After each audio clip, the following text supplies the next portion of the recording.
Gorgias. By Plato. In several of the dialogues of Plato, doubts have arisen among his interpreters as to which of the various subjects discussed in them is the main thesis.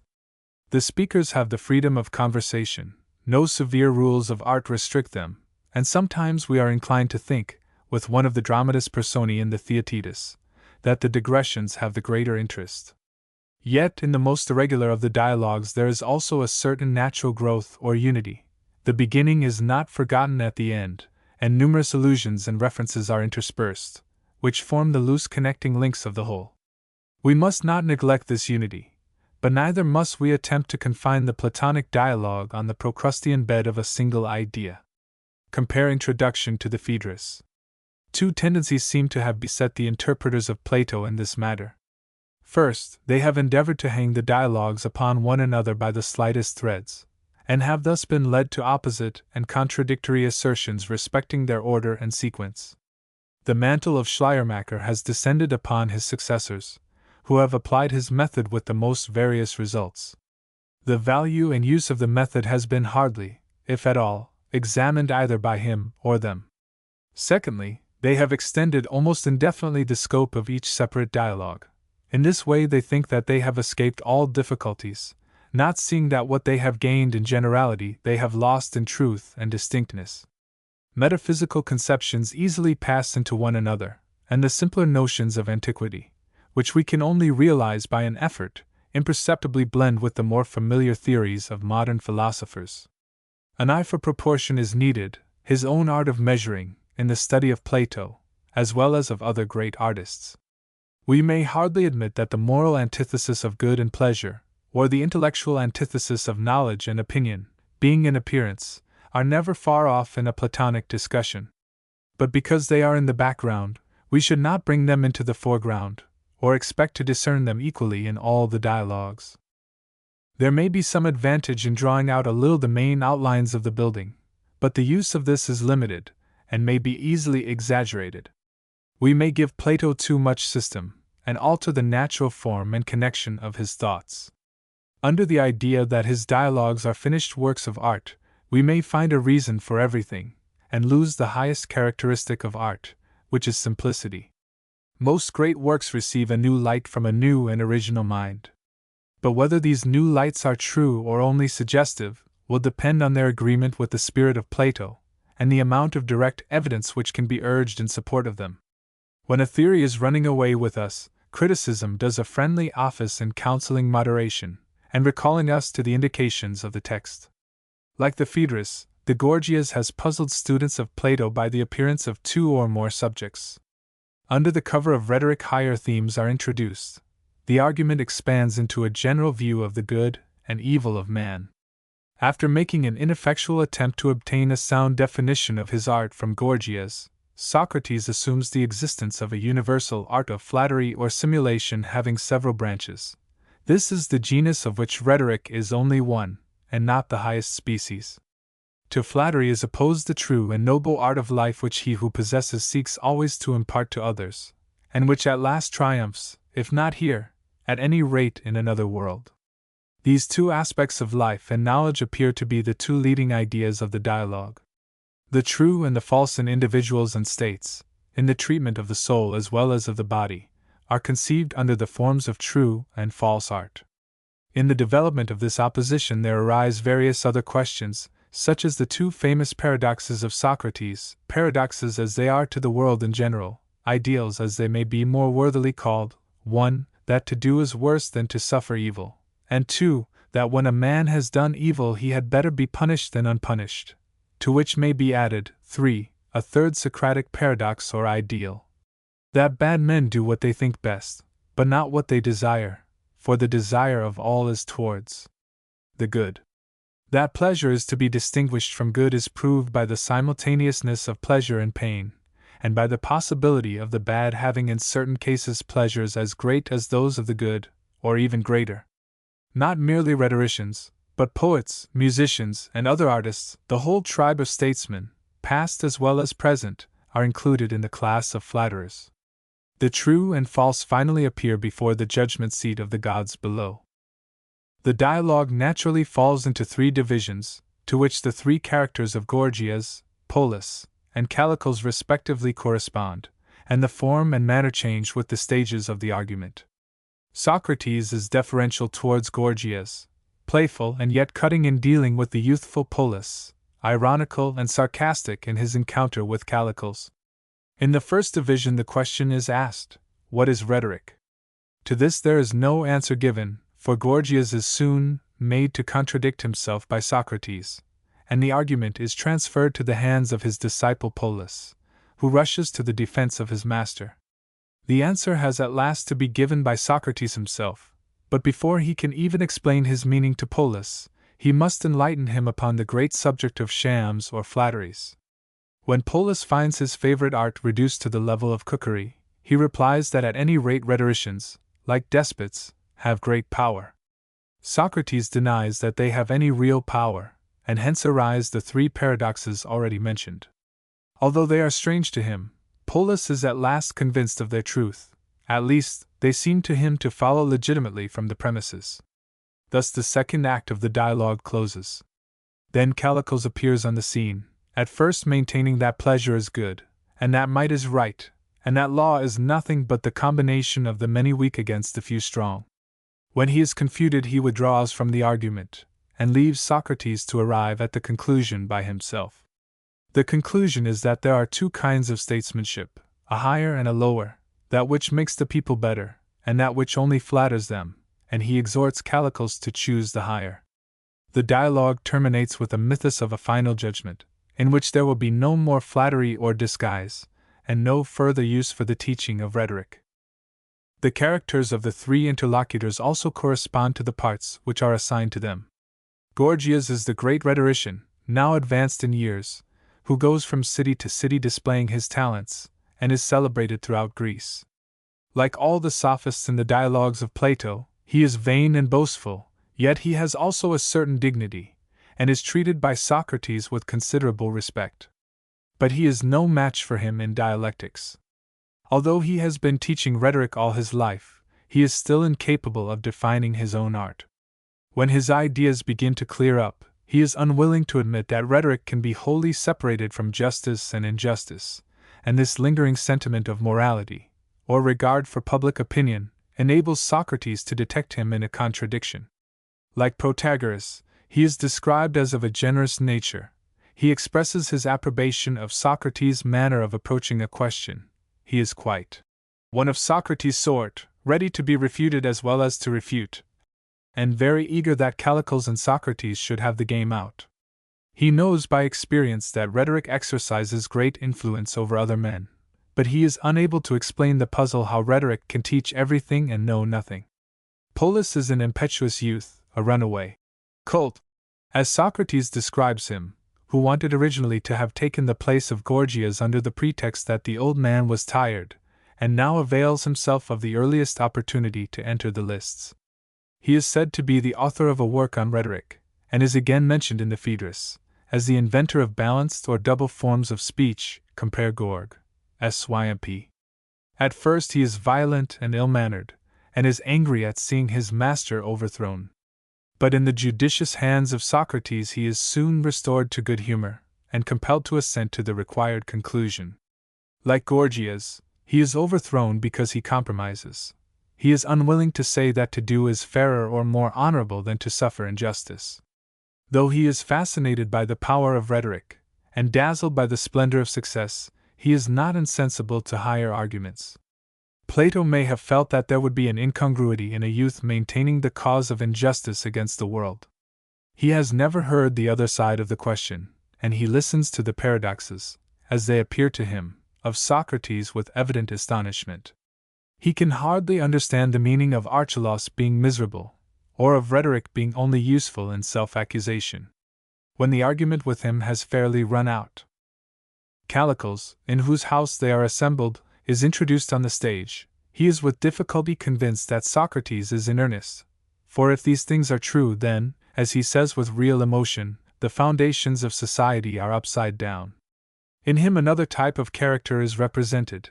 He is neither sophist nor philosopher, but man of the world, and an accomplished Athenian gentleman. He might be described in modern language as a cynic or materialist, a lover of power and also of pleasure, and unscrupulous in his means of attaining both.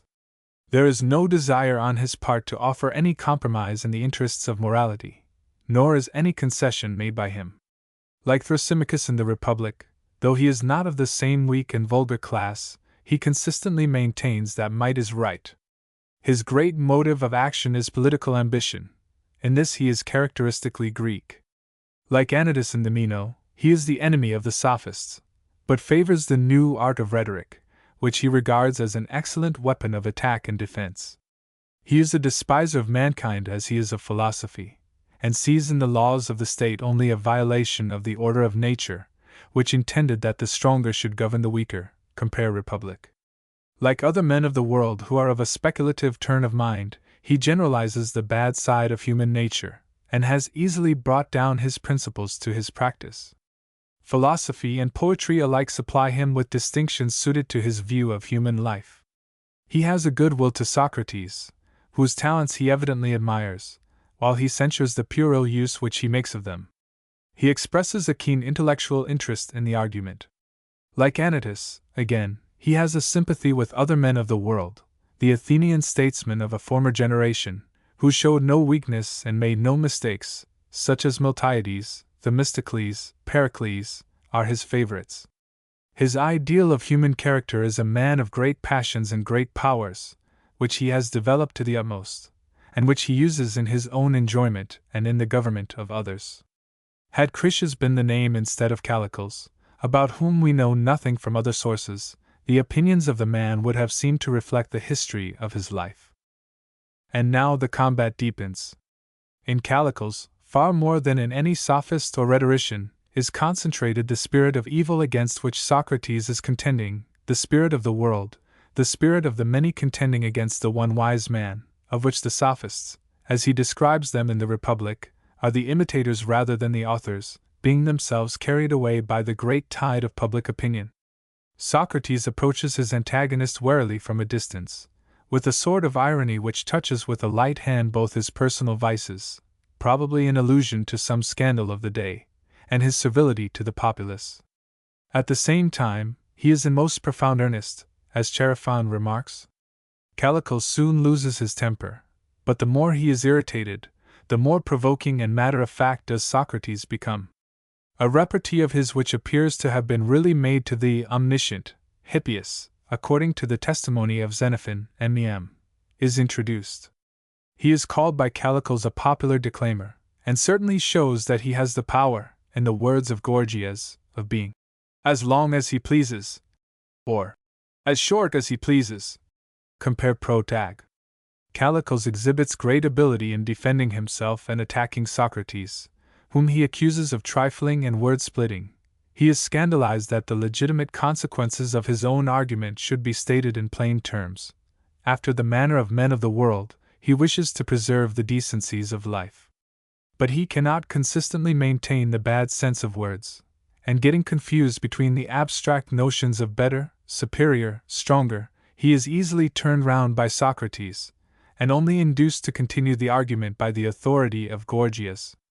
Once, when Socrates is describing the manner in which the ambitious citizen has to identify himself with the people, he partially recognizes the truth of his words.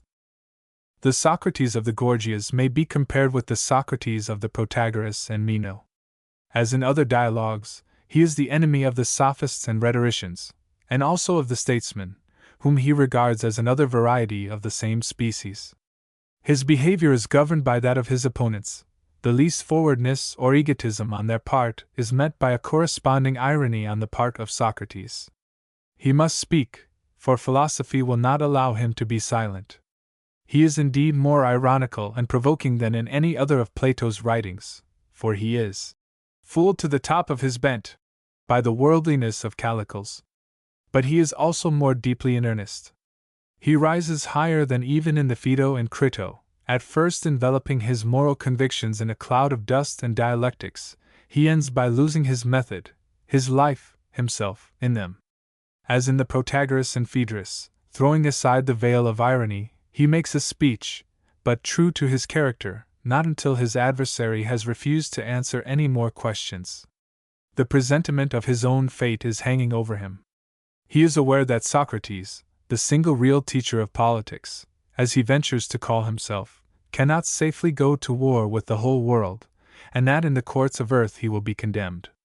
But he will be justified in the world below. Then the position of Socrates and Callicles will be reversed, all those things, unfit for ears polite, which Callicles has prophesied as likely to happen to him in this life, the insulting language, the box on the ears, will recoil upon his assailant. Compare Republic, and the similar reversal of the position of the lawyer and the philosopher in the Theaetetus. There is an interesting allusion to his own behavior at the trial of the generals after the Battle of Arginusi, which he ironically attributes to his ignorance of the manner in which a vote of the assembly should be taken. This is said to have happened last year, BC 406, and therefore the assumed date of the dialogue has been fixed at 405 BC, when Socrates would already have been an old man. The date is clearly marked, but is scarcely reconcilable with another indication of time, viz.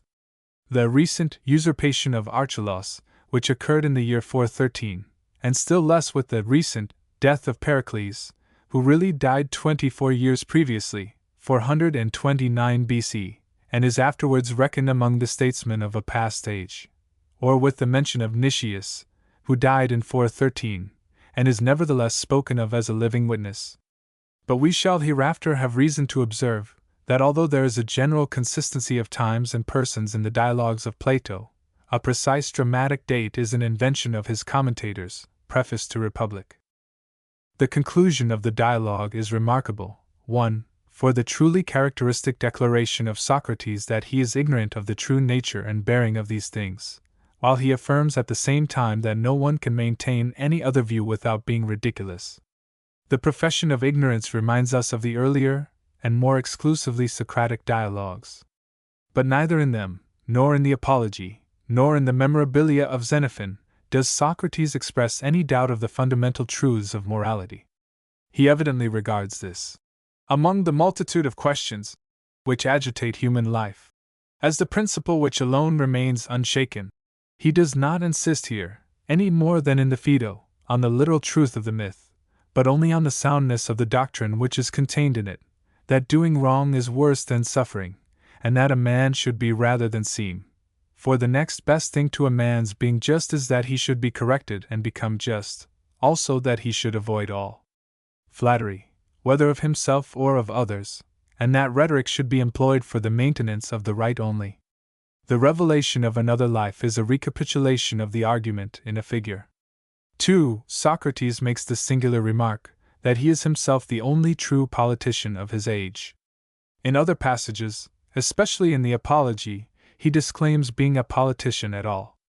There he is convinced that he or any other good man who attempted to resist the popular will would be put to death before he had done any good to himself or others. Here he anticipates such a fate for himself, from the fact that he is the only man of the present day who performs his public duties at all. The 2 points of view are not really inconsistent, but the difference between them is worth noticing. Socrates is and is not a public man. Not in the ordinary sense, like Alcibiades or Pericles, but in a higher one, and this will sooner or later entail the same consequences on him. He cannot be a private man if he would, either can he separate morals from politics.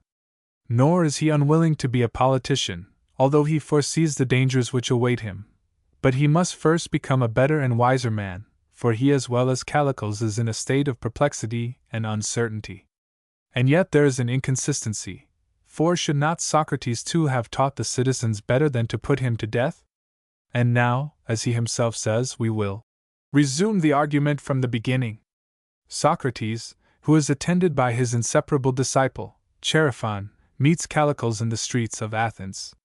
He is informed that he has just missed an exhibition of Gorgias, which he regrets, because he was desirous, not of hearing Gorgias display his rhetoric, but of interrogating him concerning the nature of his art. Callicles proposes that they shall go with him to his own house, where Gorgias is staying. There they find the great rhetorician and his younger friend and disciple Polus. Socrates put the question to him, Chaerephon.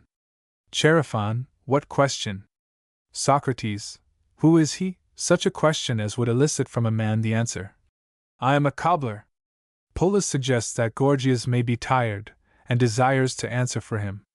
Who is Gorgias? asks Chaerephon, imitating the manner of his master Socrates. One of the best of men, and a proficient in the best and noblest of experimental arts, etc., replies Polus, in rhetorical and balanced phrases. Socrates is dissatisfied at the length and unmeaningness of the answer.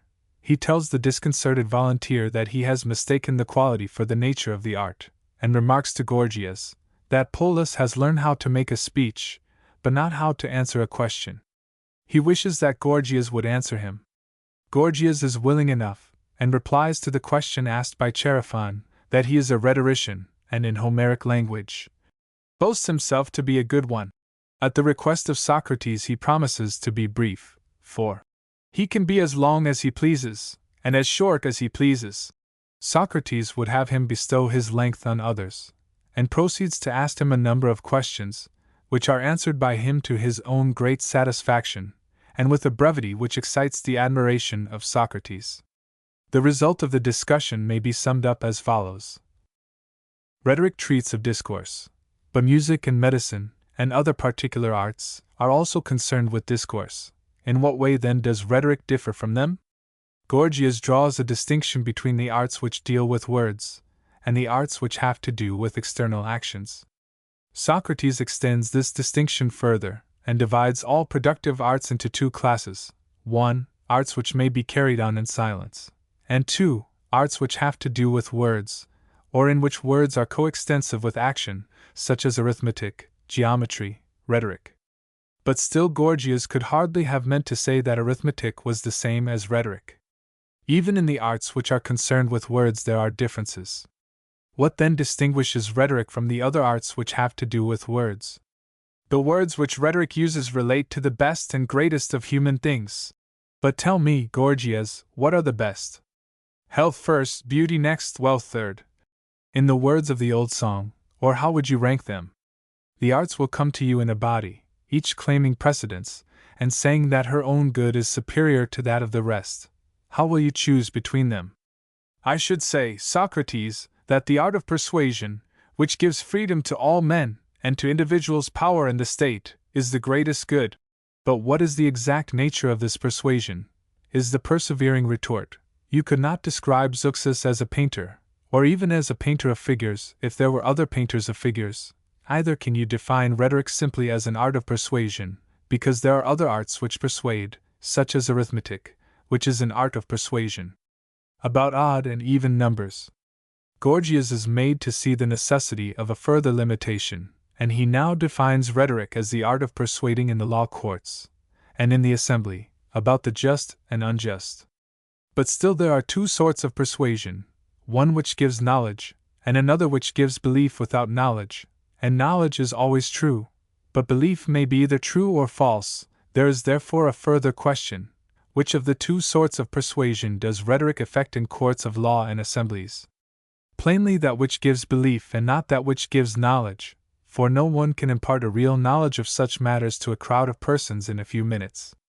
And there is another point to be considered.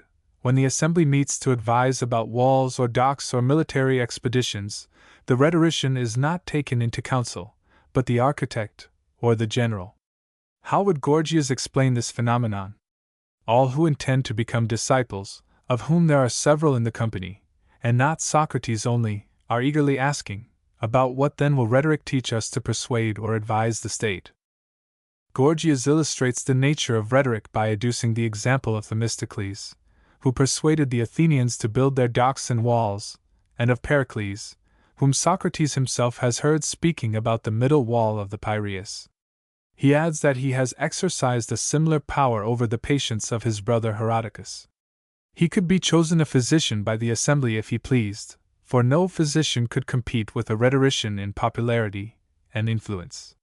He could persuade the multitude of anything by the power of his rhetoric, not that the rhetorician ought to abuse this power any more than a boxer should abuse the art of self-defense. Rhetoric is a good thing, but like all good things, may be unlawfully used. Neither is the teacher of the art to be deemed unjust because his pupils are unjust and make a bad use of the lessons which they have learned from him. Socrates would like to know before he replies whether Gorgias will quarrel with him if he points out a slight inconsistency into which he has fallen, or whether he, like himself, is one who loves to be refuted. Gorgias declares that he is quite one of his sort, but fears that the argument may be tedious to the company. The company cheer, and Chaerephon and Callicles exhort them to proceed. Socrates gently points out the supposed inconsistency into which Gorgias appears to have fallen, and which he is inclined to think may arise out of a misapprehension of his own. The rhetorician has been declared by Gorgias to be more persuasive to the ignorant than the physician, or any other expert. And he is said to be ignorant, and this ignorance of his is regarded by Gorgias as a happy condition, for he has escaped the trouble of learning. But is he as ignorant of just and unjust as he is of medicine or building? Gorgias is compelled to admit that if he did not know them previously, he must learn them from his teacher as a part of the art of rhetoric. But he who has learned carpentry is a carpenter, and he who has learned music is a musician, and he who has learned justice is just. The rhetorician then must be a just man, and rhetoric is a just thing. But Gorgias has already admitted the opposite of this, viz., that rhetoric may be abused, and that the rhetorician may act unjustly. How is the inconsistency to be explained? The fallacy of this argument is twofold, for in the first place, a man may know justice and not be just. Here is the old confusion of the arts and the virtues, nor can any teacher be expected to counteract wholly the bent of natural character. And secondly, a man may have a degree of justice, but not sufficient to prevent him from ever doing wrong. Polus is naturally exasperated at the sophism, which he is unable to detect. Of course, he says, the rhetorician, like everyone else, will admit that he knows justice. How can he do otherwise when pressed by the interrogations of Socrates? But he thinks that great want of manners is shown in bringing the argument to such a pass. Socrates ironically replies that when old men trip, the young set them on their legs again, and he is quite willing to retract, if he can be shown to be in error, but upon one condition, which is that Polus studies brevity. Polus is in great indignation at not being allowed to use as many words as he pleases in the free state of Athens. Socrates retorts that yet harder will be his own case, if he is compelled to stay and listen to them. After some altercation they agree, compare protag, that Polus shall ask and Socrates answer. What is the art of rhetoric? Says Polus. Not an art at all, replies Socrates, but a thing which in your book you affirm to have created art. Polus asks, what thing? And Socrates answers, an experience or routine of making a sort of delight or gratification. But is not rhetoric a fine thing? I have not yet told you what rhetoric is. Will you ask me another question? What is cookery? What is cookery? An experience or routine of making a sort of delight or gratification. Then they are the same, or rather fall under the same class, and rhetoric has still to be distinguished from cookery. What is rhetoric? Asks Polus once more. A part of a not very creditable whole, which may be termed flattery, is the reply. But what part? A shadow of a part of politics. This, as might be expected, is wholly unintelligible, both to Gorgias and Polus, and in order to explain his meaning to them, Socrates draws a distinction between shadows or appearances and realities, e.g., there is real health of body or soul, and the appearance of them, real arts and sciences, and the simulations of them. Now the soul and body have two arts waiting upon them, first the art of politics, which attends on the soul, having a legislative part and a judicial part, and another art attending on the body, which has no generic name, but may also be described as having two divisions, one of which is medicine and the other gymnastic. Corresponding with these four arts or sciences there are four shams or simulations of them, mere experiences, as they may be termed, because they give no reason of their own existence. The art of dressing up is the sham or simulation of gymnastic, the art of cookery, of medicine, rhetoric is the simulation of justice, and sophistic of legislation. They may be summed up in an arithmetical formula. Tiring, gymnastic, cookery, medicine, sophistic, legislation. And cookery, medicine, rhetoric, the art of justice. And this is the true scheme of them, but when measured only by the gratification which they procure, they become jumbled together and return to their aboriginal chaos. Socrates apologizes for the length of his speech, which was necessary to the explanation of the subject, and begs Polus not unnecessarily to retaliate on him.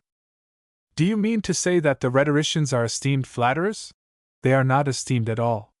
Why, have they not great power, and can they not do whatever they desire? They have no power, and they only do what they think best, and never what they desire, for they never attain the true object of desire, which is the good. As if you, Socrates, would not envy the possessor of despotic power, who can imprison, exile, kill any one whom he pleases. But Socrates replies that he has no wish to put any one to death. He who kills another, even justly, is not to be envied, and he who kills him unjustly is to be pitied. It is better to suffer than to do injustice. He does not consider that going about with a dagger and putting men out of the way, or setting a house on fire, is real power.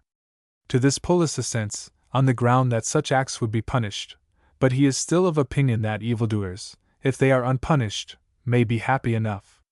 He instances Archelaus, son of Perdiccas, the usurper of Macedonia. Does not Socrates think him happy? Socrates would like to know more about him. He cannot pronounce even the great king to be happy, unless he knows his mental and moral condition. Polus explains that Archelaus was a slave, being the son of a woman who was the slave of Alcidas, brother of Perdiccas, king of Macedon, and he, by every species of crime, first murdering his uncle and then his cousin and half-brother, obtained the kingdom. This was very wicked, and yet all the world, including Socrates, would like to have his place. Socrates dismisses the appeal to numbers. Polus, if he will, may summon all the rich men of Athens, Nicias and his brothers, aristocrates, the house of Pericles, or any other great family. This is the kind of evidence which is adduced in courts of justice, where truth depends upon numbers. But Socrates employs proof of another sort. His appeal is to one witness only, that is to say, the person with whom he is speaking. Him he will convict out of his own mouth. And he is prepared to show, after his manner, that Archelaus cannot be a wicked man and yet happy.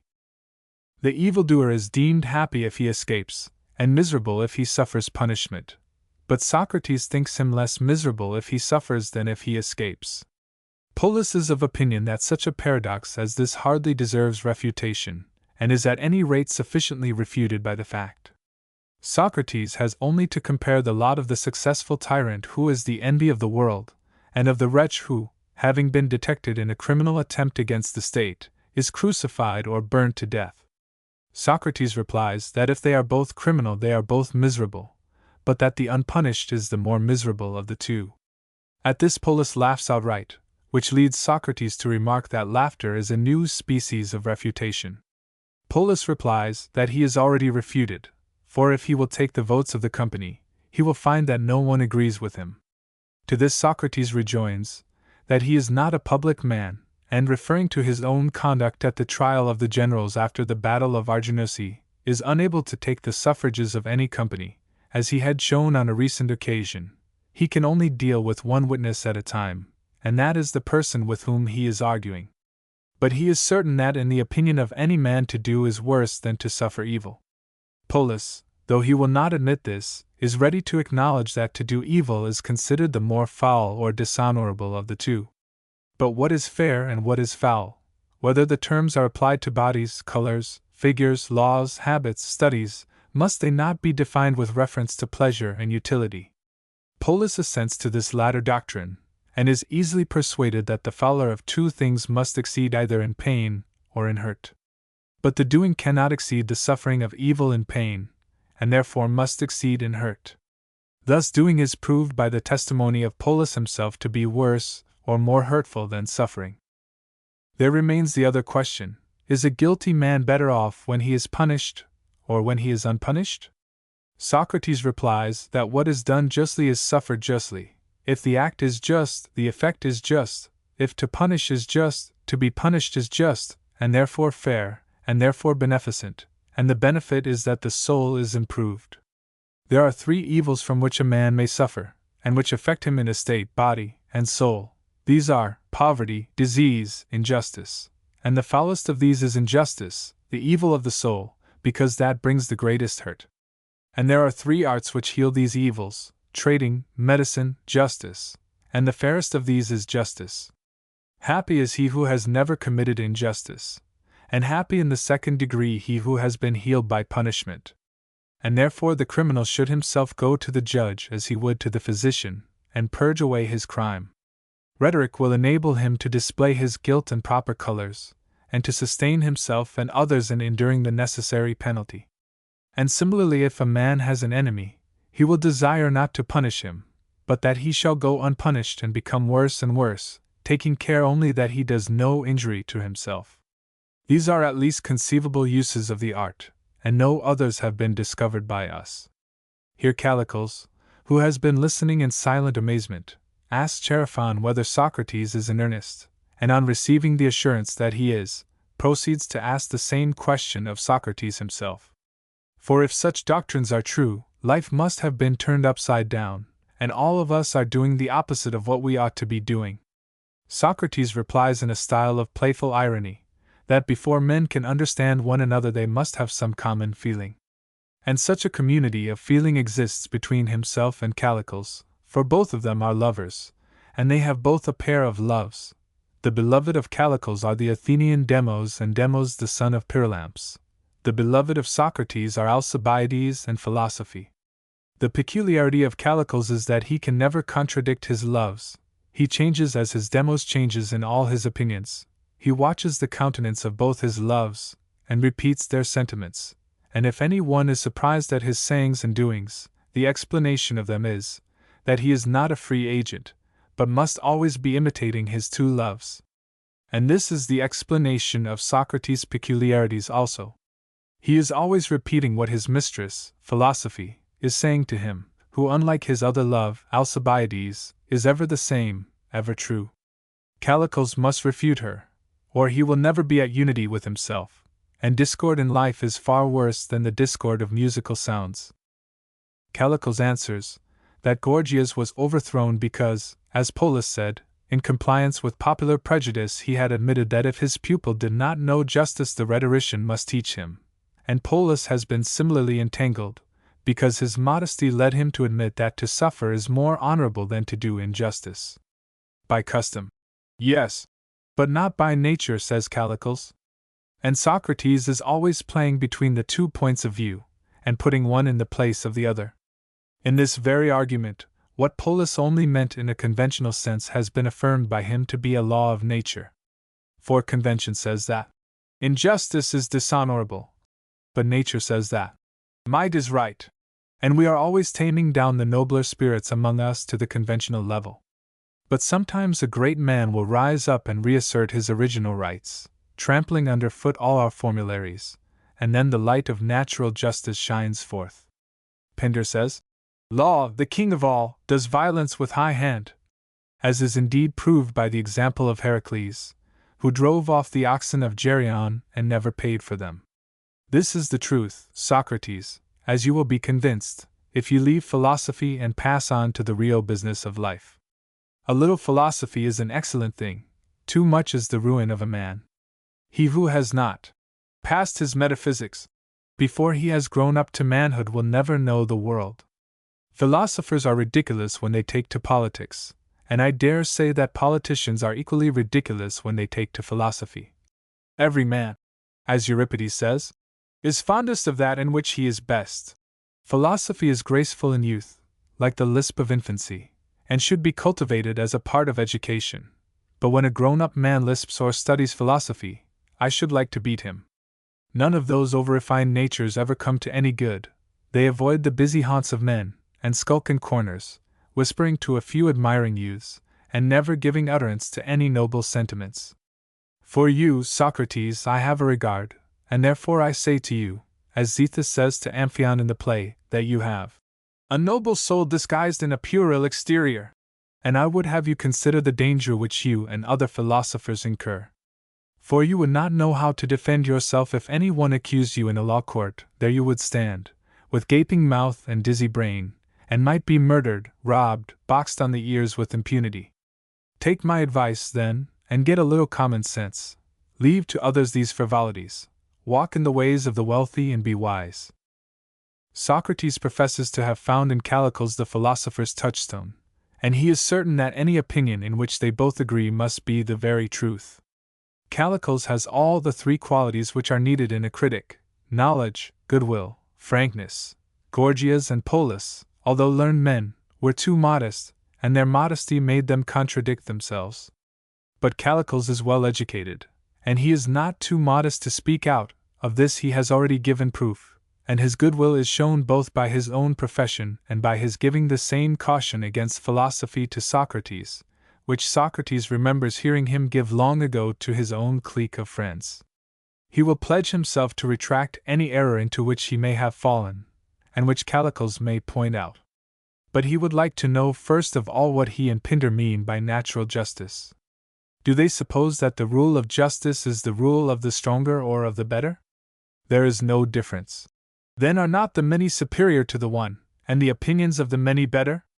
And their opinion is that justice is equality, and that to do is more dishonorable than to suffer wrong.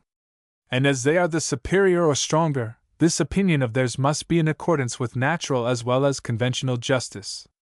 Why will you continue splitting words? Have I not told you that the superior is the better? But what do you mean by the better? Tell me that, and please to be a little milder in your language, if you do not wish to drive me away. I mean the worthier the wiser. You mean to say that one man of sense ought to rule over 10,000 fools? Yes, that is my meaning. Ought the physician then to have a larger share of meats and drinks? Or the weaver to have more coats? Or the cobbler larger shoes, or the farmer more seed? You are always saying the same things, Socrates. Yes, and on the same subjects too, but you are never saying the same things. For, first, you defined the superior to be the stronger, and then the wiser, and now something else. What do you mean? I mean men of political ability, who ought to govern and to have more than the governed. Than themselves? What do you mean? I mean to say that every man is his own governor. I see that you mean those dolts, the temperate. But my doctrine is that a man should let his desires grow, and take the means of satisfying them. To the many this is impossible, and therefore they combine to prevent him. But if he is a king, and has power, how base would he be in submitting to them? To invite the common herd to be lord over him, when he might have the enjoyment of all things. For the truth is, Socrates, that luxury and self-indulgence are virtue and happiness. All the rest is mere talk. Socrates compliments Callicles on his frankness in saying what other men only think. According to his view, those who want nothing are not happy. Why? Says Callicles. If they were, stones and the dead would be happy. Socrates in reply is led into a half-serious, half-comic vein of reflection. Who knows, as Euripides says, whether life may not be death, and death life? Nay, there are philosophers who maintain that even in life we are dead, and that the body soma is the tomb, sema, of the soul. And some ingenious Sicilian has made an allegory, in which he represents fools as the uninitiated, who are supposed to be carrying water to a vessel, which is full of holes, in a similarly holy sieve, and this sieve is their own soul. The idea is fanciful, but nevertheless is a figure of a truth which I want to make you acknowledge, viz., that the life of contentment is better than the life of indulgence. Are you disposed to admit that? Far otherwise. Then hear another parable. The life of self-contentment and self-indulgence may be represented respectively by two men, who are filling jars with streams of wine, honey, milk. The jars of the one are sound, and the jars of the other leaky.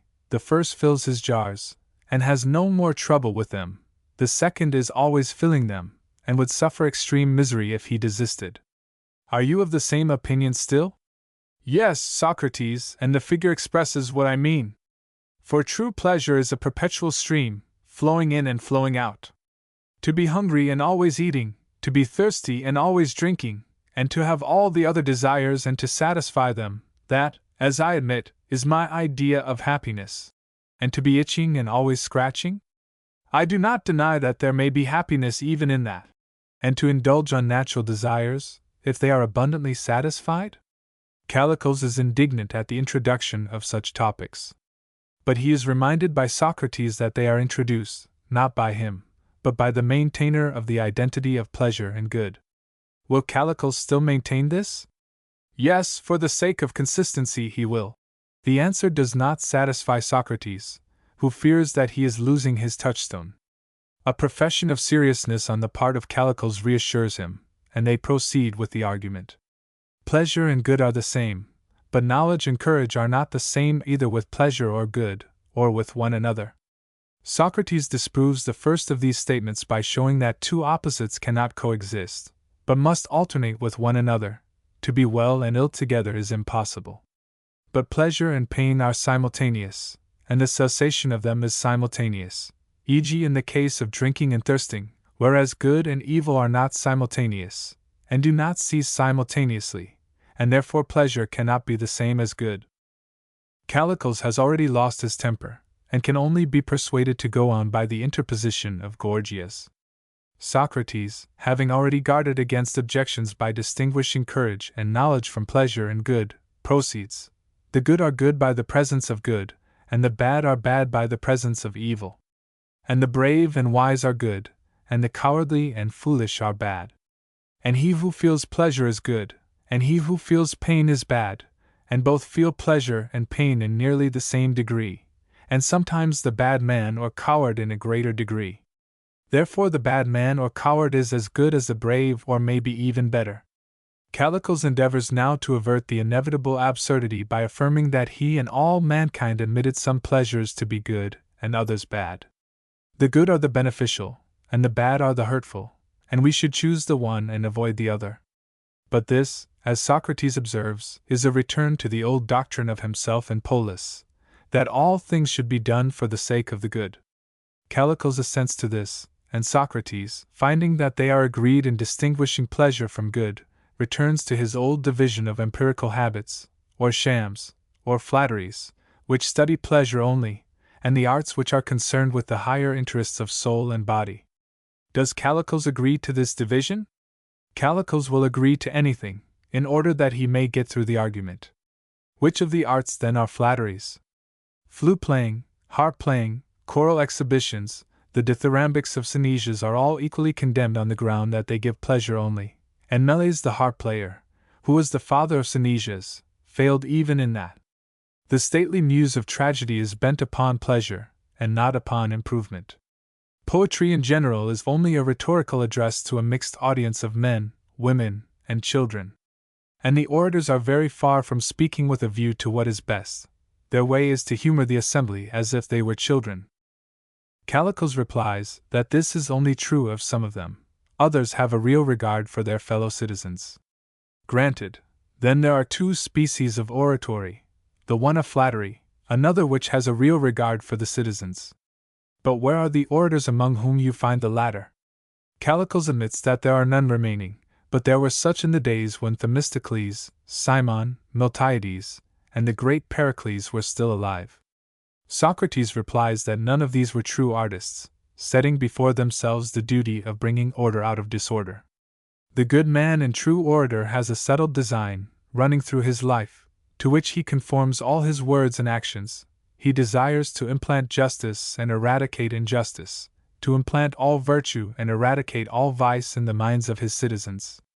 He is the physician who will not allow the sick man to indulge his appetites with a variety of meats and drinks, but insists on his exercising self-restraint.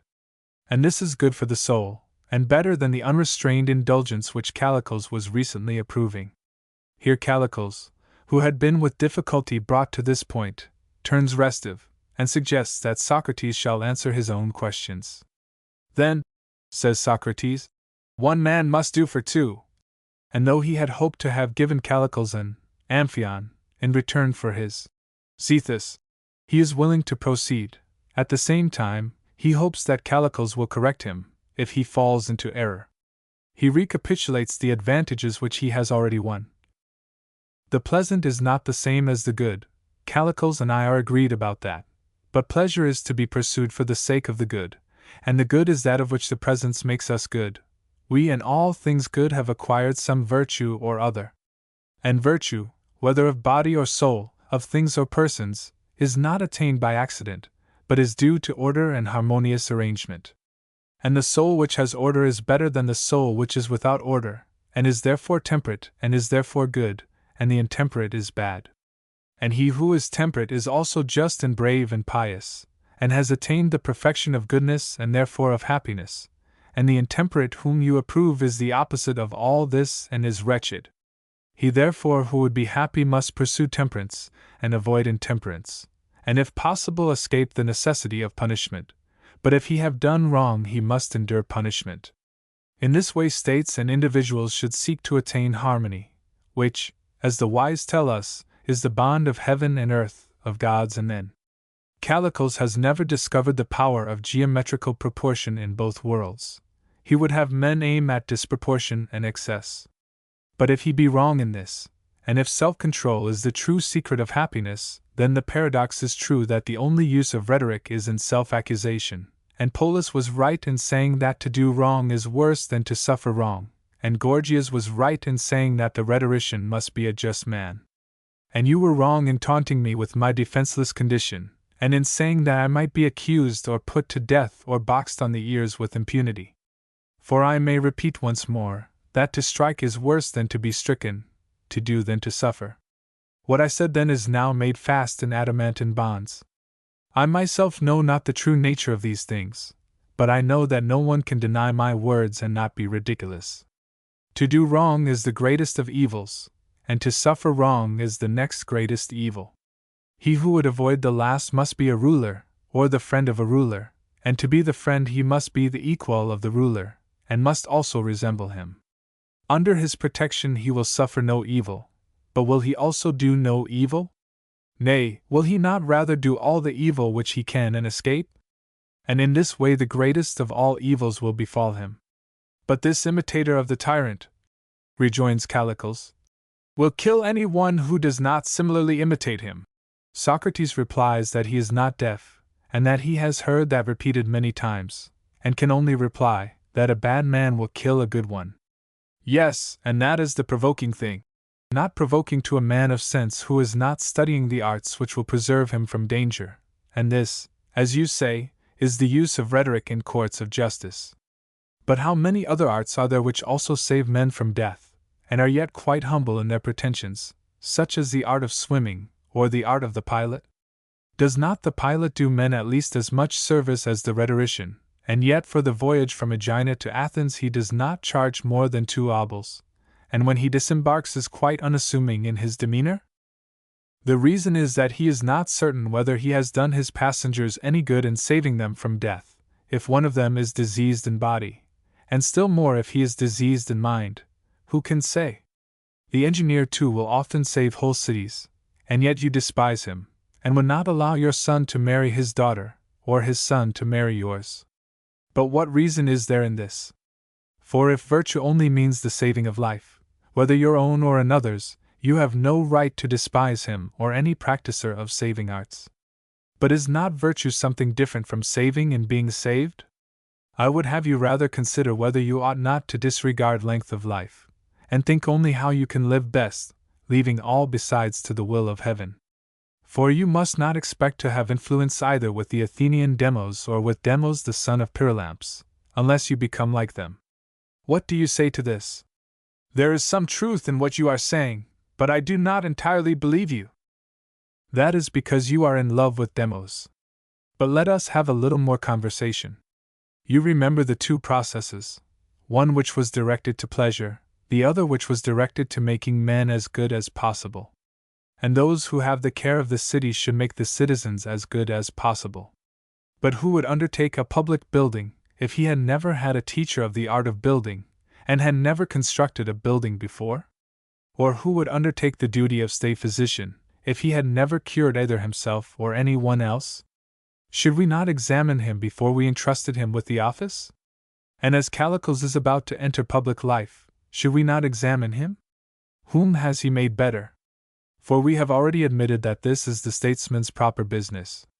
And we must ask the same question about Pericles, and Cimon, and Miltiades, and Themistocles. Whom did they make better? Nay, did not Pericles make the citizens worse? For he gave them pay, and at first he was very popular with them, but at last they condemned him to death.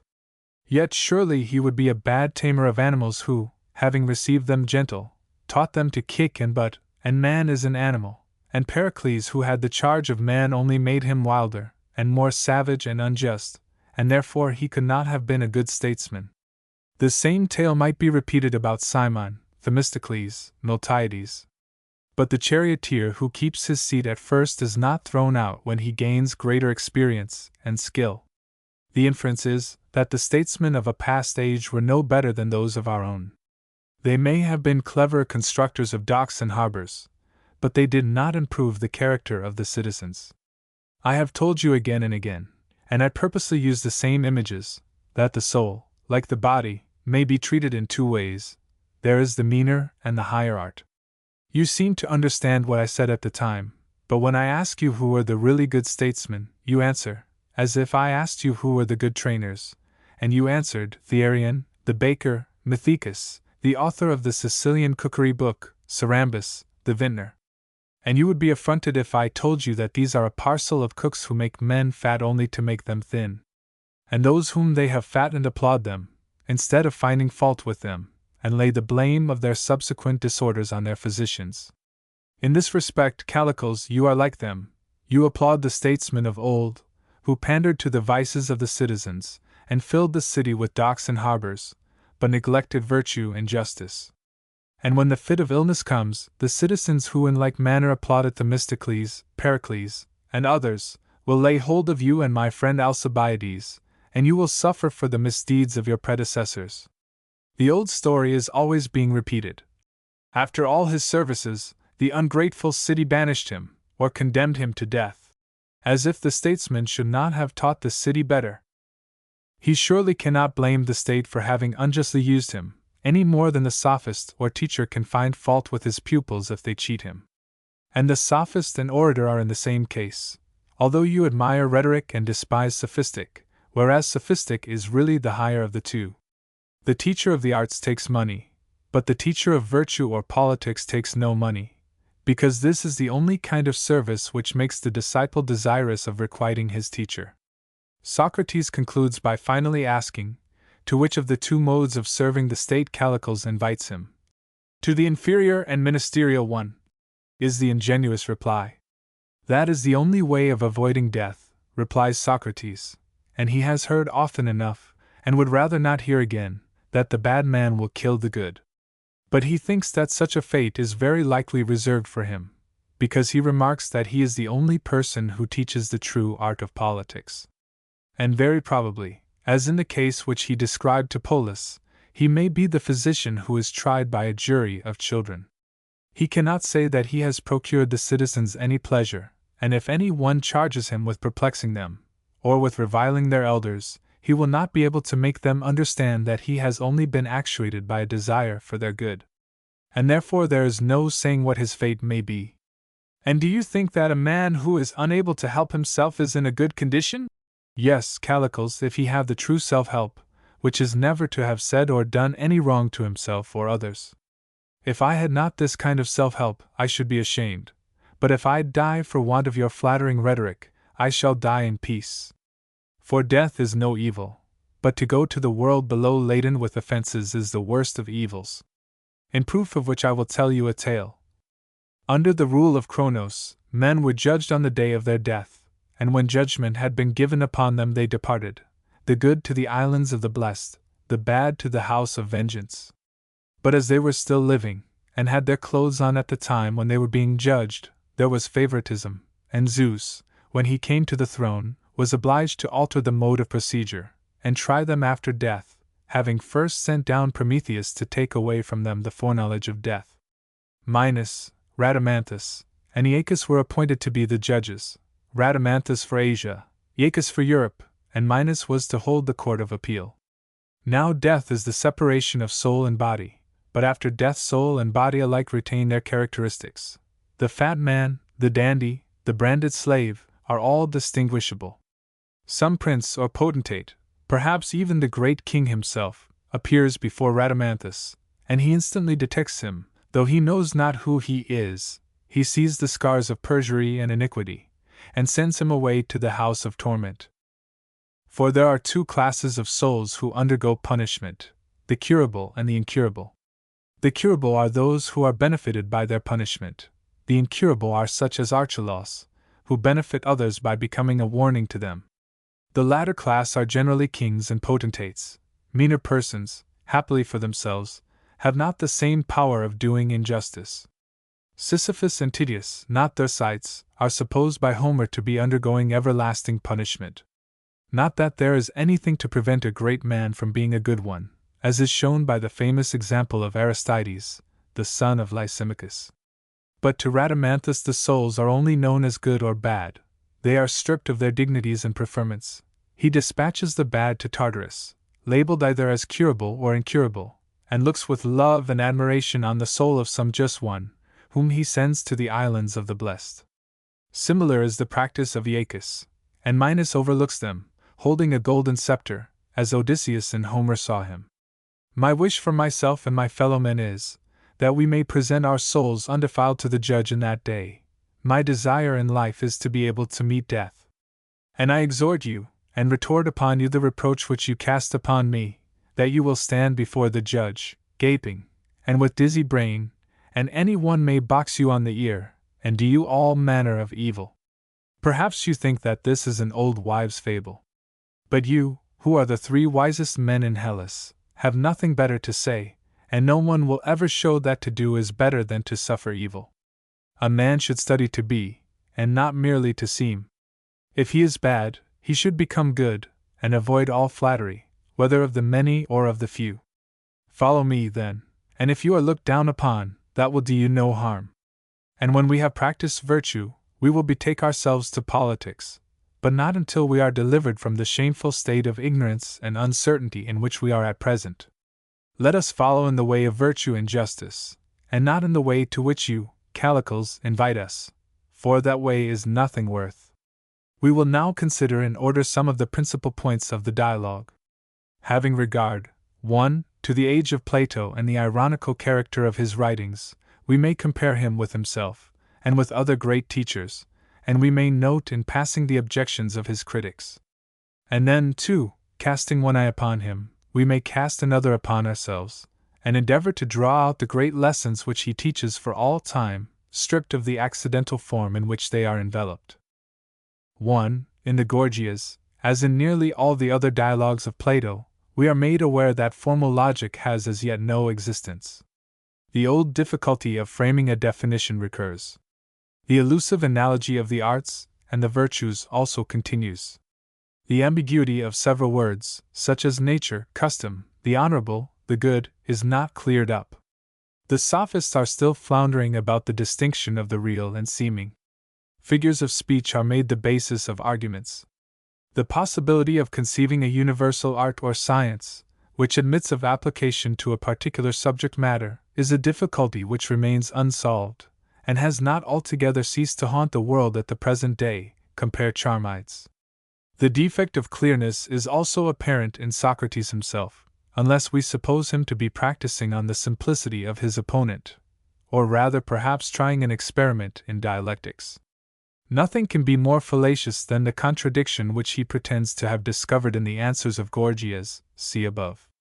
The advantages which he gains over Polus are also due to a false antithesis of pleasure and good, and to an erroneous assertion that an agent and a patient may be described by similar predicates, a mistake which Aristotle partly shares and partly corrects in the Nicomachean Ethics. Traces of a robust sophistry are likewise discernible in his argument with Callicles. 2. Although Socrates professes to be convinced by reason only, yet the argument is often a sort of dialectical fiction, by which he conducts himself and others to his own ideal of life and action. And we may sometimes wish that we could have suggested answers to his antagonists, or pointed out to them the rocks which lay concealed under the ambiguous terms good, pleasure, and the like. But it would be as useless to examine his arguments by the requirements of modern logic, as to criticize this ideal from a merely utilitarian point of view. If we say that the ideal is generally regarded as unattainable, and that mankind will by no means agree in thinking that the criminal is happier when punished than when unpunished, any more than they would agree to the Stoical paradox that a man may be happy on the rack. Plato has already admitted that the world is against him. Neither does he mean to say that Archelaus is tormented by the stings of conscience, or that the sensations of the impaled criminal are more agreeable than those of the tyrant drowned in luxurious enjoyment. Neither is he speaking, as in the Protagoras, of virtue as a calculation of pleasure, an opinion which he afterwards repudiates in the Phaedo. What then is his meaning?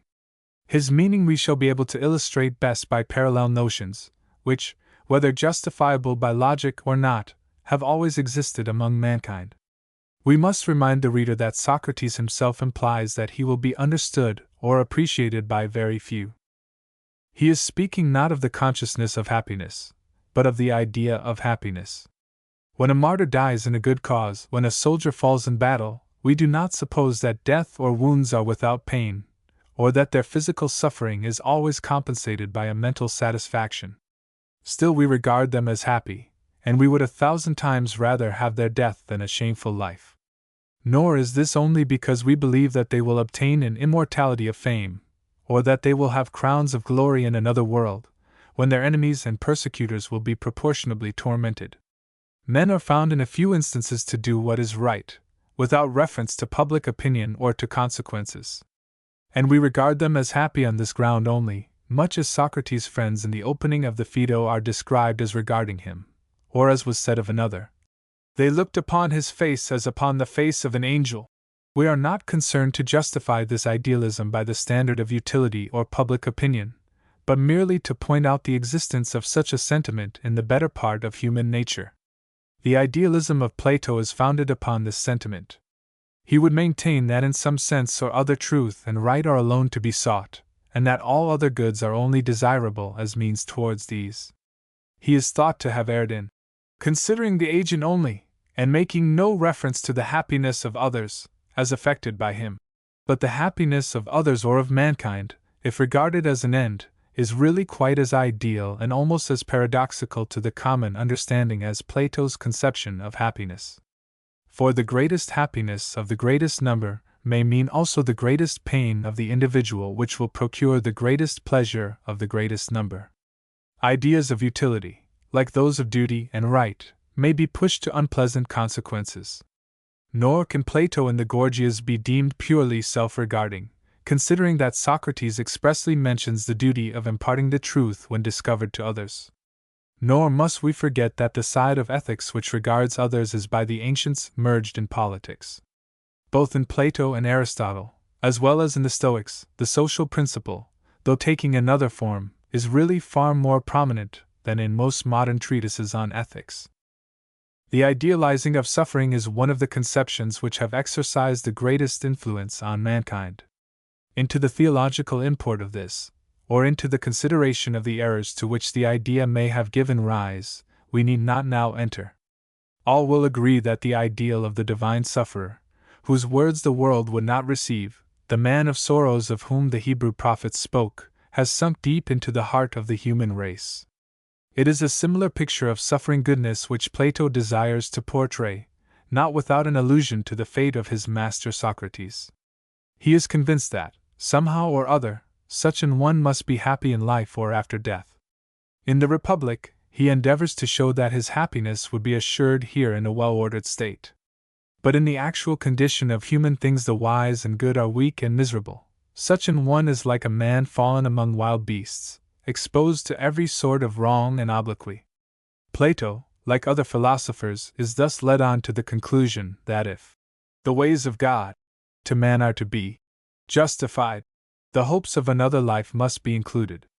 If the question could have been put to him, whether a man dying in torments was happy still, even if, as he suggests in the Apology, death be only a long sleep, we can hardly tell what would have been his answer. There have been a few who, quite independently of rewards and punishments or of posthumous reputation, or any other influence of public opinion, have been willing to sacrifice their lives for the good of others.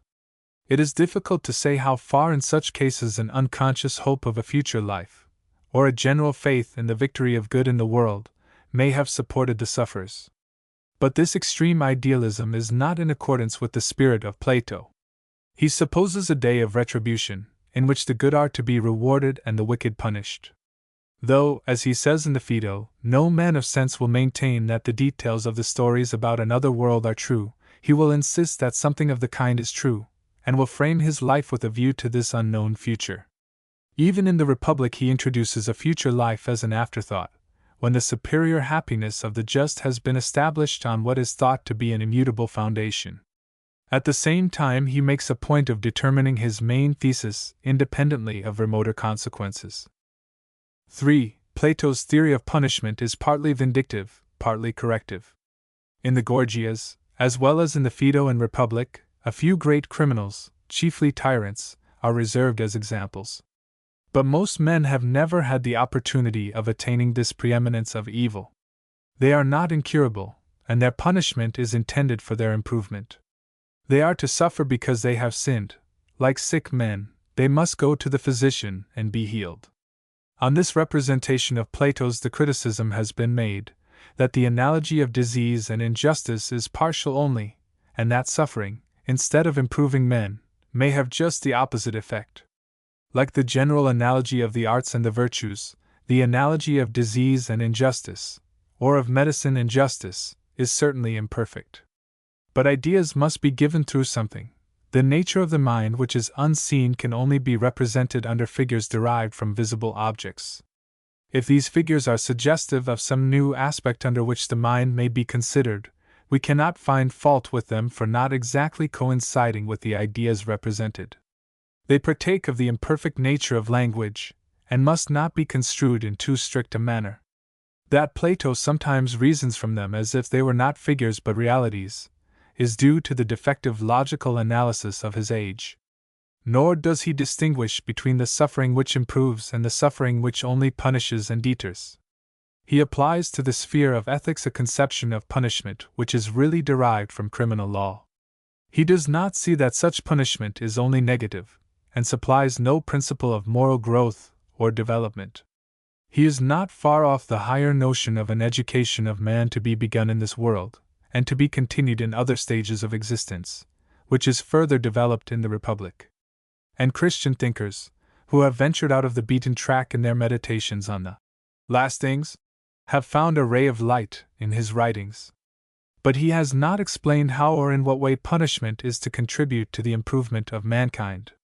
He has not followed out the principle which he affirms in the Republic, that God is the author of evil only with a view to good, and that they were the better for being punished. Still, his doctrine of a future state of rewards and punishments may be compared favorably with that perversion of Christian doctrine which makes the everlasting punishment of human beings depend on a brief moment of time, or even on the accident of an accident.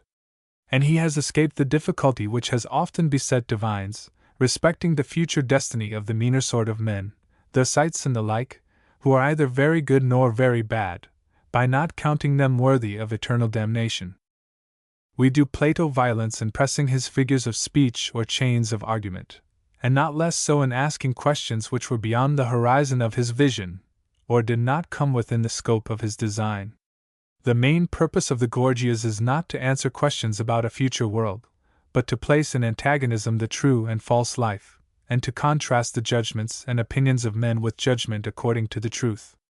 Plato may be accused of representing a superhuman or transcendental virtue in the description of the just man in the Gorgias, or in the companion portrait of the philosopher in the Theaetetus, and at the same time may be thought to be condemning a state of the world which always has existed and always will exist among men. But such ideals act powerfully on the imagination of mankind, and such condemnations are not mere paradoxes of philosophers, but the natural rebellion of the higher sense of right in man against the ordinary conditions of human life. The greatest statesmen have fallen very far short of the political ideal, and are therefore justly involved in the general condemnation. Subordinate to the main purpose of the dialogue are some other questions, which may be briefly considered. A. The antithesis of good and pleasure, which as in other dialogues is supposed to consist in the permanent nature of the one compared with the transient and relative nature of the other. Good and pleasure, knowledge and sense, truth and opinion, essence and generation, virtue and pleasure, the real and the apparent, the infinite and finite, harmony or beauty and discord, dialectic and rhetoric or poetry, are so many pairs of opposites, which in Plato easily pass into one another, and are seldom kept perfectly distinct. And we must not forget that Plato's conception of pleasure is the Heraclitean flux transferred to the sphere of human conduct. There is some degree of unfairness in opposing the principle of good, which is objective, to the principle of pleasure, which is subjective. For the assertion of the permanence of good is only based on the assumption of its objective character. Had Plato fixed his mind, not on the ideal nature of good, but on the subjective consciousness of happiness, that would have been found to be as transient and precarious as pleasure. b. The arts or sciences, when pursued without any view to truth, or the improvement of human life, are called flatteries. They are all alike dependent upon the opinion of mankind, from which they are derived. To Plato the whole world appears to be sunk in error, based on self-interest. To this is opposed the one wise man hardly professing to have found truth, yet strong in the conviction that a virtuous life is the only good, whether regarded with reference to this world or to another. Statesmen, sophists, rhetoricians, poets, are alike brought up for judgment. They are the parodies of wise men, and their arts are the parodies of true arts and sciences. All that they call science is merely the result of that study of the tempers of the great beast, which he describes in the Republic. c. Various other points of contact naturally suggest themselves between the Gorgias and other dialogues, especially the Republic, the Philebus, and the Protagoras. There are closer resemblances both of spirit and language in the Republic than in any other dialogue, the verbal similarity tending to show that they were written at the same period of Plato's life. For the Republic supplies that education and training of which the Gorgias suggests the necessity. The theory of the many weak combining against the few strong in the formation of society, which is indeed a partial truth, is similar in both of them, and is expressed in nearly the same language. The sufferings and fate of the just man, the powerlessness of evil, and the reversal of the situation in another life, are also points of similarity. The poets, like the rhetoricians, are condemned because they aim at pleasure only, as in the Republic they are expelled by the state, because they are imitators, and minister to the weaker side of human nature. That poetry is akin to rhetoric may be compared with the analogous notion, which occurs in the Protagoras, that the ancient poets were the sophists of their day. In some other respects the Protagoras rather offers a contrast than a parallel. The character of Protagoras may be compared with that of Gorgias, but the conception of happiness is different in the two dialogues, being described in the former, according to the old Socratic notion, as deferred or accumulated pleasure, while in the Gorgias, and in the Phaedo, pleasure and good are distinctly opposed. This opposition is carried out from a speculative point of view in the Philebus. There neither pleasure nor wisdom are allowed to be the chief good, but pleasure and good are not so completely opposed as in the Gorgias. For innocent pleasures, and such as have no antecedent pains, are allowed to rank in the class of goods. The allusion to Gorgias' definition of rhetoric, Philebus, compare Gorg, as the art of persuasion, of all arts the best, for to it all things submit, not by compulsion, but of their own free will, marks a close and perhaps designed connection between the two dialogues. In both the ideas of measure, order, harmony, are the connecting links between the beautiful and the good. In general spirit and character, that is, in irony and antagonism to public opinion, the Gorgias most nearly resembles the Apology, Crito, and portions of the Republic, and like the Philebus, though from another point of view, may be thought to stand in the same relation to Plato's theory of morals which the Theaetetus bears to his theory of knowledge.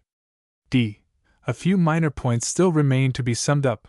1. The extravagant irony in the reason which is assigned for the pilot's modest charge, and in the proposed use of rhetoric as an instrument of self-condemnation, and in the mighty power of geometrical equality in both worlds.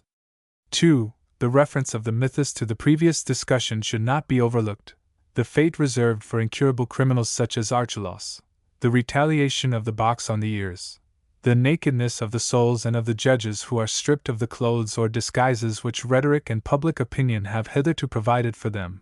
Compare Swift's notion that the universe is a suit of clothes, Tale of a Tub. The fiction seems to have involved Plato in the necessity of supposing that the soul retained a sort of corporeal likeness after death. 3. The appeal of the authority of Homer, who says that Odysseus saw Minos in his court, holding a golden scepter, which gives verisimilitude to the tale. It is scarcely necessary to repeat that Plato is playing both sides of the game, and that in criticizing the characters of Gorgias and Polus, we are not passing any judgment on historical individuals, but only attempting to analyze the dramatis personae as they were conceived by him. Neither is it necessary to enlarge upon the obvious fact that Plato is a dramatic writer, whose real opinions cannot always be assumed to be those which he puts into the mouth of Socrates, or any other speaker who appears to have the best of the argument, or to repeat the observation that he is a poet as well as a philosopher, or to remark that he is not to be tried by a modern standard, but interpreted with reference to his place in the history of thought and the opinion of his time. It has been said that the most characteristic feature of the Gorgias is the assertion of the right of dissent, or private judgment. But this mode of stating the question is really opposed both to the spirit of Plato and of ancient philosophy generally. For Plato is not asserting any abstract right or duty of toleration, or advantage to be derived from freedom of thought. Indeed, in some other parts of his writings, e.g. Laws, he has fairly laid himself open to the charge of intolerance. No speculations had as yet arisen respecting the liberty of prophesying, and Plato is not affirming any abstract right of this nature, but he is asserting the duty and right of the one wise and true man to dissent from the folly and falsehood of the many. At the same time he acknowledges the natural result, which he hardly seeks to avert, that he who speaks the truth to a multitude, regardless of consequences, will probably share the fate of Socrates. The irony of Plato sometimes veils from us the height of idealism to which he soars. When declaring truths which the many will not receive, he puts on an armor which cannot be pierced by them. The weapons of ridicule are taken out of their hands and the laugh is turned against themselves. The disguises which Socrates assumes are like the parables of the New Testament, or the oracles of the Delphian god. They half conceal, half reveal, his meaning. The more he is in earnest, the more ironical he becomes, and he is never more in earnest or more ironical than in the Gorgias.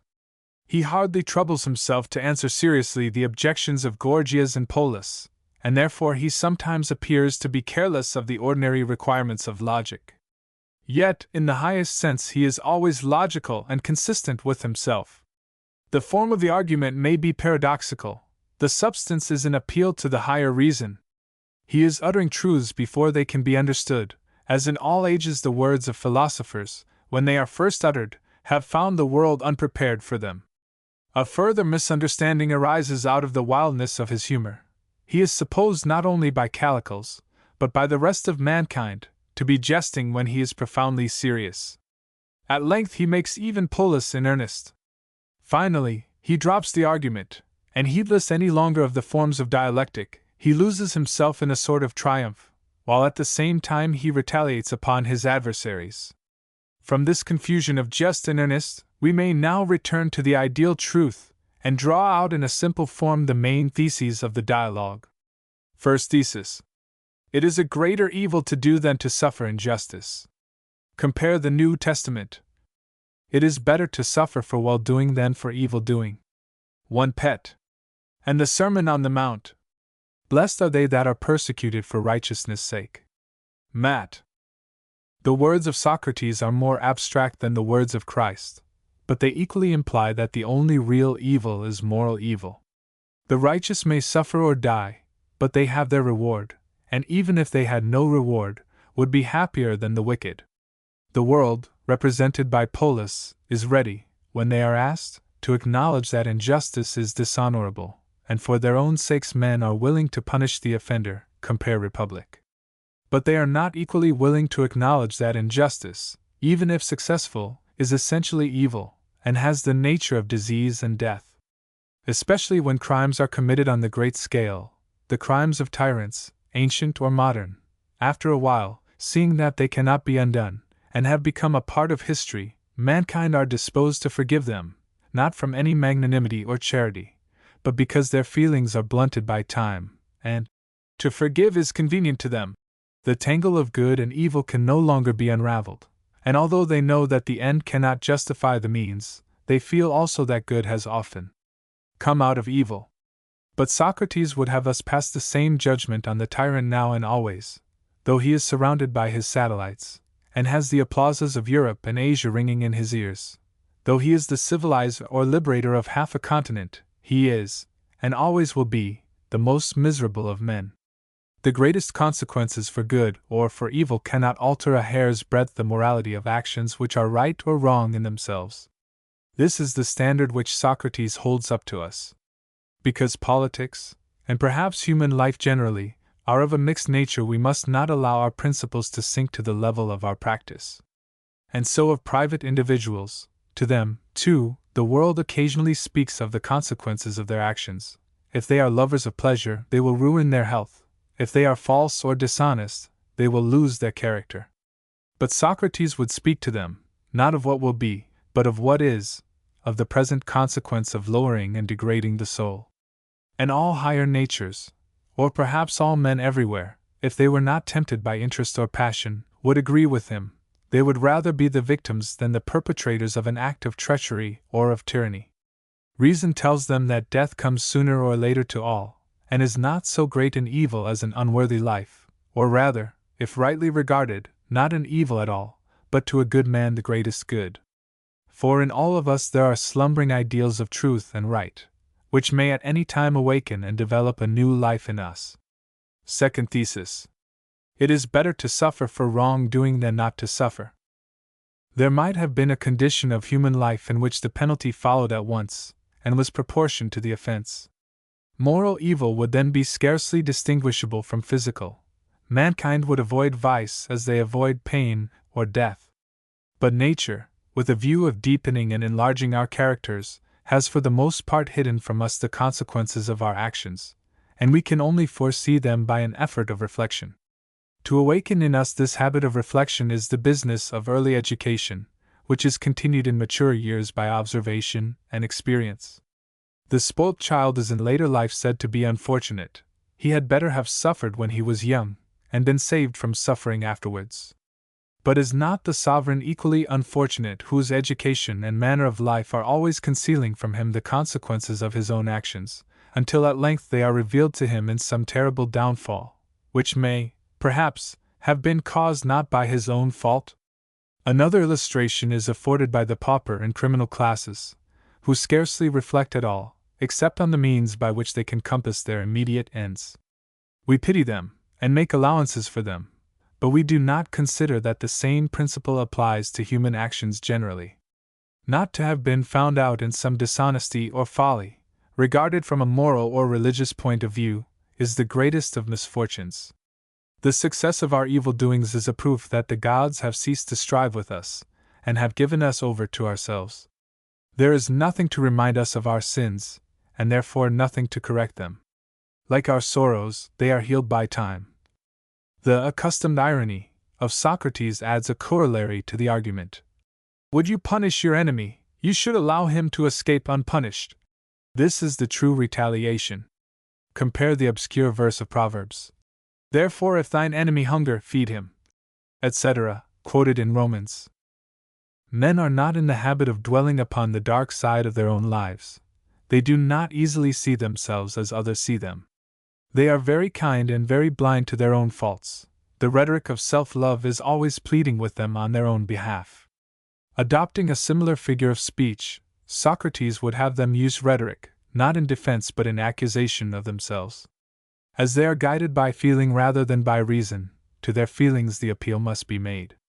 They must speak to themselves. They must argue with themselves. They must paint in eloquent words the character of their own evil deeds. To any suffering which they have deserved, they must persuade themselves to submit. Under the figure there lurks a real thought, which, expressed in another form, admits of an easy application to ourselves. For do not we too accuse as well as excuse ourselves? And we call to our aid the rhetoric of prayer and preaching, which the mind silently employs while the struggle between the better and the worse is going on within us. And sometimes we are too hard upon ourselves, because we want to restore the balance which self-love has overthrown or disturbed, and then again we may hear a voice as of a parent consoling us. In religious diaries, a sort of drama is often enacted by the consciences of men, accusing or else excusing them. For all our life long we are talking with ourselves. What is thought but speech? What is feeling but rhetoric?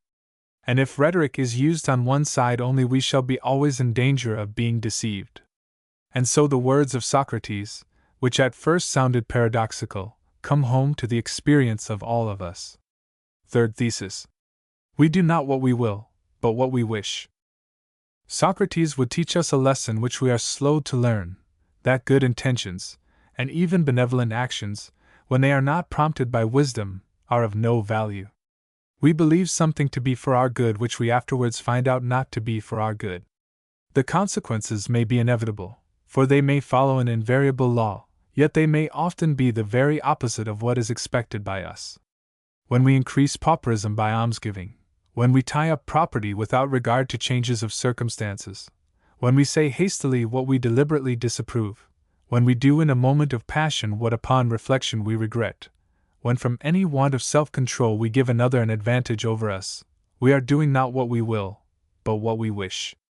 All actions of which the consequences are not weighed and foreseen are of this impotent and paralytic sort, and the author of them has the least possible power, while seeming to have the greatest. For he is actually bringing about the reverse of what he intended. And yet the book of nature is open to him, in which he who runs may read if he will exercise ordinary attention. Every day offers him experiences of his own and of other men's characters, and he passes them unheeded by. The contemplation of the consequences of actions, and the ignorance of men in regard to them, seems to have led Socrates to his famous thesis. Virtue is knowledge, which is not so much an error or paradox as a half-truth, seen first in the twilight of ethical philosophy, but also the half of the truth which is especially needed in the present age.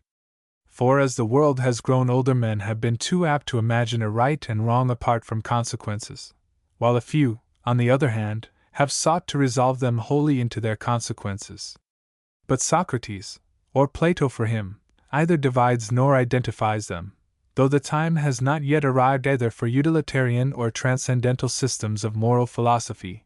He recognizes the two elements which seem to lie at the basis of morality. Compare the following.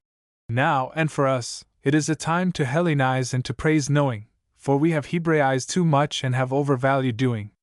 But the habits and discipline received from Hebraism remain for our race an eternal possession. And as humanity is constituted, one must never assign the second rank today without being ready to restore them to the first tomorrow. Sir William W. Hunter, Preface to Orissa. Fourth thesis. To be and not to seem is the end of life. The Greek in the age of Plato admitted praise to be one of the chief incentives to moral virtue, and to most men the opinion of their fellows is a leading principle of action. Hence a certain element of seeming enters into all things. All or almost all desire to appear better than they are, that they may win the esteem or admiration of others. A man of ability can easily feign the language of piety or virtue, and there is an unconscious as well as a conscious hypocrisy which, according to Socrates, is the worst of the two. Again, there is the sophistry of classes and professions. There are the different opinions about themselves and one another which prevail in different ranks of society. There is the bias given to the mind by the study of one department of human knowledge to the exclusion of the rest, and stronger far the prejudice engendered by a pecuniary or party interest in certain tenets. There is the sophistry of law, the sophistry of medicine, the sophistry of politics, the sophistry of theology. All of these disguises wear the appearance of the truth. Some of them are very ancient, and we do not easily disengage ourselves from them, for we have inherited them, and they have become a part of us. The sophistry of an ancient Greek sophist is nothing compared with the sophistry of a religious order, or of a church in which during many ages falsehood has been accumulating, and everything has been said on one side, and nothing on the other. The conventions and customs which we observe in conversation, and the opposition of our interests when we have dealings with one another. The buyer saith, it is not, etc., are always obscuring our sense of truth and right. The sophistry of human nature is far more subtle than the deceit of any one man. Few persons speak freely from their own natures, and scarcely any one dares to think for himself, most of us imperceptibly fall into the opinions of those around us, which we partly help to make. A man who would shake himself loose from them requires great force of mind. He hardly knows where to begin in the search after truth. On every side he is met by the world, which is not an abstraction of theologians, but the most real of all things, being another name for ourselves when regarded collectively and subjected to the influences of society. Then comes Socrates, impressed as no other man ever was, with the unreality and untruthfulness of popular opinion, and tells mankind that they must be and not seem. How are they to be? At any rate, they must have the spirit and desire to be. If they are ignorant, they must acknowledge their ignorance to themselves. If they are conscious of doing evil, they must learn to do well. If they are weak, and have nothing in them which they can call themselves, they must acquire firmness and consistency. If they are indifferent, they must begin to take an interest in the great questions which surround them. They must try to be what they would fain appear in the eyes of their fellowmen. A single individual cannot easily change public opinion, but he can be true and innocent, simple and independent. He can know what he does, and what he does not know, and though not without an effort, he can form a judgment of his own, at least in common matters. In his most secret actions he can show the same high principle, compare Republic, which he shows when supported and watched by public opinion. And on some fitting occasion, on some question of humanity or truth or right, even an ordinary man, from the natural rectitude of his disposition, may be found to take up arms against a whole tribe of politicians and lawyers, and be too much for them. Who is the true and who the false statesman? The true statesman is he who brings order out of disorder, who first organizes and then administers the government of his own country, and having made a nation, seeks to reconcile the national interests with those of Europe and of mankind. He is not a mere theorist, nor yet a dealer in expedients. The whole and the parts grow together in his mind. While the head is conceiving, the hand is executing.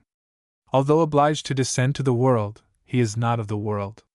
His thoughts are fixed not on power or riches or extension of territory, but on an ideal state, in which all the citizens have an equal chance of health and life, and the highest education is within the reach of all, and the moral and intellectual qualities of every individual are freely developed, and the idea of good is the animating principle of the whole. Not the attainment of freedom alone, or of order alone, but how to unite freedom with order is the problem which he has to solve. The statesman who places before himself these lofty aims has undertaken a task which will call forth all his powers. He must control himself before he can control others. He must know mankind before he can manage them. He has no private likes or dislikes. He does not conceal personal enmity under the disguise of moral or political principle. Such meannesses, into which men too often fall unintentionally, are absorbed in the consciousness of his mission, and in his love for his country and for mankind. He will sometimes ask himself what the next generation will say of him, not because he is careful of posthumous fame, but because he knows that the result of his life as a whole will then be more fairly judged. He will take time for the execution of his plans, not hurrying them on when the mind of a nation is unprepared for them, but like the ruler of the universe himself, working in the appointed time, for he knows that human life, if not long in comparison with eternity, Republic, is sufficient for the fulfillment of many great purposes. He knows, too, that the work will be still going on when he is no longer here, and he will sometimes, especially when his powers are failing, think of that other city of which the pattern is in heaven, Republic. The false politician is the serving man of the state. In order to govern men he becomes like them. Their minds are married in conjunction. They bear themselves like vulgar and tyrannical masters, and he is their obedient servant. The true politician, if he would rule men, must make them like himself. He must educate his party until they cease to be a party. He must breathe into them the spirit which will hereafter give form to their institutions. Politics with him are not a mechanism for seeming what he is not, or for carrying out the will of the majority. Himself a representative man, he is the representative not of the lower but of the higher elements of the nation. There is a better, as well as a worse, public opinion of which he seeks to lay hold, as there is also a deeper current of human affairs in which he is borne up when the waves nearer the shore are threatening him. He acknowledges that he cannot take the world by force. 2 or 3 moves on the political chessboard are all that he can foresee. 2 or 3 weeks' moves on the political chessboard are all that he can foresee. 2 or 3 weeks or months are granted to him in which he can provide against the coming struggle. But he knows also that there are permanent principles of politics which are always tending to the well-being of states: better administration, better education, the reconciliation of conflicting elements, increased security against external enemies. These are not of today or yesterday, but are the same in all times, and under all forms of government. Then when the storm descends and the winds blow, though he knows not beforehand the hour of danger, the pilot, not like Plato's captain in the Republic, half blind and deaf, but with penetrating eye and quick ear, is ready to take command of the ship and guide her into port. The false politician asks not what is true, but what is the opinion of the world, not what is right, but what is expedient. The only measures of which he approves are the measures which will pass. He has no intention of fighting an uphill battle. He keeps the roadway of politics. He is unwilling to incur the persecution and enmity which political convictions would entail upon him. He begins with popularity, and in fair weather sails gallantly along. But unpopularity soon follows him. For men expect their leaders to be better and wiser than themselves, to be their guides in danger, their saviors in extremity. They do not really desire them to obey all the ignorant impulses of the popular mind, and if they fail them in a crisis they are disappointed.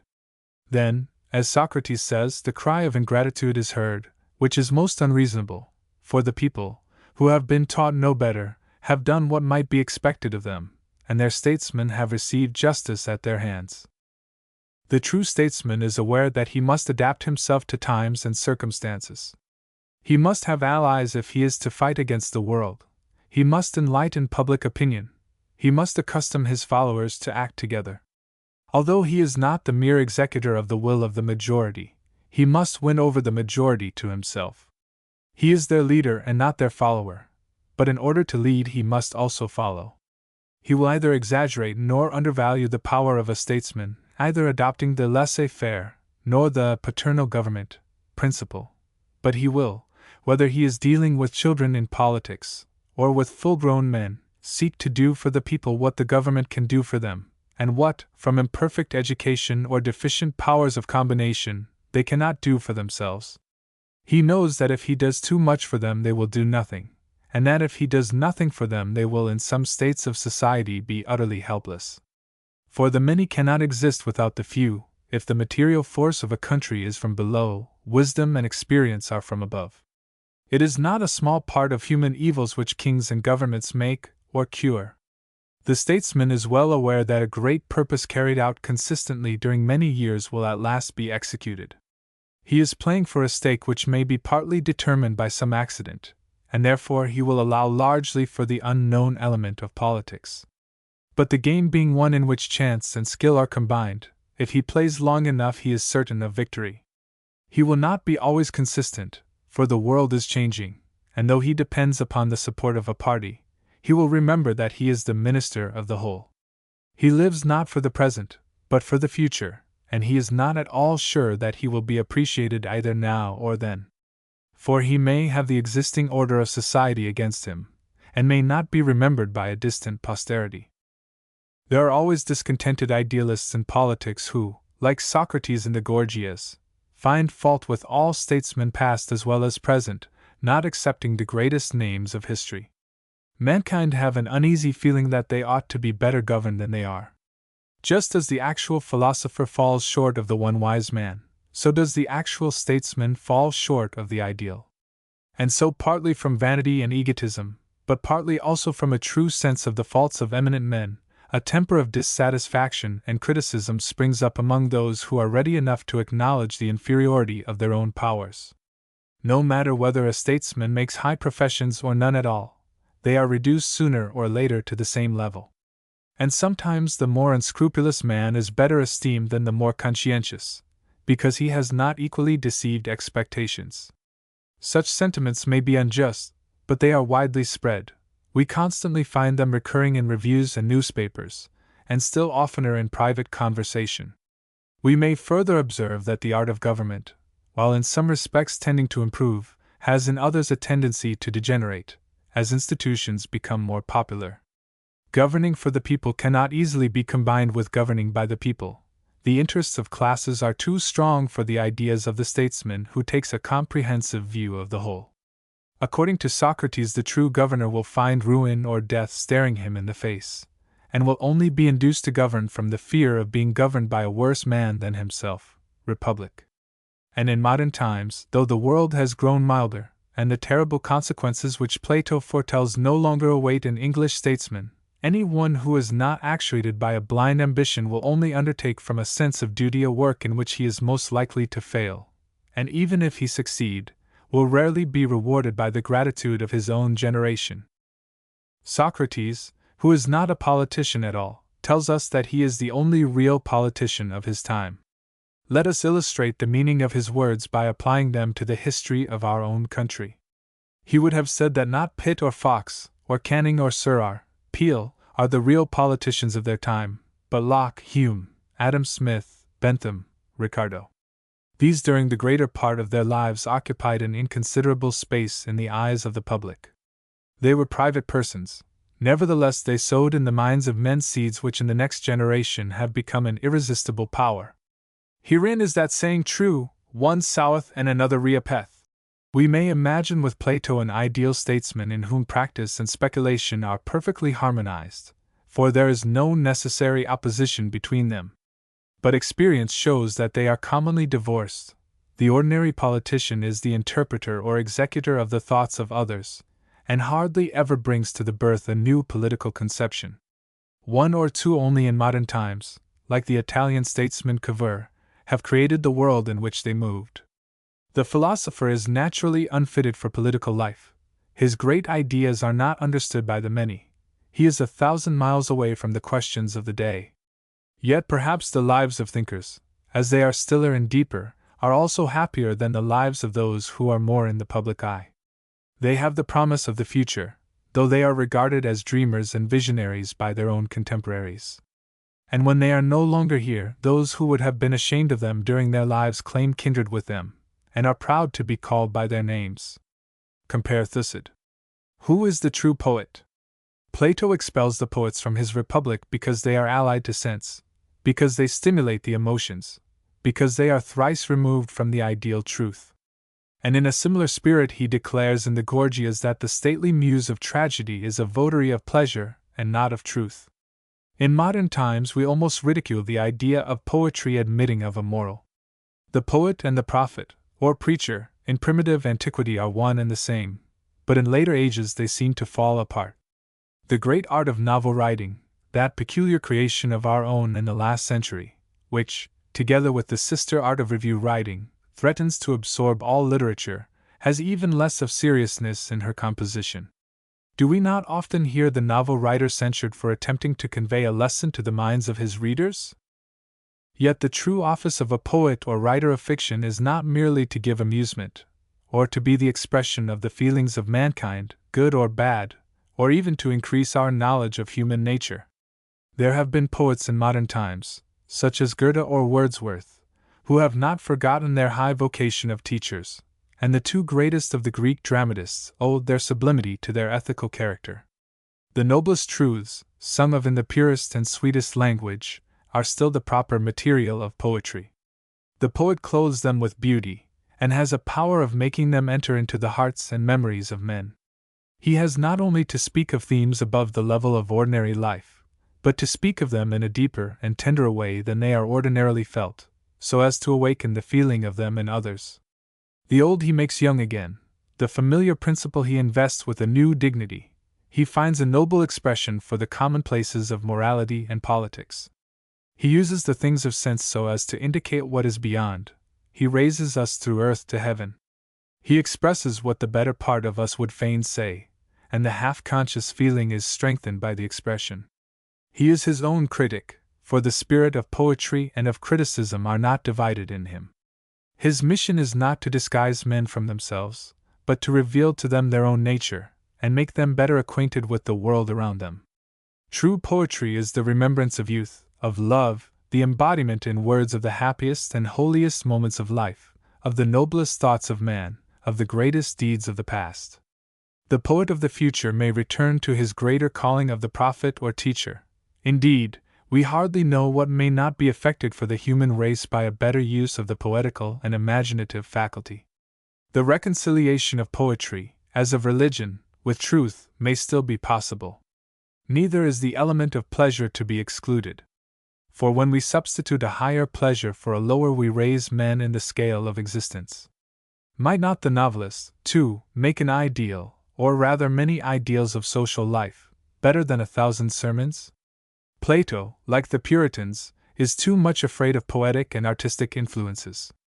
But he is not without a true sense of the noble purposes to which art may be applied. Republic. Modern poetry is often a sort of plaything, or, in Plato's language, a flattery, a sophistry, or sham, in which, without any serious purpose, the poet lends wings to his fancy and exhibits his gifts of language and meter. Such an one seeks to gratify the taste of his readers. He has the savoir-faire, or trick of writing, but he has not the higher spirit of poetry. He has no conception that true art should bring order out of disorder, that it should make provision for the soul's highest interest, that it should be pursued only with a view to the improvement of the citizens. He ministers to the weaker side of human nature. Republic. He idealizes the sensual. He sings the strain of love in the latest fashion. Instead of raising men above themselves, he brings them back to the tyranny of the many masters, from which all his life long a good man has been praying to be delivered.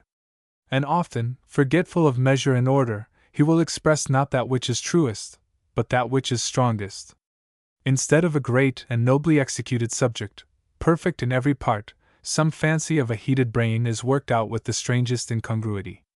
He is not the master of his words, but his words, perhaps borrowed from another, the faded reflection of some French or German or Italian writer, have the better of him. Though we are not going to banish the poets, how can we suppose that such utterances have any healing or life-giving influence on the minds of men? Let us hear the conclusion of the whole matter. Art then must be true, and politics must be true, and the life of man must be true and not a seeming or sham. In all of them order has to be brought out of disorder, truth out of error and falsehood. This is what we mean by the greatest improvement of man. And so, having considered in what way we can best spend the appointed time, we leave the result with God. Plato does not say that God will order all things for the best, compare Phaedo, but he indirectly implies that the evils of this life will be corrected in another. And as we are very far from the best imaginable world at present, Plato here, as in the Phaedo and Republic, supposes a purgatory or place of education for mankind in general, and for a very few a Tartarus or hell. The myth which terminates the dialogue is not the revelation, but rather, like all similar descriptions, whether in the Bible or Plato, the veil of another life. For no visible thing can reveal the invisible. Of this Plato, unlike some commentators on Scripture, is fully aware. Neither will he dogmatize about the manner in which we are born again. Republic. Only he is prepared to maintain the ultimate triumph of truth and right, and declares that no one, not even the wisest of the Greeks, can affirm any other doctrine without being ridiculous. There is a further paradox of ethics, in which pleasure and pain are held to be indifferent, and virtue at the time of action and without regard to consequences is happiness. From this elevation or exaggeration of feeling Plato seems to shrink. He leaves it to the Stoics in a later generation to maintain that when impaled or on the rack the philosopher may be happy. Compare Republic.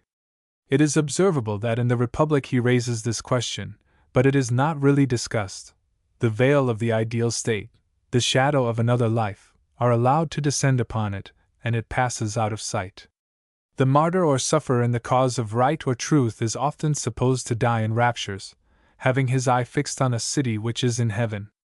But if there were no future, might he not still be happy in the performance of an action which was attended only by a painful death? He himself may be ready to thank God that he was thought worthy to do him the least service, without looking for a reward. The joys of another life may not have been present to his mind at all. Do we suppose that the medieval saint, St. Bernard, St. Francis, St. Catherine of Siena, or the Catholic priest who lately devoted himself to death by a lingering disease that he might solace and help others, was thinking of the sweets of heaven? No, the work was already heaven to him and enough. Much less will the dying patriot be dreaming of the praises of man or of an immortality of fame. The sense of duty, of right, and trust in God will be sufficient, and as far as the mind can reach, in that hour. If he were certain that there were no life to come, he would not have wished to speak or act otherwise than he did in the cause of truth or of humanity. Neither, on the other hand, will he suppose that God has forsaken him, or that the future is to be a mere blank to him. The greatest act of faith, the only faith which cannot pass away, is his who has not known, but yet has believed. A very few among the sons of men have made themselves independent of circumstances, past, present, or to come. He who has attained to such a temper of mind has already present with him eternal life. He needs no arguments to convince him of immortality. He has in him already a principle stronger than death. He who serves man without the thought of reward is deemed to be a more faithful servant than he who works for hire. May not the service of God, which is the more disinterested, be in like manner the higher? And although only a very few in the course of the world's history, Christ himself being one of them, have attained to such a noble conception of God and of the human soul, yet the ideal of them may be present to us, and the remembrance of them be an example to us, and their lives may shed a light on many dark places both of philosophy and theology. The myths of Plato. The myths of Plato are a phenomenon unique in literature. There are 4 longer ones. These occur in the Phaedrus, Phaedo, Gorgias, and Republic.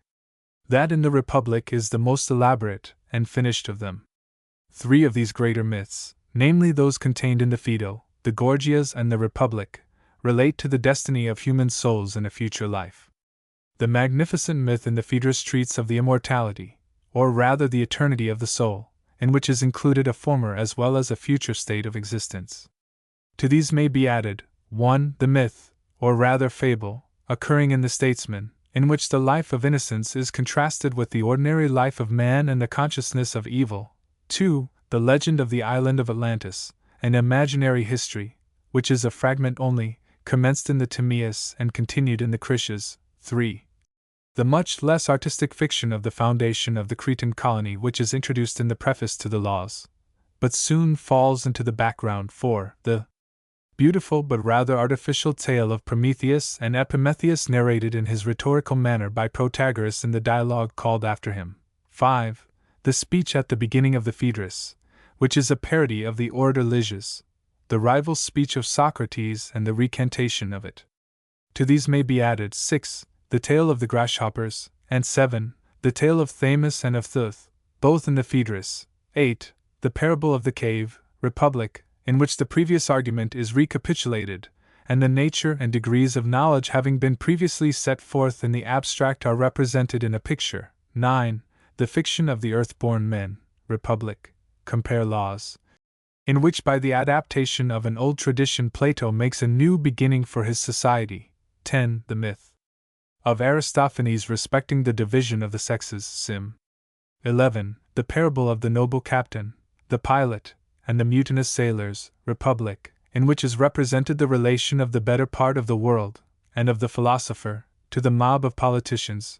12. The ironical tale of the pilot who plies between Athens and Aegina charging only a small payment for saving men from death, the reason being that he is uncertain whether to live or die is better for them. Gore. 13. The treatment of freemen and citizens by physicians and of slaves by their apprentices, a somewhat labored figure of speech intended to illustrate the 2 different ways in which the laws speak to men. Laws. There also occur in Plato continuous images. Some of them extend over several pages, appearing and reappearing at intervals, such as the bees stinging and stingless, paupers and thieves, in the 8th book of the Republic, who are generated in the transition from timocracy to oligarchy, the sun, which is to the visible world what the idea of good is to the intellectual, in the 6th book of the Republic. The composite animal, having the form of a man, but containing under a human skin a lion, and a many-headed monster, Republic the great beast, i.e. the populace, and the wild beast within us, meaning the passions which are always liable to break out, the animated comparisons of the degradation of philosophy by the arts to the dishonored maiden, and of the tyrant to the parricide, who beats his father, having first taken away his arms. The dog, who is your only philosopher, the grotesque and rather paltry image of the argument wandering about without a head, laws, which is repeated, not improved, from the Gorgias, the argument personified as veiling her face, republic, as engaged in a chase, as breaking upon us in a first, second, and third wave. On these figures of speech the changes are rung many times over. It is observable that nearly all these parables or continuous images are found in the Republic. That which occurs in the Theaetetus, of the midwifery of Socrates, is perhaps the only exception. To make the list complete, the mathematical figure of the number of the state, republic, or the numerical interval which separates king from tyrant, should not be forgotten. The myth in the Gorgias is one of those descriptions of another life which, like the sixth Aeneid of Virgil, appear to contain reminiscences of the mysteries. It is a vision of the rewards and punishments which await good and bad men after death. It supposes the body to continue and to be in another world what it has become in this. It includes a paradiso, purgatorio, and inferno, like the sister myths of the Phaedo and the Republic. The inferno is reserved for great criminals only. The argument of the dialogue is frequently referred to, and the meaning breaks through so as rather to destroy the liveliness and consistency of the picture. The structure of the fiction is very slight, the chief point or moral being that in the judgments of another world there is no possibility of concealment. Zeus has taken from men the power of foreseeing death, and brings together the souls both of them, and their judges naked and undisguised at the judgment seat. Both are exposed to view, stripped of the veils and clothes which might prevent them from seeing into or being seen by one another. The myth of the Phaedo is of the same type, but it is more cosmological, and also more poetical. The beautiful and ingenious fancy occurs to Plato that the upper atmosphere is an earth and heaven in one, a glorified earth, fairer and purer than that in which we dwell. As the fishes live in the ocean, mankind are living in a lower sphere, out of which they put their heads for a moment or two and behold the world beyond. The earth which we inhabit is a sediment of the coarser particles which drop from the world above, and is to that heavenly earth what the desert and the shores of the ocean are to us. A part of the myth consists of description of the interior of the earth, which gives the opportunity of introducing several mythological names and of providing places of torment for the wicked. There is no clear distinction of soul and body. The spirits beneath the earth are spoken of as souls only, yet they retain a sort of shadowy form when they cry for mercy on the shores of the lake, and the philosopher alone is said to have got rid of the body. All the three myths in Plato which relate to the world below have a place for repentant sinners, as well as other homes or places for the very good and very bad. It is a natural reflection which is made by Plato elsewhere, that the two extremes of human character are rarely met with, and that the generality of mankind are between them. Hence a place must be found for them. In the myth of the Phaedo they are carried down the river Acheron to the Acherusian lake, where they dwell, and are purified of their evil deeds, and receive the rewards of their good. There are also incurable sinners, who are cast into Tartarus, there to remain as the penalty of atrocious crimes. These suffer everlastingly.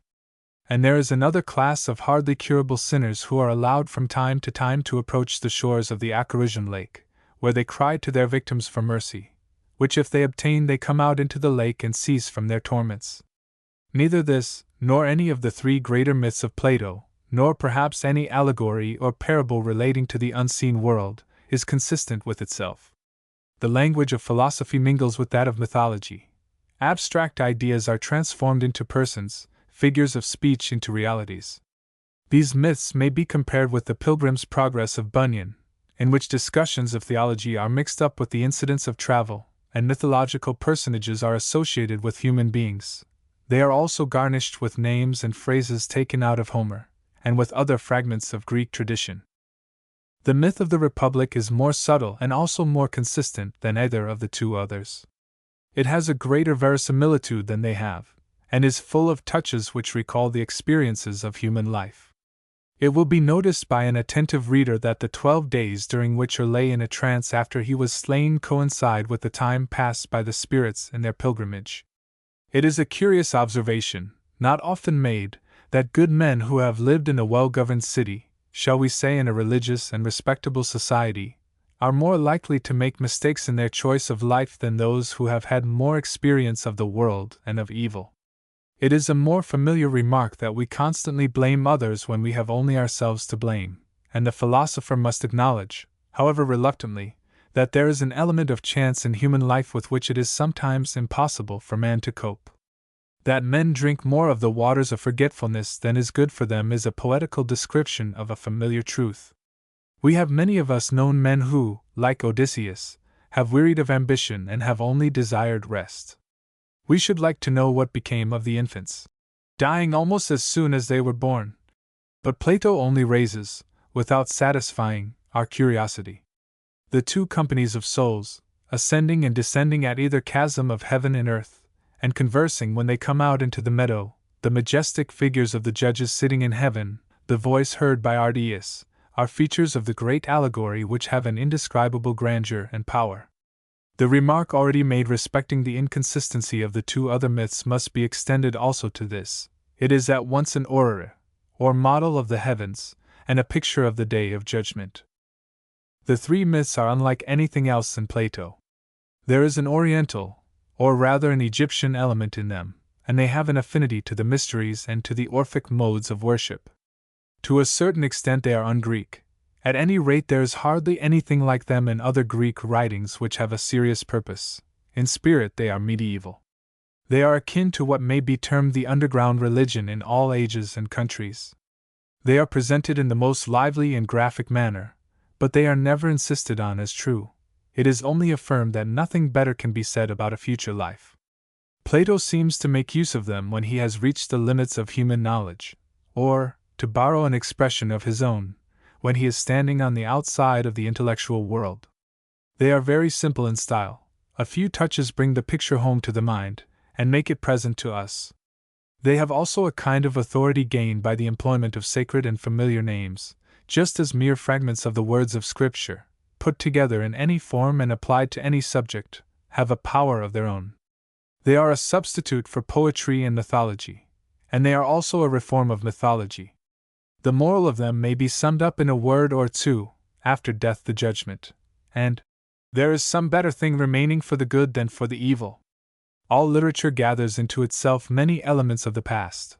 For example, the tale of the earth-born men in the Republic appears at first sight to be an extravagant fancy, but it is restored to propriety when we remember that it is based on a legendary belief. The art of making stories of ghosts and apparitions credible is said to consist in the manner of telling them. The effect is gained by many literary and conversational devices, such as the previous raising of curiosity, the mention of little circumstances, simplicity, picturesqueness, the naturalness of the occasion, and the like. This art is possessed by Plato in a degree which has never been equaled. The myth in the Phaedrus is even greater than the myths which have been already described, but is of a different character. It treats of a former rather than of a future life. It represents the conflict of reason aided by passion or righteous indignation on the one hand, and of the animal lusts and instincts on the other. The soul of man has followed the company of some god, and seen truth in the form of the universal before it was born in this world. Our present life is the result of the struggle which was then carried on. This world is relative to a former world, as it is often projected into a future. We ask the question, where were men before birth? As we likewise inquire, what will become of them after death? The first question is unfamiliar to us, and therefore seems to be unnatural, but if we survey the whole human race, it has been as influential and as widely spread as the other. In the Phaedrus it is really a figure of speech in which the spiritual combat of this life is represented. The majesty and power of the whole passage, especially of what may be called the theme or proem, beginning, "The mind through all her being is immortal," can only be rendered very inadequately in another language. The myth in the Statesman relates to a former cycle of existence, in which men were born of the earth, and by the reversal of the earth's motion had their lives reversed and were restored to youth and beauty. The dead came to life, the old grew middle-aged, and the middle-aged young. The youth became a child, the child an infant, the infant vanished into the earth. The connection between the reversal of the earth's motion and the reversal of human life is of course verbal only, yet Plato, like theologians in other ages, argues from the consistency of the tale to its truth. The new order of the world was immediately under the government of God. It was a state of innocence in which men had neither wants nor cares, in which the earth brought forth all things spontaneously, and God was to man what man now is to the animals. There were no great estates, or families, or private possessions, nor any traditions of the past, because men were all born out of the earth. This is what Plato calls the reign of Kronos, and in like manner he connects the reversal of the earth's motion with some legend of which he himself was probably the inventor. The question is then asked, under which of these two cycles of existence was man the happier, under that of Kronos, which was a state of innocence, or that of Zeus, which is our ordinary life? For a while Plato balances the two sides of the serious controversy, which he has suggested in a figure. The answer depends on another question: what use did the children of Kronos make of their time? They had boundless leisure, and the faculty of discoursing, not only with one another, but with the animals. Did they employ these advantages with a view to philosophy, gathering from every nature some addition to their store of knowledge? Or did they pass their time in eating and drinking and telling stories to one another and to the beasts? In either case there would be no difficulty in answering. But then, as Plato rather mischievously adds, nobody knows what they did, and therefore the doubt must remain undetermined. To the first there succeeds a second epoch. After another natural convulsion, in which the order of the world and of human life is once more reversed, God withdraws his guiding hand, and man is left to the government of himself. The world begins again, and arts and laws are slowly and painfully invented. A secular age succeeds to a theocratical. In this fanciful tale Plato has dropped, or almost dropped, the garb of mythology. He suggests several curious and important thoughts, such as the possibility of a state of innocence, the existence of a world without traditions, and the difference between human and divine government.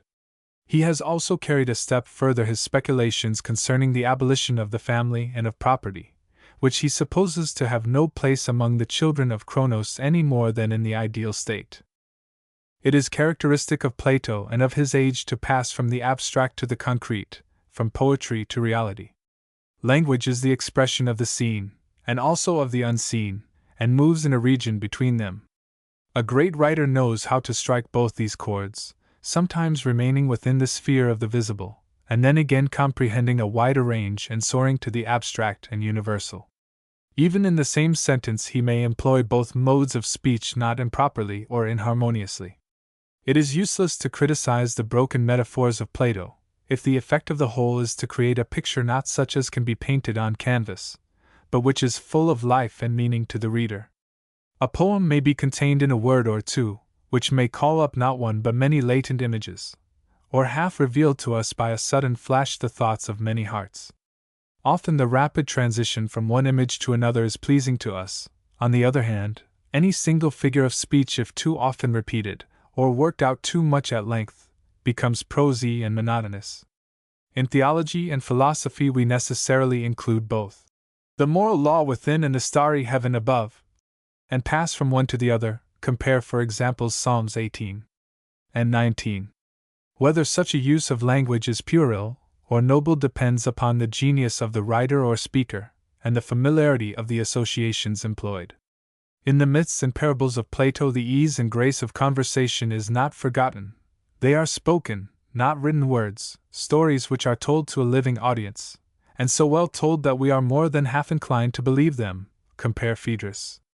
As in conversation too, the striking image or figure of speech is not forgotten, but is quickly caught up, and alluded to again and again, as it would still be in our own day in a genial and sympathetic society. The descriptions of Plato have a greater life and reality than is to be found in any modern writing. This is due to their homeliness and simplicity. Plato can do with words just as he pleases. To him they are indeed more plastic than wax. Republic. We are in the habit of opposing speech and writing, poetry and prose. But he has discovered a use of language in which they are united, which gives a fitting expression to the highest truths, and in which the trifles of courtesy and the familiarities of daily life are not overlooked. Gorgias. By Plato. Translated by Benjamin Jowett. Persons of the dialogue: Callicles, Socrates, Chaerephon, Gorgias, Polus. Scene: the house of Callicles. Callicles, the wise man, as the proverb says, is late for a fray, but not for a feast. Socrates: and are we late for a feast? Callicles: yes, and a delightful feast, for Gorgias has just been exhibiting to us many fine things. Socrates: it is not my fault, Callicles. Our friend Chaerephon is to blame, for he would keep us loitering in the agora. Chaerephon: never mind, Socrates.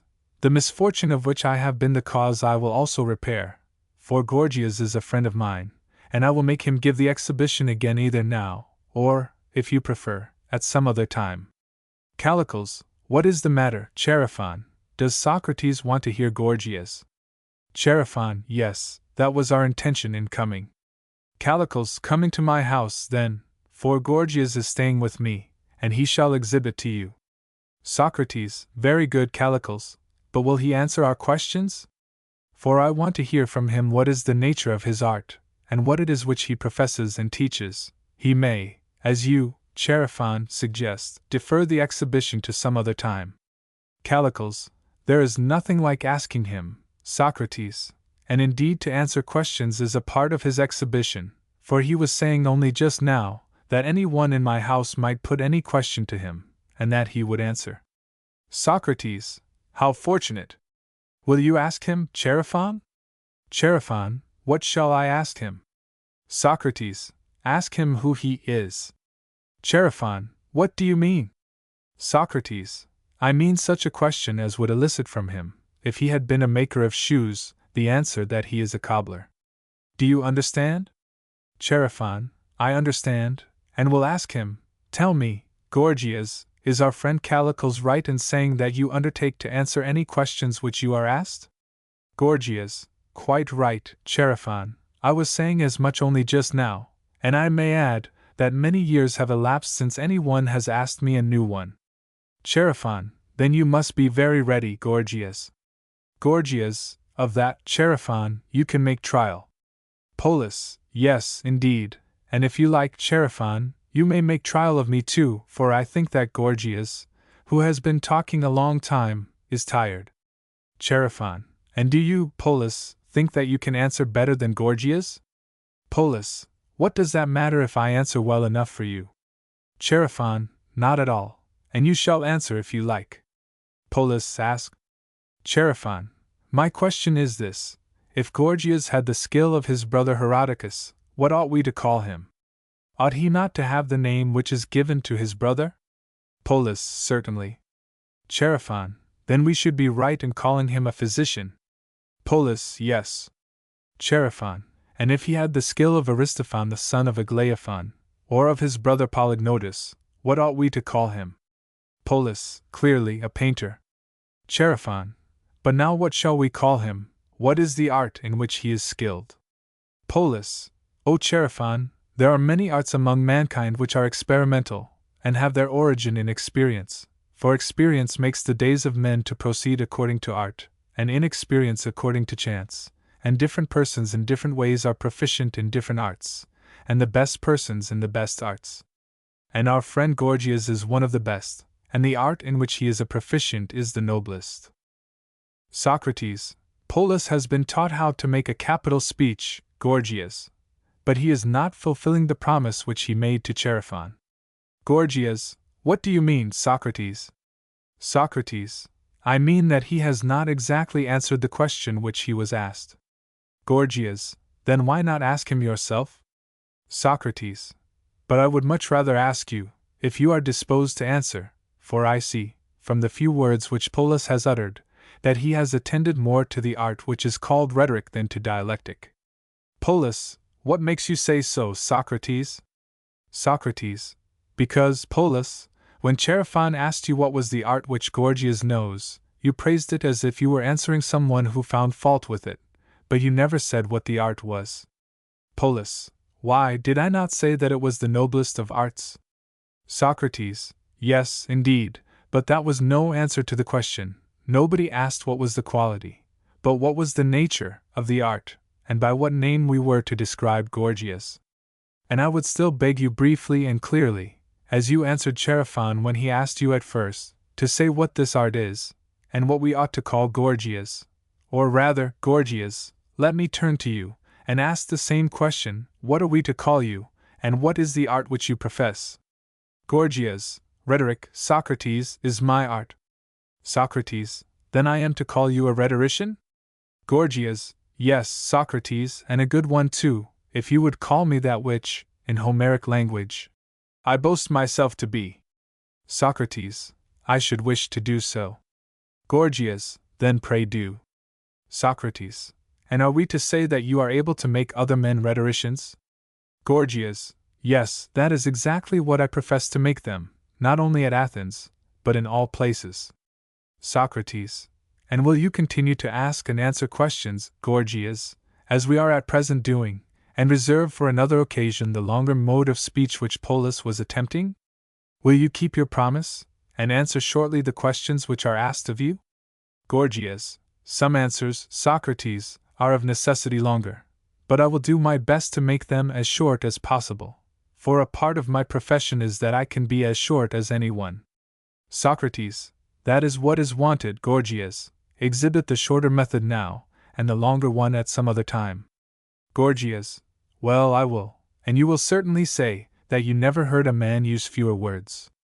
Socrates, very good then. As you profess to be a rhetorician, and a maker of rhetoricians, let me ask you, with what is rhetoric concerned? I might ask with what is weaving concerned, and you would reply, would you not, with the making of garments? Gorgias, yes. Socrates, and music is concerned with the composition of melodies? Gorgias, it is. Socrates, by here, Gorgias, I admire the surpassing brevity of your answers. Gorgias, yes, Socrates, I do think myself good at that. Socrates, I am glad to hear it. Answer me in like manner about rhetoric, with what is rhetoric concerned? Gorgias, with discourse. Socrates, what sort of discourse, Gorgias? Such discourse as would teach the sick under what treatment they might get well. Gorgias, no. Socrates, then rhetoric does not treat of all kinds of discourse? Gorgias, certainly not. Socrates, and yet rhetoric makes men able to speak? Gorgias, yes. Socrates, and to understand that about which they speak? Gorgias, of course. Socrates, but does not the art of medicine, which we were just now mentioning, also make men able to understand and speak about the sick? Gorgias, certainly. Socrates, then medicine also treats of discourse? Gorgias, yes. Socrates, of discourse concerning diseases? Gorgias, just so. Socrates, and does not gymnastic also treat of discourse concerning the good or evil condition of the body? Gorgias, very true. Socrates, and the same, Gorgias, is true of the other arts. All of them treat of discourse concerning the subjects with which they severally have to do. Gorgias, clearly. Socrates, then why, if you call rhetoric the art which treats of discourse, and all the other arts treat of discourse, do you not call them arts of rhetoric? Gorgias, because, Socrates, the knowledge of the other arts has only to do with some sort of external action, as of the hand. But there is no such action of the hand in rhetoric which works and takes effect only through the medium of discourse. And therefore I am justified in saying that rhetoric treats of discourse. Socrates, I am not sure whether I entirely understand you, but I dare say I shall soon know better. Please to answer me a question. You would allow that there are arts? Gorgias, yes. Socrates, as to the arts generally, they are for the most part concerned with doing, and require little or no speaking. In painting, and statuary, and many other arts, the work may proceed in silence, and of such arts I suppose you would say that they do not come within the province of rhetoric. Gorgias, you perfectly conceive my meaning, Socrates. Socrates, but there are other arts which work wholly through the medium of language, and require either no action or very little, as, for example, the arts of arithmetic, of calculation, of geometry, and of playing draughts. In some of these speech is pretty nearly coextensive with action, but in most of them the verbal element is greater. They depend wholly on words for their efficacy and power. And I take your meaning to be that rhetoric is an art of this latter sort? Gorgias, exactly.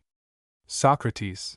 And yet I do not believe that you really mean to call any of these arts rhetoric, although the precise expression which you used was, that rhetoric is an art which works and takes effect only through the medium of discourse. And an adversary who wished to be captious might say, "And so, Gorgias, you call arithmetic rhetoric." But I do not think that you really call arithmetic rhetoric any more than geometry would be so called by you. Gorgias, you are quite right, Socrates, in your apprehension of my meaning. Socrates. Well, then, let me now have the rest of my answer. Seeing that rhetoric is one of those arts which works mainly by the use of words, and there are other arts which also use words, tell me what is that quality in words with which rhetoric is concerned. Suppose that a person asks me about some of the arts which I was mentioning just now. He might say, "Socrates, what is arithmetic?" And I should reply to him, as you replied to me, that arithmetic is one of those arts which take effect through words.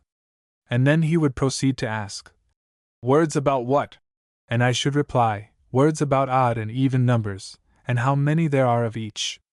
And if he asked again, "What is the art of calculation?" I should say, that also is one of the arts which is concerned wholly with words. And if he further said, "Concerned with what?" I should say, like the clerks in the assembly, as aforesaid, of arithmetic, but with a difference, the difference being that the art of calculation considers not only the quantities of odd and even numbers, but also their numerical relations to themselves and to one another. And suppose, again, I were to say that astronomy is only words, he would ask, "Words about what, Socrates?" And I should answer, that astronomy tells us about the motions of the stars and sun and moon, and their relative swiftness. Gorgias, you would be quite right, Socrates. Socrates. And now let us have from you, Gorgias, the truth about rhetoric, which you would admit, would you not, to be one of those arts which act always and fulfill all their ends through the medium of words? Gorgias. True. Socrates. Words which do what? I should ask. To what class of things do the words which rhetoric uses relate? Gorgias. To the greatest, Socrates, and the best of human things. Socrates. That again, Gorgias, is ambiguous. I am still in the dark, for which are the greatest and best of human things? I dare say that you have heard men singing at feasts the old drinking song, in which the singers enumerate the goods of life, first health, beauty next, thirdly, as the writer of the song says, wealth honestly obtained. Gorgias. Yes, I know the song, but what is your drift?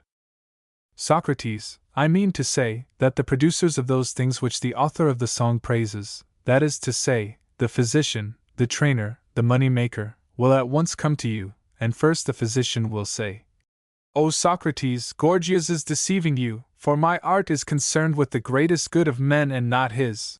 And when I ask, "Who are you?" he will reply, "I am a physician." "What do you mean?" I shall say, "Do you mean that your art produces the greatest good?" "Certainly," he will answer, "for is not health the greatest good?" "What greater good can men have, Socrates?" And after him the trainer will come and say, "I too, Socrates, shall be greatly surprised if Gorgias can show more good of his art than I can show of mine." To him again I shall say, "Who are you, honest friend, and what is your business?" "I am a trainer," he will reply, "and my business is to make men beautiful and strong in body." When I have done with the trainer, there arrives the money-maker, and he, as I expect, will utterly despise them all. "Consider, Socrates," he will say, "whether Gorgias or anyone else can produce any greater good than wealth." "Well, you and I say to him, and are you a creator of wealth?" "Yes," he replies. "And who are you?" "A money-maker." "And do you consider wealth to be the greatest good of man?" "Of course," will be his reply. And we shall rejoin, "Yes, but our friend Gorgias contends that his art produces a greater good than yours." And then he will be sure to go on and ask, "What good?" Let Gorgias answer. Now I want you, Gorgias, to imagine that this question is asked of you by them and by me. What is that which, as you say, is the greatest good of man, and of which you are the creator? Answer us. Gorgias.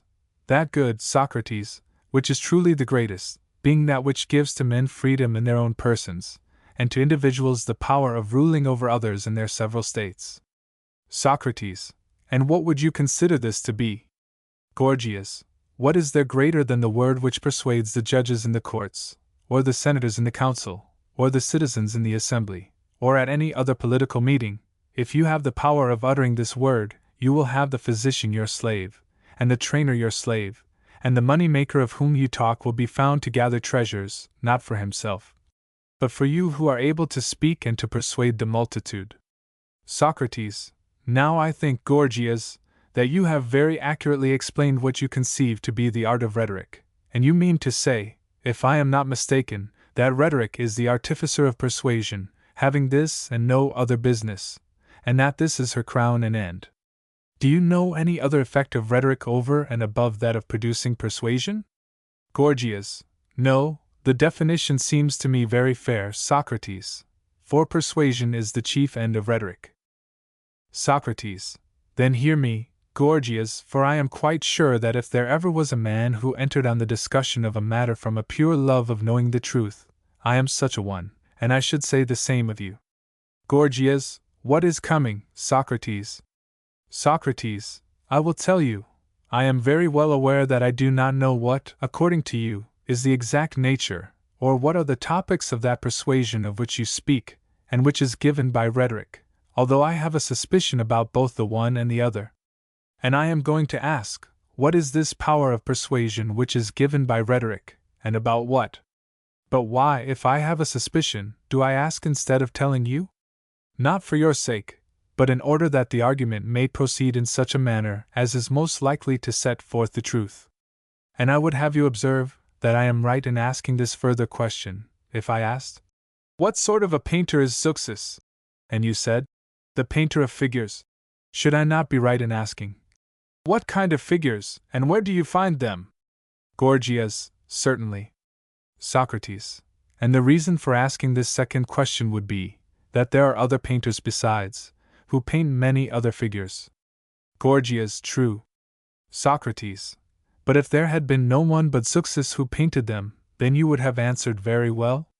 Gorgias. Quite so. Socrates. Now I want to know about rhetoric in the same way. Is rhetoric the only art which brings persuasion, or do other arts have the same effect? I mean to say, does he who teaches anything persuade men of that which he teaches or not? Gorgias. He persuades, Socrates, there can be no mistake about that. Socrates. Again, if we take the arts of which we were just now speaking, do not arithmetic and the arithmeticians teach us the properties of number?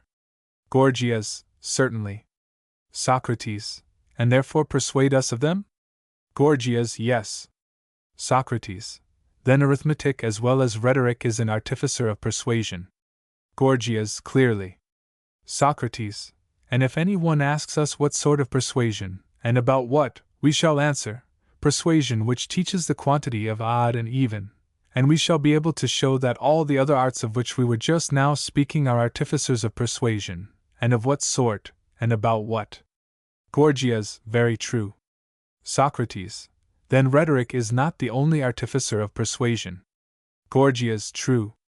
Socrates. Seeing, then, that not only rhetoric works by persuasion, but that other arts do the same, as in the case of the painter, a question has arisen which is a very fair one. Of what persuasion is rhetoric the artificer, and about what? Is not that a fair way of putting the question? Gorgias. I think so. Socrates. Then, if you approve the question, Gorgias, what is the answer? Gorgias. I answer, Socrates, that rhetoric is the art of persuasion in courts of law and other assemblies, as I was just now saying, and about the just and unjust. Socrates. And that, Gorgias, was what I was suspecting to be your notion, yet I would not have you wonder if by and by I am found repeating a seemingly plain question, for I asked not in order to confuse you, but as I was saying that the argument may proceed consecutively, and that we may not get the habit of anticipating and suspecting the meaning of one another's words. I would have you develop your own views in your own way, whatever may be your hypothesis. Gorgias, I think that you are quite right, Socrates. Socrates, then let me raise another question. There is such a thing as having learned? Gorgias, yes. Socrates, and there is also having believed? Gorgias, yes. Socrates, and is the having learned the same as having believed? And are learning and belief the same things? Gorgias, in my judgment, Socrates, they are not the same. Socrates, and your judgment is right, as you may ascertain in this way. If a person were to say to you, "Is there, Gorgias, a false belief as well as a true?" you would reply, if I am not mistaken, that there is. Gorgias, yes. Socrates, well, but is there a false knowledge as well as a true? Gorgias, no. Socrates, no, indeed, and this again proves that knowledge and belief differ. Gorgias, very true. Socrates, and yet those who have learned as well as those who have believed are persuaded? Gorgias, just so. Socrates, shall we then assume two sorts of persuasion, one which is the source of belief without knowledge, as the other is of knowledge? Gorgias, by all means. Socrates, and which sort of persuasion does rhetoric create in courts of law and other assemblies about the just and unjust, the sort of persuasion which gives belief without knowledge, or that which gives knowledge? Gorgias, clearly, Socrates, that which only gives belief. Socrates, then rhetoric, as would appear, is the artificer of a persuasion which creates belief about the just and unjust, but gives no instruction about them. Gorgias, true. Socrates, and the rhetorician does not instruct the courts of law or other assemblies about things just and unjust, but he creates belief about them, for no one can be supposed to instruct such a vast multitude about such high matters in a short time? Gorgias, certainly not. Socrates, come then, and let us see what we really mean about rhetoric, for I do not know what my own meaning is as yet. When the assembly meets to elect a physician or a shipwright or any other craftsman, will the rhetorician be taken into counsel? Surely not. For at every election he ought to be chosen who is most skilled, and again, when walls have to be built or harbors or docks to be constructed, not the rhetorician but the master workman will advise, or when generals have to be chosen and an order of battle arranged, or a position taken, then the military will advise and not the rhetoricians. What do you say, Gorgias? Since you profess to be a rhetorician and a maker of rhetoricians, I cannot do better than learn the nature of your art from you. And here let me assure you that I have your interest in view as well as my own. For likely enough some one or other of the young men present might desire to become your pupil, and in fact I see some, and a good many too, who have this wish, but they would be too modest to question you. And therefore when you are interrogated by me, I would have you imagine that you are interrogated by them. What is the use of coming to you, Gorgias? They will say. About what will you teach us to advise the state, about the just and unjust only, or about those other things also which Socrates has just mentioned? How will you answer them? Gorgias, I like your way of leading us on, Socrates, and I will endeavor to reveal to you the whole nature of rhetoric. You must have heard, I think, that the docks and the walls of the Athenians and the plan of the harbor were devised in accordance with the counsels, partly of Themistocles, and partly of Pericles, and not at the suggestion of the builders. Socrates, such is the tradition, Gorgias, about Themistocles, and I myself heard the speech of Pericles when he advised us about the middle wall. Gorgias, and you will observe, Socrates, that when a decision has to be given in such matters the rhetoricians are the advisers, they are the men who win their point. Socrates, I had that in my admiring mind, Gorgias, when I asked what is the nature of rhetoric, which always appears to me, when I look at the matter in this way, to be a marvel of greatness. Gorgias, a marvel, indeed, Socrates, if you only knew how rhetoric comprehends and holds under her sway all the inferior arts. Let me offer you a striking example of this. On several occasions I have been with my brother Herodicus or some other physician to see one of his patients, who would not allow the physician to give him medicine, or apply the knife or hot iron to him, and I have persuaded him to do for me what he would not do for the physician just by the use of rhetoric. And I say that if a rhetorician and a physician were to go to any city, and had there to argue in the ecclesia or any other assembly as to which of them should be elected state physician, the physician would have no chance. But he who could speak would be chosen if he wished, and in a contest with a man of any other profession the rhetorician more than any one would have the power of getting himself chosen. For he can speak more persuasively to the multitude than any of them, and on any subject. Such is the nature and power of the art of rhetoric. And yet, Socrates, rhetoric should be used like any other competitive art, not against everybody. The rhetorician ought not to abuse his strength any more than a pugilist or pancratiast or other master of fence. Because he has powers which are more than a match either for friend or enemy, he ought not therefore to strike, stab, or slay his friends. Suppose a man to have been trained in the palestra and to be a skillful boxer, he in the fullness of his strength goes and strikes his father or mother or one of his familiars or friends. But that is no reason why the trainers or fencing masters should be held in detestation or banished from the city, surely not. For they taught their art for a good purpose, to be used against enemies and evildoers, in self-defense not in aggression, and others have perverted their instructions, and turned to a bad use their own strength and skill. But not on this account are the teachers bad, either is the art in fault, or bad in itself. I should rather say that those who make a bad use of the art are to blame. And the same argument holds good of rhetoric. For the rhetorician can speak against all men and upon any subject. In short, he can persuade the multitude better than any other man of anything which he pleases. But he should not therefore seek to defraud the physician or any other artist of his reputation merely because he has the power. He ought to use rhetoric fairly, as he would also use his athletic powers. And if after having become a rhetorician he makes a bad use of his strength and skill, his instructor surely ought not on that account to be held in detestation or banished. For he was intended by his teacher to make a good use of his instructions, but he abuses them. And therefore he is the person who ought to be held in detestation, banished, and put to death, and not his instructor. Socrates, you, Gorgias, like myself, have had great experience of disputations, and you must have observed, I think, that they do not always terminate in mutual edification, or in the definition by either party of the subjects which they are discussing, but disagreements are apt to arise. Somebody says that another has not spoken truly or clearly, and then they get into a passion and begin to quarrel.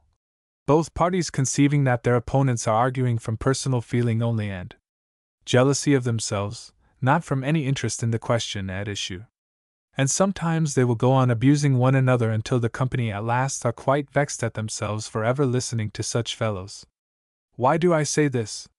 Why, because I cannot help feeling that you are now saying what is not quite consistent or accordant with what you were saying at first about rhetoric. And I am afraid to point this out to you, lest you should think that I have some animosity against you, and that I speak, not for the sake of discovering the truth, but from jealousy of you. Now if you are one of my sort, I should like to cross-examine you, but if not I will let you alone. And what is my sort? You will ask. I am one of those who are very willing to be refuted if I say anything which is not true, and very willing to refute any one else who says what is not true, and quite as ready to be refuted as to refute. For I hold that this is the greater gain of the two, just as the gain is greater of being cured of a very great evil than of curing another. For I imagine that there is no evil which a man can endure so great as an erroneous opinion about the matters of which we are speaking, and if you claim to be one of my sort, let us have the discussion out, but if you would rather have done, no matter, let us make an end of it. Gorgias, I should say, Socrates, that I am quite the man whom you indicate, but perhaps we ought to consider the audience, for, before you came, I had already given a long exhibition, and if we proceed the argument may run on to a great length. And therefore I think that we should consider whether we may not be detaining some part of the company when they are wanting to do something else. Chaerephon, you hear the audience cheering, Gorgias and Socrates, which shows their desire to listen to you, and for myself, heaven forbid that I should have any business on hand which would take me away from a discussion so interesting and so ably maintained. Callicles, by the gods, Chaerephon, although I have been present at many discussions, I doubt whether I was ever so much delighted before, and therefore if you go on discoursing all day I shall be the better pleased. Socrates, I may truly say, Callicles, that I am willing, if Gorgias is. Gorgias, after all this, Socrates, I should be disgraced if I refused, especially as I have promised to answer all comers, in accordance with the wishes of the company. Then, do you begin, and ask of me any question which you like. Socrates, let me tell you then, Gorgias, what surprises me in your words, though I dare say that you may be right, and I may have misunderstood your meaning. You say that you can make any man, who will learn of you, a rhetorician? Gorgias, yes. Socrates, do you mean that you will teach him to gain the ears of the multitude on any subject, and this not by instruction but by persuasion? Gorgias, quite so. Socrates, you were saying, in fact, that the rhetorician will have greater powers of persuasion than the physician even in a matter of health? Gorgias, yes, with the multitude, that is. Socrates, you mean to say, with the ignorant, for with those who know he cannot be supposed to have greater powers of persuasion. Gorgias, very true. Socrates, but if he is to have more power of persuasion than the physician, he will have greater power than he who knows. Gorgias, certainly. Socrates, although he is not a physician, is he? Gorgias, no. Socrates, and he who is not a physician must, obviously, be ignorant of what the physician knows. Gorgias, clearly. Socrates, then, when the rhetorician is more persuasive than the physician, the ignorant is more persuasive with the ignorant than he who has knowledge? Is not that the inference? Gorgias, in the case supposed, yes. Socrates, and the same holds of the relation of rhetoric to all the other arts. The rhetorician need not know the truth about things. He has only to discover some way of persuading the ignorant that he has more knowledge than those who know. Gorgias, yes, Socrates, and is not this a great comfort, not to have learned the other arts, but the art of rhetoric only, and yet to be in no way inferior to the professors of them? Socrates, whether the rhetorician is or not inferior on this account is a question which we will hereafter examine if the inquirer is likely to be of any service to us. But I would rather begin by asking, whether he is or is not as ignorant of the just and unjust, base and honorable, good and evil, as he is of medicine and the other arts. I mean to say, does he really know anything of what is good and evil, base or honorable, just or unjust in them, or has he only a way with the ignorant of persuading them that he not knowing is to be esteemed to know more about these things than someone else who knows? Or must the pupil know these things and come to you knowing them before he can acquire the art of rhetoric? If he is ignorant, you who are the teacher of rhetoric will not teach him, it is not your business, but you will make him seem to the multitude to know them, when he does not know them, and seem to be a good man, when he is not. Or will you be unable to teach him rhetoric at all, unless he knows the truth of these things first? What is to be said about all this? By heavens, Gorgias, I wish that you would reveal to me the power of rhetoric, as you were saying that you would. Gorgias, well, Socrates, I suppose that if the pupil does chance not to know them, he will have to learn of me these things as well. Socrates, say no more, for there you are right, and so he whom you make a rhetorician must either know the nature of the just and unjust already, or he must be taught by you. Gorgias, certainly. Socrates, well, and is not he who has learned carpentering a carpenter? Gorgias, yes. Socrates, and he who has learned music a musician? Gorgias, yes.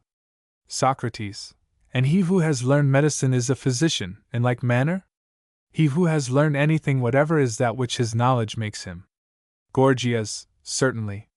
Socrates, and in the same way, he who has learned what is just. Gorgias, to be sure. Socrates, and he who is just may be supposed to do what is just? Gorgias, yes. Socrates, and must not the just man always desire to do what is just? Gorgias, that is clearly the inference. Socrates, surely then the just man will never consent to do injustice. Gorgias, certainly not. Socrates, and according to the argument the rhetorician must be a just man? Gorgias, yes. Socrates, and will therefore never be willing to do injustice? Gorgias, clearly not. Socrates, But do you remember saying just now that the trainer is not to be accused or banished if the pugilist makes a wrong use of his pugilistic art, and in like manner, if the rhetorician makes a bad and unjust use of his rhetoric, that is not to be laid to the charge of his teacher, who is not to be banished, but the wrongdoer himself who made a bad use of his rhetoric, he is to be banished. Was not that said? Gorgias: Yes, it was. Socrates: But now we are affirming that the aforesaid rhetorician will never have done injustice at all. Gorgias: True. Socrates: And at the very outset, Gorgias, it was said that rhetoric treated of discourse, not, like arithmetic, about odd and even, but about just and unjust? Was not this said? Gorgias: Yes. Socrates: I was thinking at the time, when I heard you saying so, that rhetoric, which is always discoursing about justice, could not possibly be an unjust thing. But when you added, shortly afterwards, that the rhetorician might make a bad use of rhetoric, I noted with surprise the inconsistency into which you had fallen, and I said that if you thought, as I did, that there was a gain in being refuted, there would be an advantage in going on with the question, but if not, I would leave off. And in the course of our investigations, as you will see yourself, the rhetorician has been acknowledged to be incapable of making an unjust use of rhetoric, or of willingness to do injustice. By the dog, Gorgias, there will be a great deal of discussion, before we get at the truth of all this. Polus: And do even you, Socrates, seriously believe what you are now saying about rhetoric? What? Because Gorgias was ashamed to deny that the rhetorician knew the just and the honorable and the good, and admitted that to any one who came to him ignorant of them he could teach them, and then out of this admission there arose a contradiction, the thing which you dearly love, and to which not he, but you, brought the argument by your captious questions. Do you seriously believe that there is any truth in all this? For will any one ever acknowledge that he does not know, or cannot teach, the nature of justice? The truth is, that there is great want of manners in bringing the argument to such a pass. Socrates: Illustrious Polus, the reason why we provide ourselves with friends and children is, that when we get old and stumble, a younger generation may be at hand to set us on our legs again in our words and in our actions. And now, if I and Gorgias are stumbling, here are you who should raise us up, and I for my part engage to retract any error into which you may think that I have fallen upon one condition. Polus: What condition? Socrates: That you contract, Polus, the prolixity of speech in which you indulged at first. Polus: What? Do you mean that I may not use as many words as I please? Socrates: Only to think, my friend, that having come on a visit to Athens, which is the most free-spoken state in Hellas, you when you got there, and you alone, should be deprived of the power of speech, that would be hard indeed. But then consider my case. Shall not I be very hardly used, if, when you are making a long oration, and refusing to answer what you are asked, I am compelled to stay and listen to you, and may not go away? I say rather, if you have a real interest in the argument, or, to repeat my former expression, have any desire to set it on its legs, take back any statement which you please, and in your turn ask and answer, like myself and Gorgias. Refute and be refuted, for I suppose that you would claim to know what Gorgias knows, would you not? Polus: Yes. Socrates: And you, like him, invite anyone to ask you about anything which he pleases, and you will know how to answer him? Polus: To be sure. Socrates: And now, which will you do, ask or answer? Polus: I will ask. And do you answer me, Socrates, the same question which Gorgias, as you suppose, is unable to answer: What is rhetoric? Socrates: Do you mean what sort of an art? Polus: Yes. Socrates: To say the truth, Polus, it is not an art at all, in my opinion. Polus: Then what, in your opinion, is rhetoric? Socrates: A thing which, as I was lately reading in a book of yours, you say that you have made an art. Polus: What thing? Socrates: I should say a sort of experience. Polus: Does rhetoric seem to you to be an experience? Socrates: That is my view, but you may be of another mind. Polus: An experience in what? Socrates: An experience in producing a sort of delight and gratification. Polus: And if able to gratify others, Must not rhetoric be a fine thing? Socrates, what are you saying, Polus? Why do you ask me whether rhetoric is a fine thing or not, when I have not as yet told you what rhetoric is? Polus, did I not hear you say that rhetoric was a sort of experience? Socrates, will you, who are so desirous to gratify others, afford a slight gratification to me? Polus, I will. Socrates, will you ask me, what sort of an art is cookery? Polus, what sort of an art is cookery? Socrates, not an art at all, Polus. Polus, what then? Socrates, I should say an experience. Polus, in what? I wish that you would explain to me. Socrates, an experience in producing a sort of delight and gratification, Polus. Polus, then are cookery and rhetoric the same? Socrates, no, they are only different parts of the same profession. Polus, of what profession? Socrates, I am afraid that the truth may seem discourteous, and I hesitate to answer, lest Gorgias should imagine that I am making fun of his own profession. For whether or not this is that art of rhetoric which Gorgias practices I really cannot tell.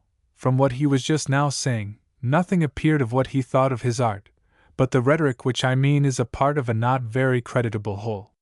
Gorgias, a part of what, Socrates? Say what you mean, and never mind me. Socrates, in my opinion then, Gorgias, the whole of which rhetoric is a part is not an art at all, but the habit of a bold and ready wit, which knows how to manage mankind. This habit I sum up under the word flattery, and it appears to me to have many other parts, one of which is cookery, which may seem to be an art, but, as I maintain, is only an experience or routine and not an art. Another part is rhetoric, and the art of attiring and sophistry are two others. Thus there are 4 branches, and 4 different things answering to them. And Polus may ask, if he likes, for he has not as yet been informed, what part of flattery is rhetoric. He did not see that I had not yet answered him when he proceeded to ask a further question, whether I do not think rhetoric a fine thing? But I shall not tell him whether rhetoric is a fine thing or not until I have first answered. What is rhetoric? For that would not be right, Polus. But I shall be happy to answer, if you will ask me, what part of flattery is rhetoric? Polus, I will ask, and do you answer? What part of flattery is rhetoric? Socrates, will you understand my answer? Rhetoric, according to my view, is the ghost or counterfeit of a part of politics. Polus, and noble or ignoble? Socrates, ignoble, I should say, if I am compelled to answer, for I call what is bad ignoble, though I doubt whether you understand what I was saying before. Gorgias, indeed, Socrates, I cannot say that I understand myself. Socrates, I do not wonder, Gorgias, for I have not as yet explained myself, and our friend Polus, cold by name and cold by nature, is apt to run away. This is an untranslatable play on the name, Polus, which means a colt. Gorgias, never mind him, but explain to me what you mean by saying that rhetoric is the counterfeit of a part of politics. Socrates, I will try, then, to explain my notion of rhetoric, and if I am mistaken, my friend Polus shall refute me. We may assume the existence of bodies and of souls? Gorgias, of course. Socrates, you would further admit that there is a good condition of either of them? Gorgias, yes. Socrates, which condition may not be really good, but good only in appearance? I mean to say, that there are many persons who appear to be in good health, and whom only a physician or trainer will discern at first sight not to be in good health. Gorgias, true. Socrates, and this applies not only to the body, but also to the soul. In either there may be that which gives the appearance of health, and not the reality. Gorgias, yes, certainly. Socrates, and now I will endeavor to explain to you more clearly what I mean. The soul and body being two, have 2 arts corresponding to them. There is the art of politics attending on the soul, and another art attending on the body, of which I know no single name, but which may be described as having 2 divisions, one of them gymnastic, and the other medicine. And in politics there is a legislative part, which answers to gymnastic, as justice does to medicine, and the 2 parts run into one another, justice having to do with the same subject as legislation, and medicine with the same subject as gymnastic, but with a difference. Now, seeing that there are these 4 arts, 2 attending on the body and 2 on the soul for their highest good, flattery, knowing, or rather guessing their natures, has distributed herself into 4 shams or simulations of them. She puts on the likeness of some one or other of them, and pretends to be that which she simulates, and having no regard for men's highest interests, is ever making pleasure the bait of the unwary, and deceiving them into the belief that she is of the highest value to them. Cookery simulates the disguise of medicine, and pretends to know what food is the best for the body, and if the physician and the cook had to enter into a competition in which children were the judges, or men who had no more sense than children, as to which of them best understands the goodness or badness of food, the physician would be starved to death. A flattery I deem this to be, and of an ignoble sort, Polus, for to you I am now addressing myself, because it aims at pleasure without any thought of the best. An art I do not call it, but only an experience, because it is unable to explain or to give a reason of the nature of its own applications. And I do not call any irrational thing an art, but if you dispute my words, I am prepared to argue in defense of them. Cookery, then, I maintain to be a flattery which takes the form of medicine, and tiring, in like manner, is a flattery which takes the form of gymnastic, and is knavish, false, ignoble, illiberal, working deceitfully by the help of lines, and colors, and enamels, and garments, and making men affect a spurious beauty to the neglect of the true beauty which is given by gymnastic. I would rather not be tedious, and therefore I will only say, after the manner of the geometricians, for I think that by this time you will be able to follow. As tiring, gymnastic, cookery, medicine. Or rather, as tiring, gymnastic, sophistry, legislation. And as cookery, medicine, rhetoric, justice. And this, I say, is the natural difference between the rhetorician and the sophist, but by reason of their near connection, they are apt to be jumbled up together. Either do they know what to make of themselves, nor do other men know what to make of them. For if the body presided over itself, and were not under the guidance of the soul, and the soul did not discern and discriminate between cookery and medicine, but the body was made the judge of them, and the rule of judgment was the bodily delight which was given by them, then the word of Anaxagoras, that word with which you, friend Polus, are so well acquainted, would prevail far and wide. Chaos would come again, and cookery, health, and medicine would mingle in an indiscriminate mass. And now I have told you my notion of rhetoric, which is, in relation to the soul, what cookery is to the body. I may have been inconsistent in making a long speech, when I would not allow you to discourse at length. But I think that I may be excused, because you did not understand me, and could make no use of my answer when I spoke shortly, and therefore I had to enter into an explanation. And if I show an equal inability to make use of yours, I hope that you will speak at equal length. But if I am able to understand you, let me have the benefit of your brevity, as is only fair, and now you may do what you please with my answer. Polus, what do you mean? Do you think that rhetoric is flattery? Socrates, nay, I said a part of flattery. If at your age, Polus, you cannot remember, what will you do by and by, when you get older?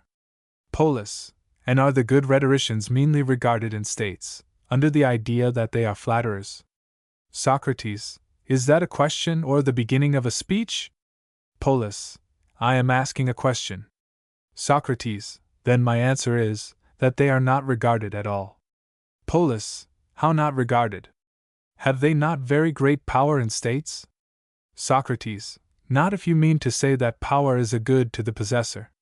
Polus, and that is what I do mean to say. Socrates, then, if so, I think that they have the least power of all the citizens. Polus, what? Are they not like tyrants? They kill and despoil and exile anyone whom they please.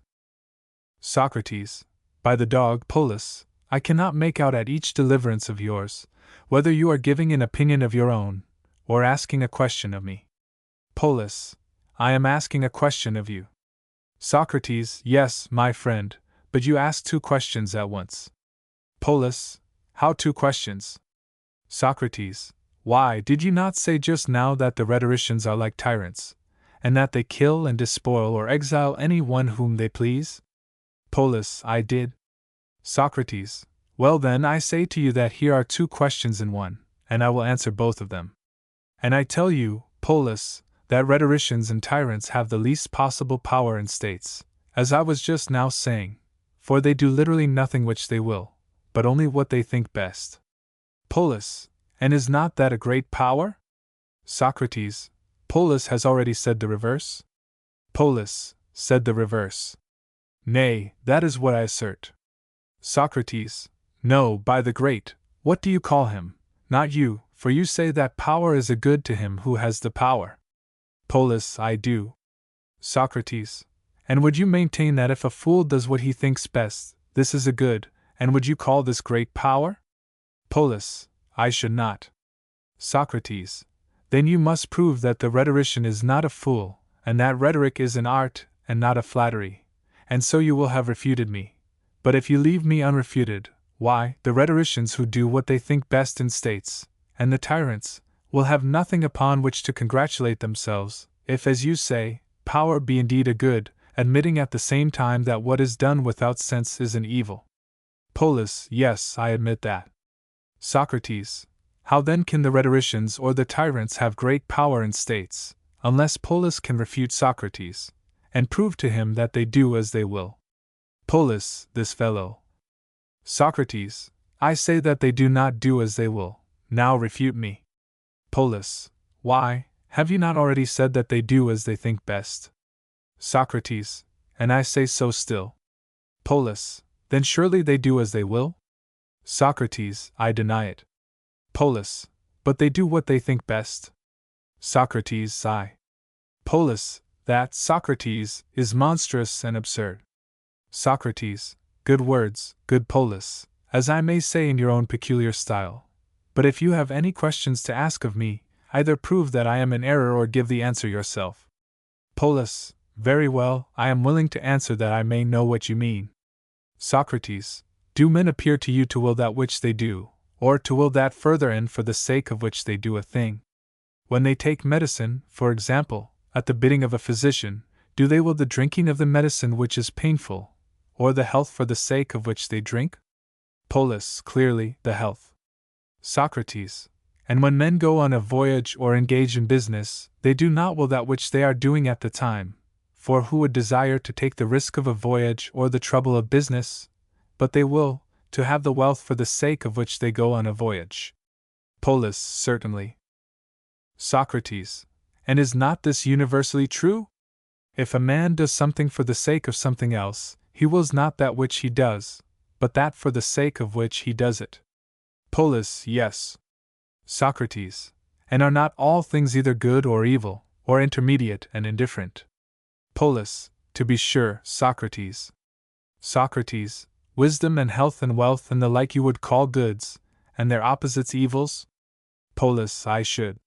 Socrates, and the things which are neither good nor evil, and which partake sometimes of the nature of good and at other times of evil, or of neither, are such as sitting, walking, running, sailing, or, again, wood, stones, and the like. These are the things which you call neither good nor evil? Polus, exactly so. Socrates, are these indifferent things done for the sake of the good, or the good for the sake of the indifferent? Polus, clearly, the indifferent for the sake of the good. Socrates, when we walk for the sake of the good, and under the idea that it is better to walk, and when we stand equally for the sake of the good. Polus, yes. Socrates, and when we kill a man we kill him or exile him or despoil him of his goods, because, as we think, it will conduce to our good? Polus, certainly. Socrates, men who do any of these things do them for the sake of the good? Polus, yes. Socrates, and did we not admit that in doing something for the sake of something else, we do not will those things which we do, but that other thing for the sake of which we do them? Polus, most true. Socrates, then we do not will simply to kill a man or to exile him or to despoil him of his goods, but we will to do that which conduces to our good, and if the act is not conducive to our good we do not will it, for we will, as you say, that which is our good, but that which is neither good nor evil, or simply evil, we do not will. Why are you silent, Polus? Am I not right? Polus, you are right. Socrates, Hence we may infer that if any one, whether he be a tyrant or a rhetorician, kills another or exiles another or deprives him of his property, under the idea that the act is for his own interests when really not for his own interests, he may be said to do what seems best to him. Polus: Yes. Socrates: But does he do what he wills if he does what is evil? Why do you not answer? Polus: Well, I suppose not. Socrates: Then if great power is a good as you allow, will such a one have great power in a state? Polus: He will not. Socrates: Then I was right in saying that a man may do what seems good to him in a state, and not have great power, and not do what he wills. Polus: As though you, Socrates, would not like to have the power of doing what seemed good to you in the state, rather than not. You would not be jealous when you saw any one killing or despoiling or imprisoning whom he pleased. Oh, no! Socrates: Justly or unjustly, do you mean? Polus: In either case is he not equally to be envied? Socrates: Forbear, Polus. Polus: Why forbear? Socrates: Because you ought not to envy wretches who are not to be envied, but only to pity them. Polus: And are those of whom I spoke wretches? Socrates: Yes, certainly they are. Polus: And so you think that he who slays any one whom he pleases, and justly slays him, is pitiable and wretched? Socrates: No, I do not say that of him, but neither do I think that he is to be envied. Polus: Were you not saying just now that he is wretched? Socrates: Yes, my friend, if he killed another unjustly, in which case he is also to be pitied, and he is not to be envied if he killed him justly. Polus: At any rate you will allow that he who is unjustly put to death is wretched, and to be pitied? Socrates: Not so much, Polus, as he who kills him, and not so much as he who is justly killed. Polus: How can that be, Socrates? Socrates: That may very well be, inasmuch as doing injustice is the greatest of evils. Polus: But is it the greatest? Is not suffering injustice a greater evil? Socrates: Certainly not. Polus: Then would you rather suffer than do injustice? Socrates: I should not like either, but if I must choose between them, I would rather suffer than do. Polus: Then you would not wish to be a tyrant? Socrates: Not if you mean by tyranny what I mean. Polus: I mean, as I said before, the power of doing whatever seems good to you in a state, killing, banishing, doing in all things as you like. Socrates: Well then, illustrious friend, when I have said my say, do you reply to me? Suppose that I go into a crowded agora, and take a dagger under my arm. Polus: I say to you, I have just acquired rare power, and become a tyrant, for if I think that any of these men whom you see ought to be put to death, the man whom I have a mind to kill is as good as dead, and if I am disposed to break his head or tear his garment, he will have his head broken or his garment torn in an instant. Such is my great power in this city.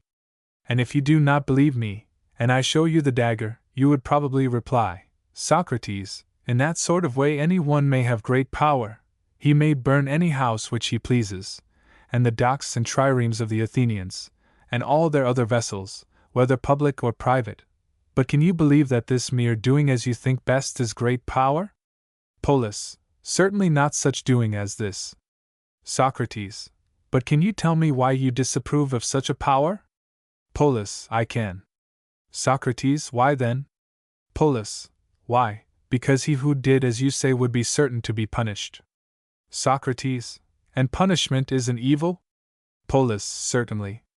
Socrates: And you would admit once more, my good sir, that great power is a benefit to a man if his actions turn out to his advantage, and that this is the meaning of great power, and if not, then his power is an evil and is no power. But let us look at the matter in another way. Do we not acknowledge that the things of which we were speaking, the infliction of death, and exile, and the deprivation of property are sometimes a good and sometimes not a good? Polus: Certainly. Socrates: About that you and I may be supposed to agree? Polus: Yes. Socrates: Tell me, then, when do you say that they are good and when that they are evil? What principle do you lay down? Polus: I would rather, Socrates, that you should answer as well as ask that question. Socrates: Well, Polus, since you would rather have the answer from me, I say that they are good when they are just, and evil when they are unjust. Polus: You are hard of refutation, Socrates, but might not a child refute that statement? Socrates: Then I shall be very grateful to the child, and equally grateful to you if you will refute me and deliver me from my foolishness. And I hope that refute me you will, and not weary of doing good to a friend. Polus: Yes, Socrates, and I need not go far or appeal to antiquity. Events which happened only a few days ago are enough to refute you, and to prove that many men who do wrong are happy. Socrates: What events? Polus: You see, I presume, that Archelaus the son of Perdiccas is now the ruler of Macedonia? Socrates: At any rate I hear that he is. Polus: And do you think that he is happy or miserable? Socrates: I cannot say, Polus, for I have never had any acquaintance with him. Polus: And cannot you tell at once, and without having an acquaintance with him, whether a man is happy? Socrates: Most certainly not. Polus: Then clearly, Socrates, you would say that you did not even know whether the great king was a happy man. Socrates: And I should speak the truth, for I do not know how he stands in the matter of education and justice. Polus: What? And does all happiness consist in this?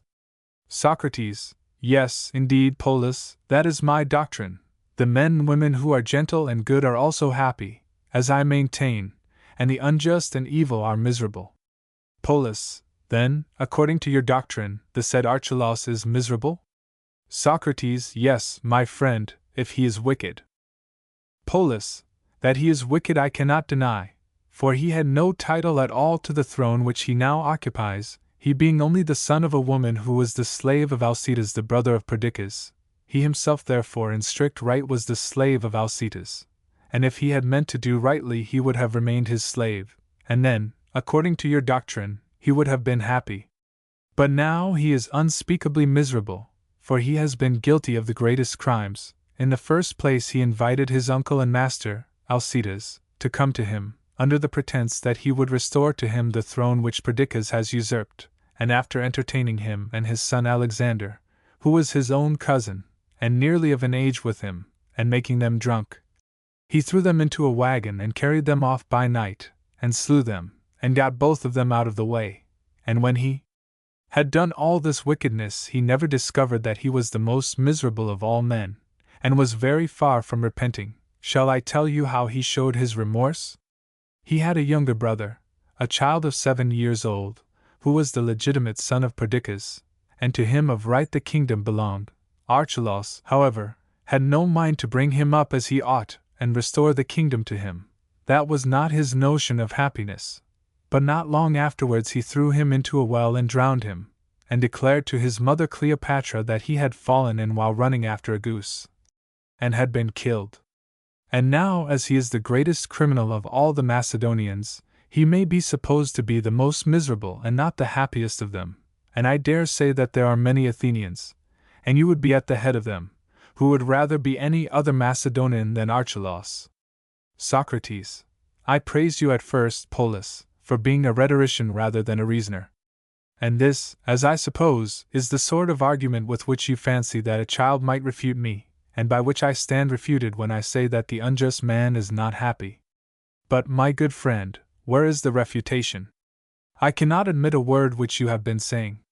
Polus: That is because you will not, for you surely must think as I do.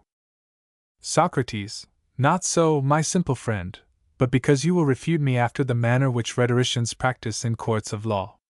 For there the one party think that they refute the other when they bring forward a number of witnesses of good repute in proof of their allegations, and their adversary has only a single one or none at all. But this kind of proof is of no value where truth is the aim. A man may often be sworn down by a multitude of false witnesses who have a great air of respectability. And in this argument nearly every one, Athenian and stranger alike, would be on your side. If you should bring witnesses in disproof of my statement, you may, if you will, summon Nicias the son of Niceratus, and let his brothers, who gave the row of tripods which stand in the precincts of Dionysus, come with him. Or you may summon aristocrates, the son of Celeus, who is the giver of that famous offering which is at Delphi, summon, if you will, the whole house of Pericles, or any other great Athenian family whom you choose, they will all agree with you. I only am left alone and cannot agree, for you do not convince me, although you produce many false witnesses against me, in the hope of depriving me of my inheritance, which is the truth. But I consider that nothing worth speaking of will have been effected by me unless I make you the one witness of my words, nor by you, unless you make me the one witness of yours, no matter about the rest of the world. For there are two ways of refutation, one which is yours and that of the world in general. But mine is of another sort. Let us compare them, and see in what they differ. For, indeed, we are at issue about matters which to know is honorable and not to know disgraceful. To know or not to know happiness and misery, that is the chief of them. And what knowledge can be nobler? Or what ignorance more disgraceful than this?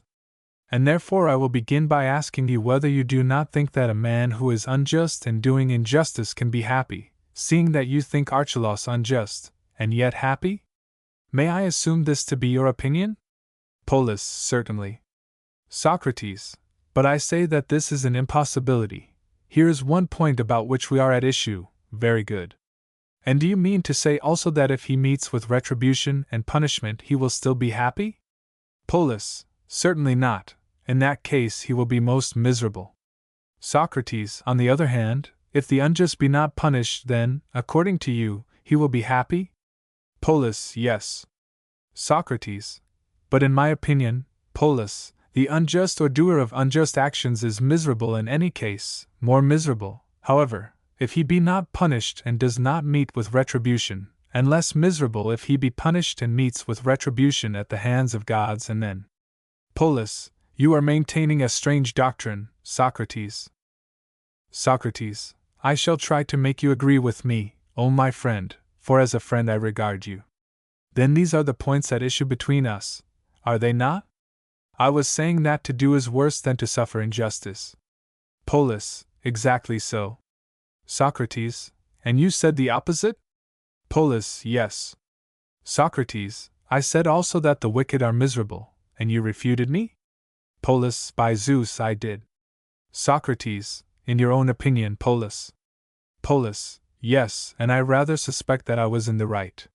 Socrates, you further said that the wrongdoer is happy if he be unpunished? Polus, certainly. Socrates, and I affirm that he is most miserable, and that those who are punished are less miserable. Are you going to refute this proposition also? Polus, a proposition which is harder of refutation than the other, Socrates. Socrates, say rather, Polus, impossible, for who can refute the truth? Polus, what do you mean? If a man is detected in an unjust attempt to make himself a tyrant, and when detected is racked, mutilated, has his eyes burned out, and after having had all sorts of great injuries inflicted on him, and having seen his wife and children suffer the like, is at last impaled or tarred and burned alive, will he be happier than if he escape and become a tyrant, and continue all through life doing what he likes and holding the reins of government, the envy and admiration both of citizens and strangers?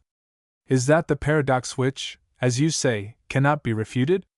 Socrates, there again, noble Polus, you are raising hobgoblins instead of refuting me. Just now you were calling witnesses against me. But please to refresh my memory a little, did you say, in an unjust attempt to make himself a tyrant? Polus, yes, I did. Socrates, then I say that neither of them will be happier than the other, either he who unjustly acquires a tyranny, nor he who suffers in the attempt, for of two miserables one cannot be the happier, but that he who escapes and becomes a tyrant is the more miserable of the two. Do you laugh, Polus? Well, this is a new kind of refutation, when any one says anything, instead of refuting him to laugh at him. Polus, but do you not think, Socrates, that you have been sufficiently refuted, when you say that which no human being will allow? Asked the company. Socrates, O Polus, I am not a public man, and only last year, when my tribe were serving as prytanes, and it became my duty as their president to take the votes, there was a laugh at me, because I was unable to take them.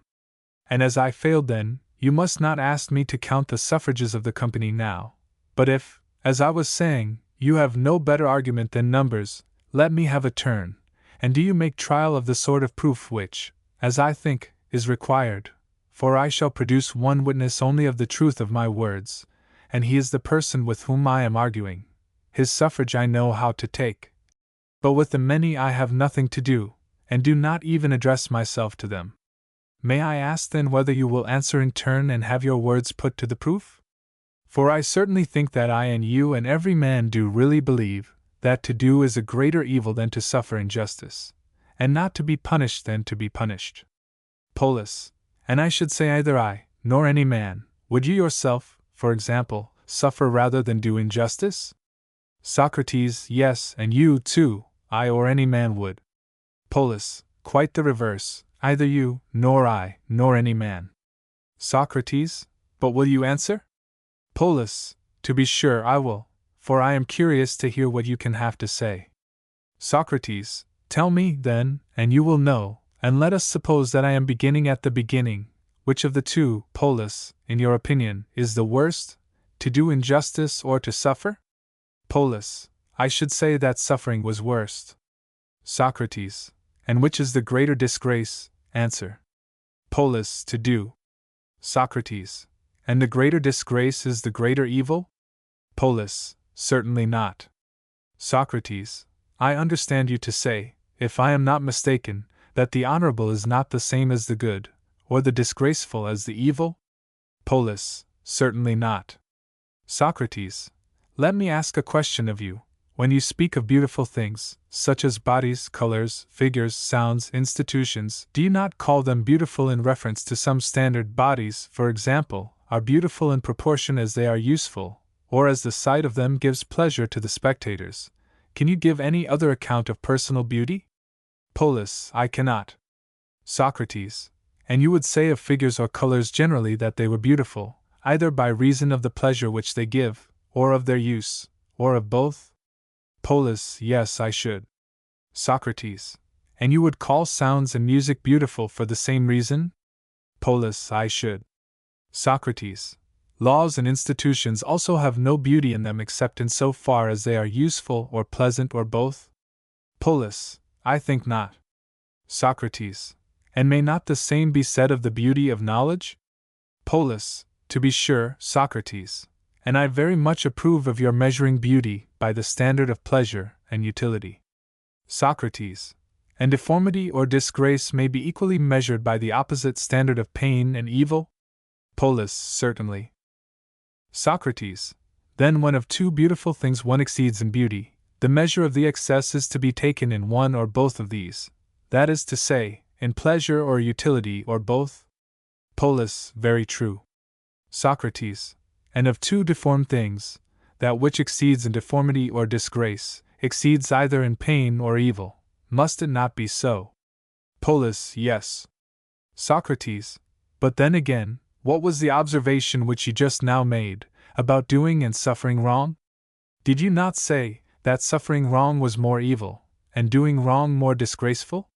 Polus, I did.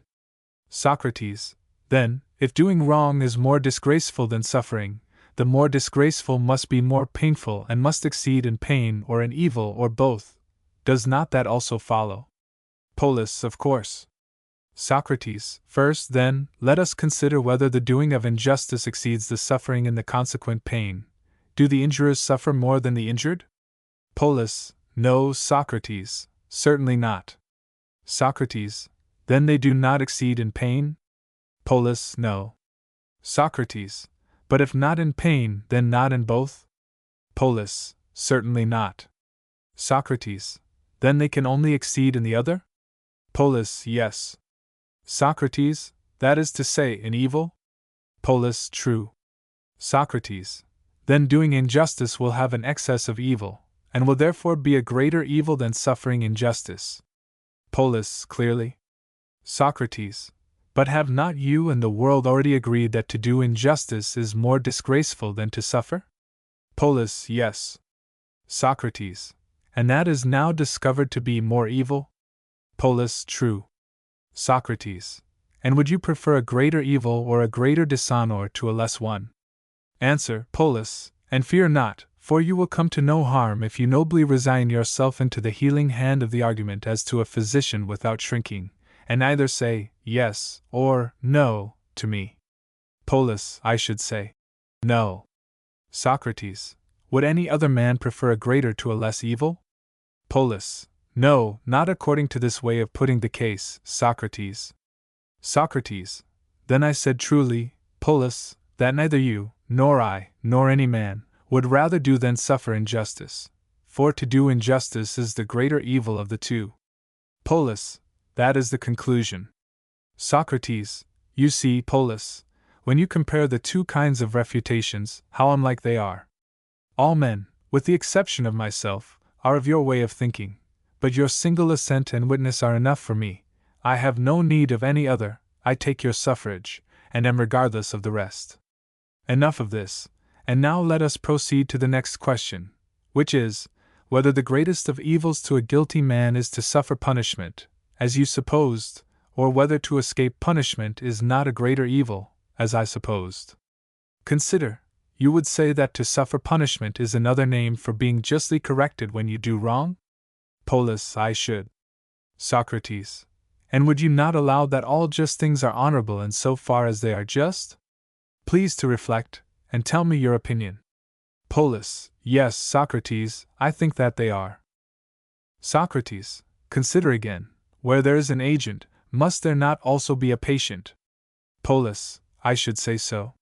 Socrates, and will not the patient suffer that which the agent does, and will not the suffering have the quality of the action? I mean, for example, that if a man strikes, there must be something which is stricken. Polus, yes. Socrates, and if the striker strikes violently or quickly, that which is struck will be struck violently or quickly? Polus, true. Socrates, and the suffering to him who is stricken is of the same nature as the act of him who strikes. Polus, yes. Socrates, and if a man burns, there is something which is burned? Polus, certainly. Socrates, and if he burns in excess or so as to cause pain, the thing burned will be burned in the same way? Polus, truly. Socrates, and if he cuts, the same argument holds, there will be something cut? Polus, yes. Socrates, and if the cutting be great, or deep, or such as will cause pain, the cut will be of the same nature? Polus, that is evident. Socrates, then you would agree generally to the universal proposition which I was just now asserting, that the affection of the patient answers to the affection of the agent. Polus, I agree. Socrates, then, as this is admitted, let me ask whether being punished is suffering or acting? Polus, suffering, Socrates. There can be no doubt of that. Socrates, and suffering implies an agent? Polus, certainly, Socrates, and he is the punisher. Socrates, and he who punishes rightly, punishes justly? Polus, yes. Socrates, and therefore he acts justly? Polus, justly. Socrates, then he who is punished and suffers retribution, suffers justly? Polus, that is evident. Socrates, and that which is just has been admitted to be honorable? Polus, certainly. Socrates, then the punisher does what is honorable, and the punished suffers what is honorable? Polus, true. Socrates, and if what is honorable, then what is good, for the honorable is either pleasant or useful? Polus, certainly. Socrates, then he who is punished suffers what is good? Polus, that is true. Socrates, then he is benefited? Polus, yes.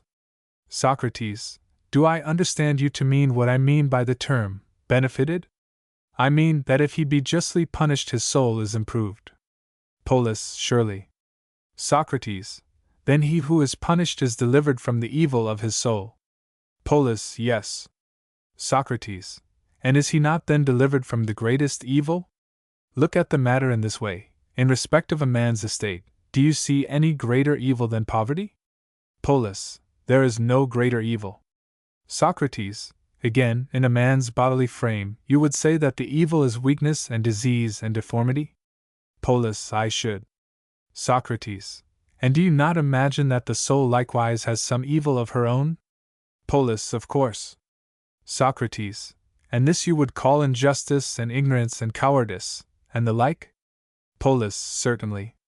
Socrates, so then, in mind, body, and estate, which are three, you have pointed out three corresponding evils: injustice, disease, poverty? Polus, true. Socrates, and which of the evils is the most disgraceful? Is not the most disgraceful of them injustice, and in general the evil of the soul? Polus, by far the most. Socrates, and if the most disgraceful, then also the worst? Polus, what do you mean, Socrates? Socrates, I mean to say, that is most disgraceful has been already admitted to be most painful, or hurtful, or both. Polus, certainly. Socrates, and now injustice and all evil in the soul has been admitted by us to be most disgraceful? Polus, it has been admitted. Socrates, and most disgraceful either because most painful and causing excessive pain, or most hurtful, or both? Polus, certainly. Socrates, and therefore to be unjust and intemperate, and cowardly and ignorant, is more painful than to be poor and sick? Polus, nay, Socrates, the painfulness does not appear to me to follow from your premises. Socrates, then, if, as you would argue, not more painful, the evil of the soul is of all evils the most disgraceful, and the excess of disgrace must be caused by some preternatural greatness, or extraordinary hurtfulness of the evil. Polus, clearly. Socrates, and that which exceeds most in hurtfulness will be the greatest of evils? Polus, yes. Socrates, then injustice and intemperance, and in general the depravity of the soul, are the greatest of evils? Polus, that is evident. Socrates, now, what art is there which delivers us from poverty? Does not the art of making money? Polus, yes. Socrates, and what art frees us from disease? Does not the art of medicine? Polus, very true. Socrates, and what from vice and injustice? If you are not able to answer at once, ask yourself whither we go with the sick, and to whom we take them. Polus, to the physicians, Socrates. Socrates, and to whom do we go with the unjust and intemperate? Polus, to the judges, you mean? Socrates, who are to punish them? Polus, yes. Socrates, and do not those who rightly punish others, punish them in accordance with a certain rule of justice? Polus, clearly. Socrates, then the art of money-making frees a man from poverty, medicine from disease, and justice from intemperance and injustice? Polus, that is evident. Socrates, which, then, is the best of these three? Polus, will you enumerate them? Socrates, money-making, medicine, and justice. Polus, justice, Socrates, far excels the two others. Socrates, and justice, if the best, gives the greatest pleasure or advantage or both? Polus, yes. Socrates, but is the being healed a pleasant thing, and are those who are being healed pleased? Polus, I think not. Socrates, a useful thing then? Polus, yes. Socrates, yes, because the patient is delivered from a great evil, and this is the advantage of enduring the pain, that you get well? Polus, certainly. Socrates, and would he be the happier man in his bodily condition, who is healed, or who never was out of health? Polus, clearly he who was never out of health. Socrates, yes, for happiness surely does not consist in being delivered from evils, but in never having had them. Polus, true. Socrates, and suppose the case of two persons who have some evil in their bodies, and that one of them is healed and delivered from evil, and another is not healed, but retains the evil, which of them is the most miserable? Polus, clearly he who is not healed. Socrates, and was not punishment said by us to be a deliverance from the greatest of evils, which is vice? Polus, true. Socrates, and justice punishes us, and makes us more just, and is the medicine of our vice? Polus, true. Socrates, he, then, has the first place in the scale of happiness who has never had vice in his soul, for this has been shown to be the greatest of evils. Polus, clearly. Socrates. And he has the second place, who is delivered from vice. Polus. True. Socrates. That is to say, he who receives admonition and rebuke and punishment. Polus. Yes. Socrates. Then he lives worst, who, having been unjust, has no deliverance from injustice. Polus. Certainly. Socrates. That is, he lives worst who commits the greatest crimes, and who, being the most unjust of men, succeeds in escaping rebuke or correction or punishment, and this, as you say, has been accomplished by Archelaus and other tyrants and rhetoricians and potentates. Compare Republic. Polus. True. Socrates. May not their way of proceeding, my friend, be compared to the conduct of a person who is afflicted with the worst of diseases and yet contrives not to pay the penalty to the physician for his sins against his constitution, and will not be cured, because, like a child, he is afraid of the pain of being burned or cut? Is not that a parallel case? Polus. Yes, truly. Socrates. He would seem as if he did not know the nature of health and bodily vigor, and if we are right, Polus, in our previous conclusions, they are in a like case who strive to evade justice, which they see to be painful, but are blind to the advantage which ensues from it, not knowing how far more miserable a companion a diseased soul is than a diseased body, a soul, I say, which is corrupt and unrighteous and unholy. And hence they do all that they can to avoid punishment, and to avoid being released from the greatest of evils. They provide themselves with money and friends, and cultivate to the utmost their powers of persuasion. But if we, Polus, are right, do you see what follows, or shall we draw out the consequences in form? Polus, if you please. Socrates. Is it not a fact that injustice, and the doing of injustice, is the greatest of evils? Polus. That is quite clear. Socrates. And further, that to suffer punishment is the way to be released from this evil? Polus. True. Socrates. And not to suffer is to perpetuate the evil? Polus. Yes. Socrates. To do wrong, then, is second only in the scale of evils, but to do wrong and not to be punished is first and greatest of all. Polus. That is true. Socrates. Well, and was not this the point in dispute, my friend? You deemed Archelaus happy, because he was a very great criminal and unpunished. I, on the other hand, maintained that he or any other who like him has done wrong and has not been punished, is, and ought to be, the most miserable of all men, and that the doer of injustice is more miserable than the sufferer, and he who escapes punishment, more miserable than he who suffers. Was not that what I said? Polus. Yes. Socrates. And it has been proved to be true? Polus. Certainly. Socrates. Well, Polus, but if this is true, where is the great use of rhetoric? If we admit what has been just now said, every man ought in every way to guard himself against doing wrong, for he will thereby suffer great evil? Polus. True. Socrates. And if he, or any one about whom he cares, does wrong, he ought of his own accord to go where he will be immediately punished. He will run to the judge, as he would to the physician, in order that the disease of injustice may not be rendered chronic and become the incurable cancer of the soul. Must we not allow this consequence, Polus, if our former admissions are to stand? Is any other inference consistent with them? Polus. To that, Socrates, there can be but one answer. Socrates.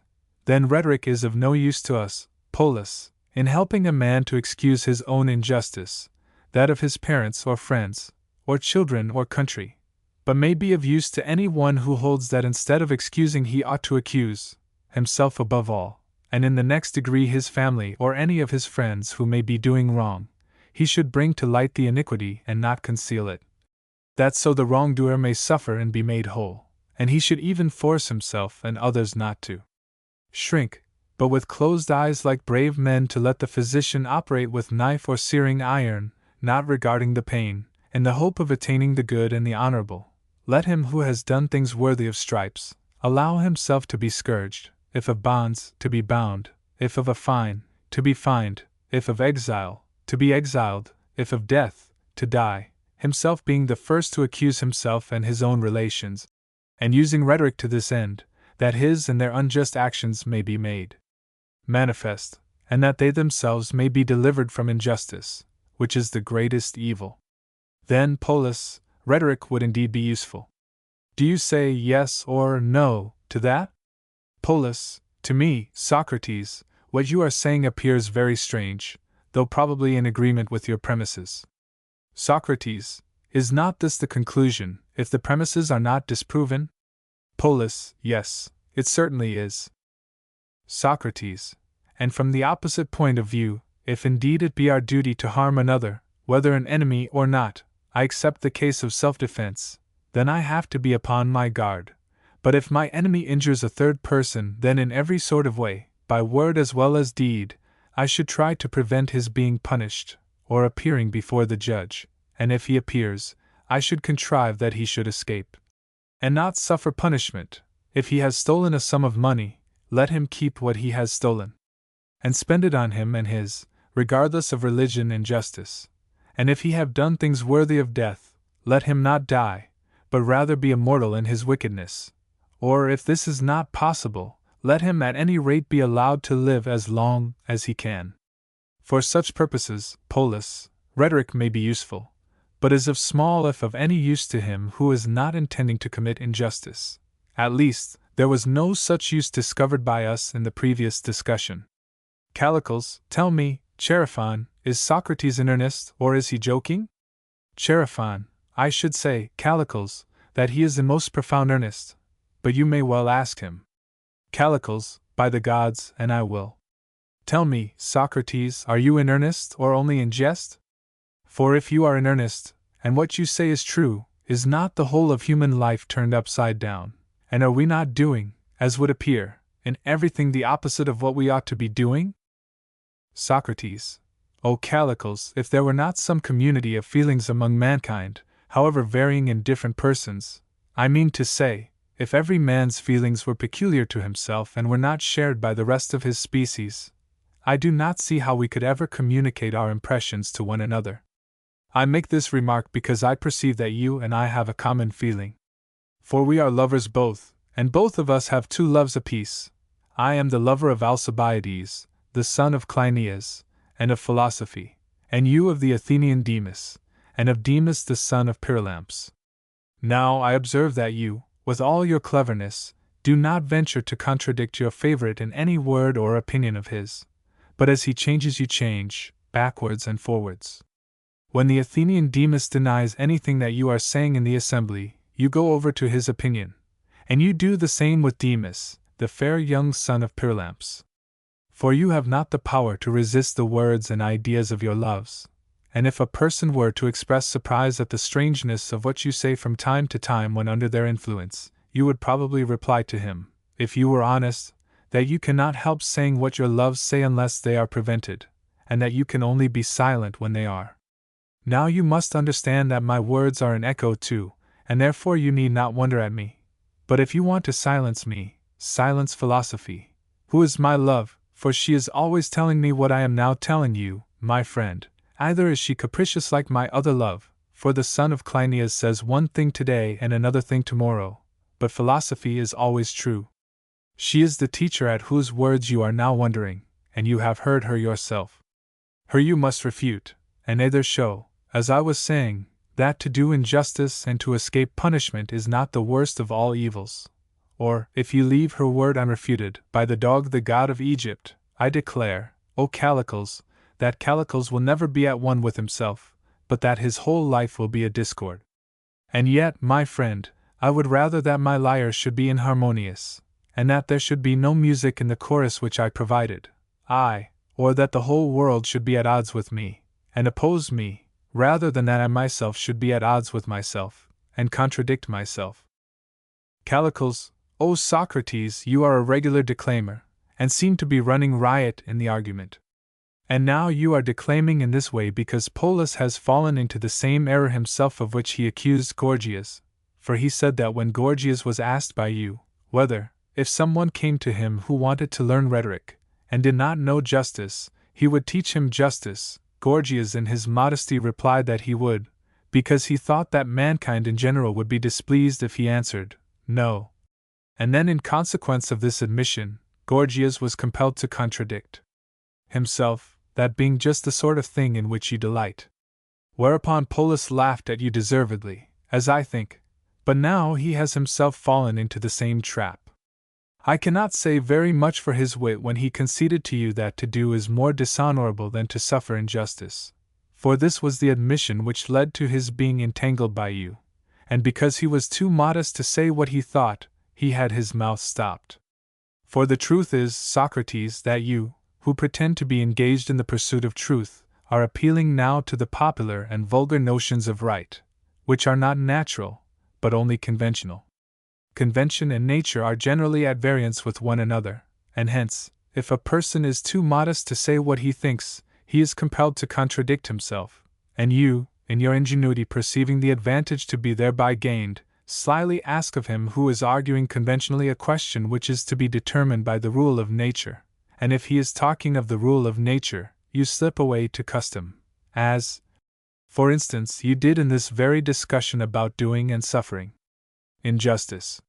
When Polus was speaking of the conventionally dishonorable, you assailed him from the point of view of nature, for by the rule of nature, to suffer injustice is the greater disgrace because the greater evil, but conventionally, to do evil is the more disgraceful.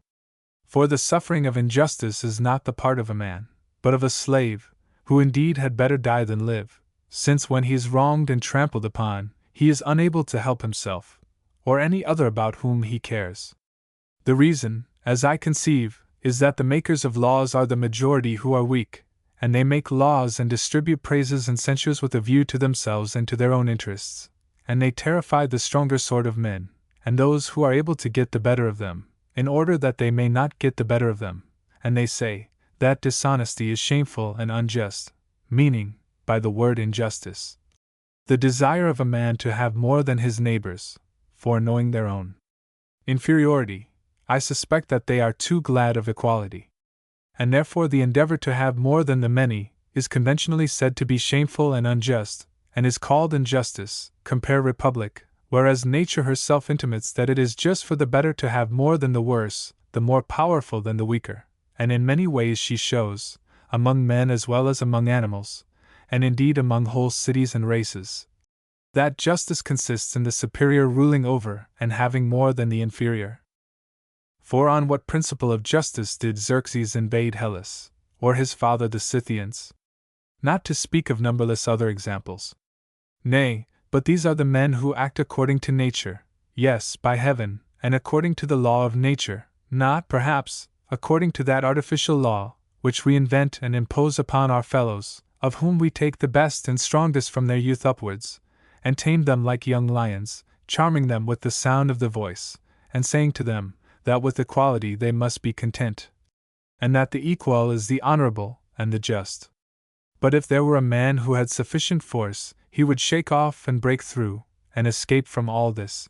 He would trample underfoot all our formulas and spells and charms, and all our laws which are against nature. The slave would rise in rebellion and be lord over us, and the light of natural justice would shine forth. And this I take to be the sentiment of Pindar, when he says in his poem, that law is the king of all, of mortals as well as of immortals. This, as he says, makes might to be right, doing violence with highest hand, as I infer from the deeds of Heracles, for without buying them. Frag. Insert. 151 Bach. I do not remember the exact words, but the meaning is, that without buying them, and without their being given to him, he carried off the oxen of Geryon, according to the law of natural right, and that the oxen and other possessions of the weaker and inferior properly belong to the stronger and superior. And this is true, as you may ascertain, if you will leave philosophy and go on to higher things, for philosophy, Socrates, if pursued in moderation and at the proper age, is an elegant accomplishment, but too much philosophy is the ruin of human life. Even if a man has good parts, still, if he carries philosophy into later life, he is necessarily ignorant of all those things which a gentleman and a person of honor ought to know. He is inexperienced in the laws of the state, and in the language which ought to be used in the dealings of man with man, whether private or public, and utterly ignorant of the pleasures and desires of mankind and of human character in general. And people of this sort, when they betake themselves to politics or business, are as ridiculous as I imagine the politicians to be, when they make their appearance in the arena of philosophy. For, as Euripides says, every man shines in that and pursues that, and devotes the greatest portion of the day to that in which he most excels. Antiope Frag. 20 Dindorf.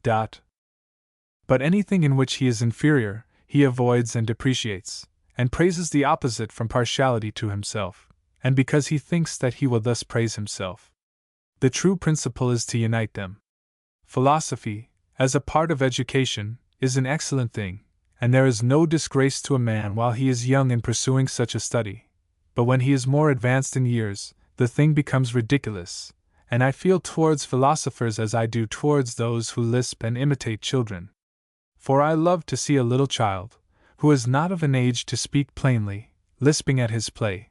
There is an appearance of grace and freedom in his utterance, which is natural to his childish years. But when I hear some small creature carefully articulating its words, I am offended. The sound is disagreeable, and has to my ears the twang of slavery.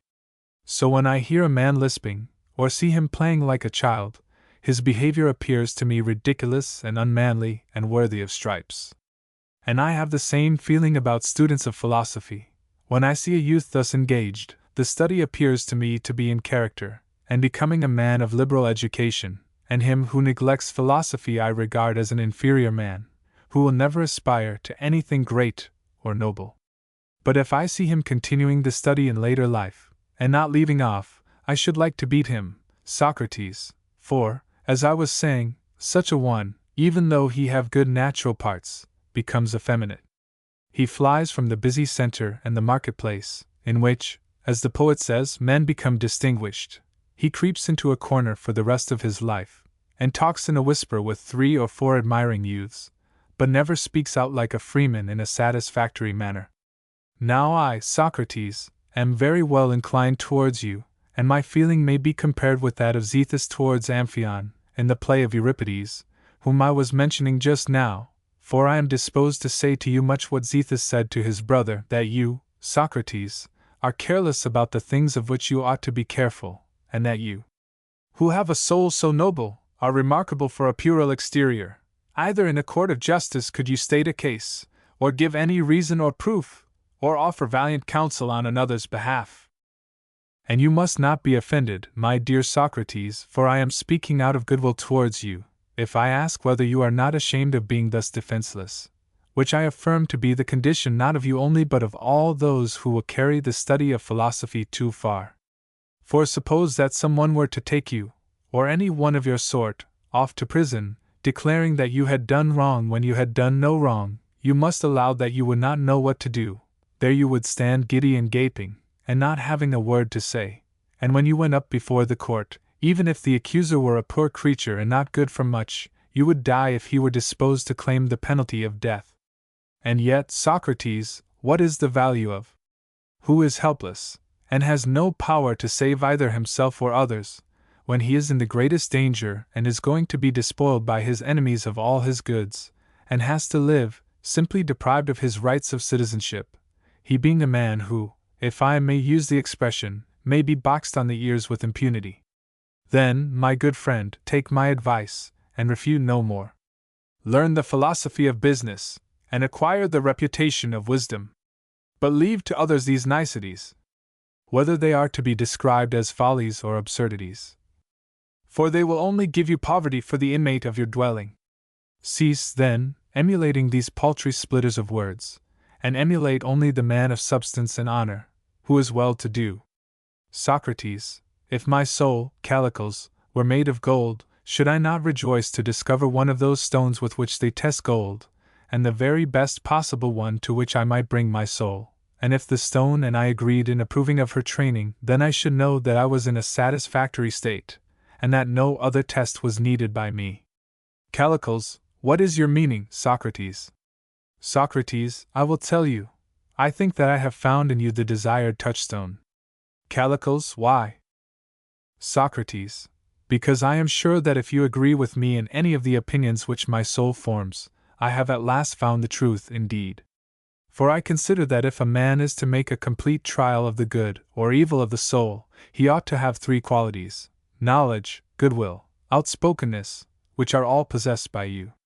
Many whom I meet are unable to make trial of me, because they are not wise as you are. Others are wise, but they will not tell me the truth, because they have not the same interest in me which you have. And these two strangers, Gorgias and Polus, are undoubtedly wise men and my very good friends, but they are not outspoken enough, and they are too modest.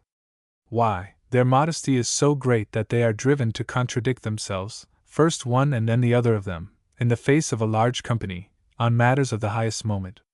But you have all the qualities in which these others are deficient, having received an excellent education.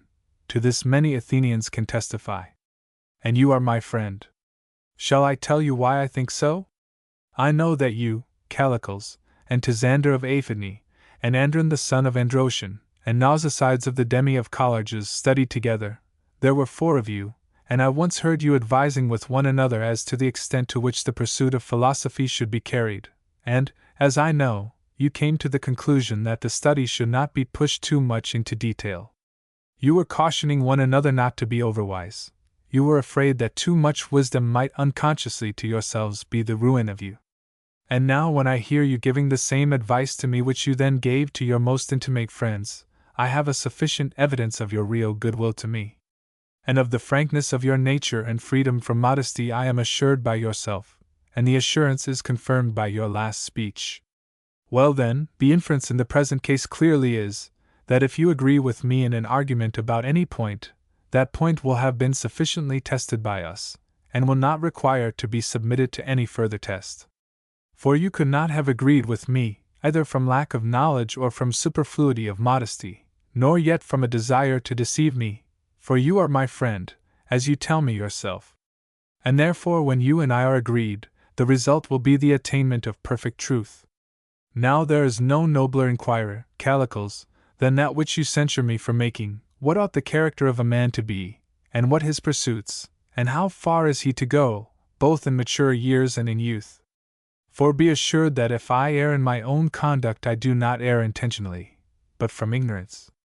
Do not then desist from advising me, now that you have begun, until I have learned clearly what this is which I am to practice, and how I may acquire it.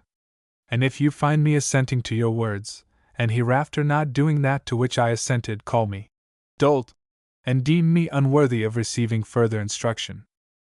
Once more, then, tell me what you and Pindar mean by natural justice. Do you not mean that the superior should take the property of the inferior by force, that the better should rule the worse, the noble have more than the mean? Am I not right in my recollection? Callicles, yes, that is what I was saying, and so I still aver.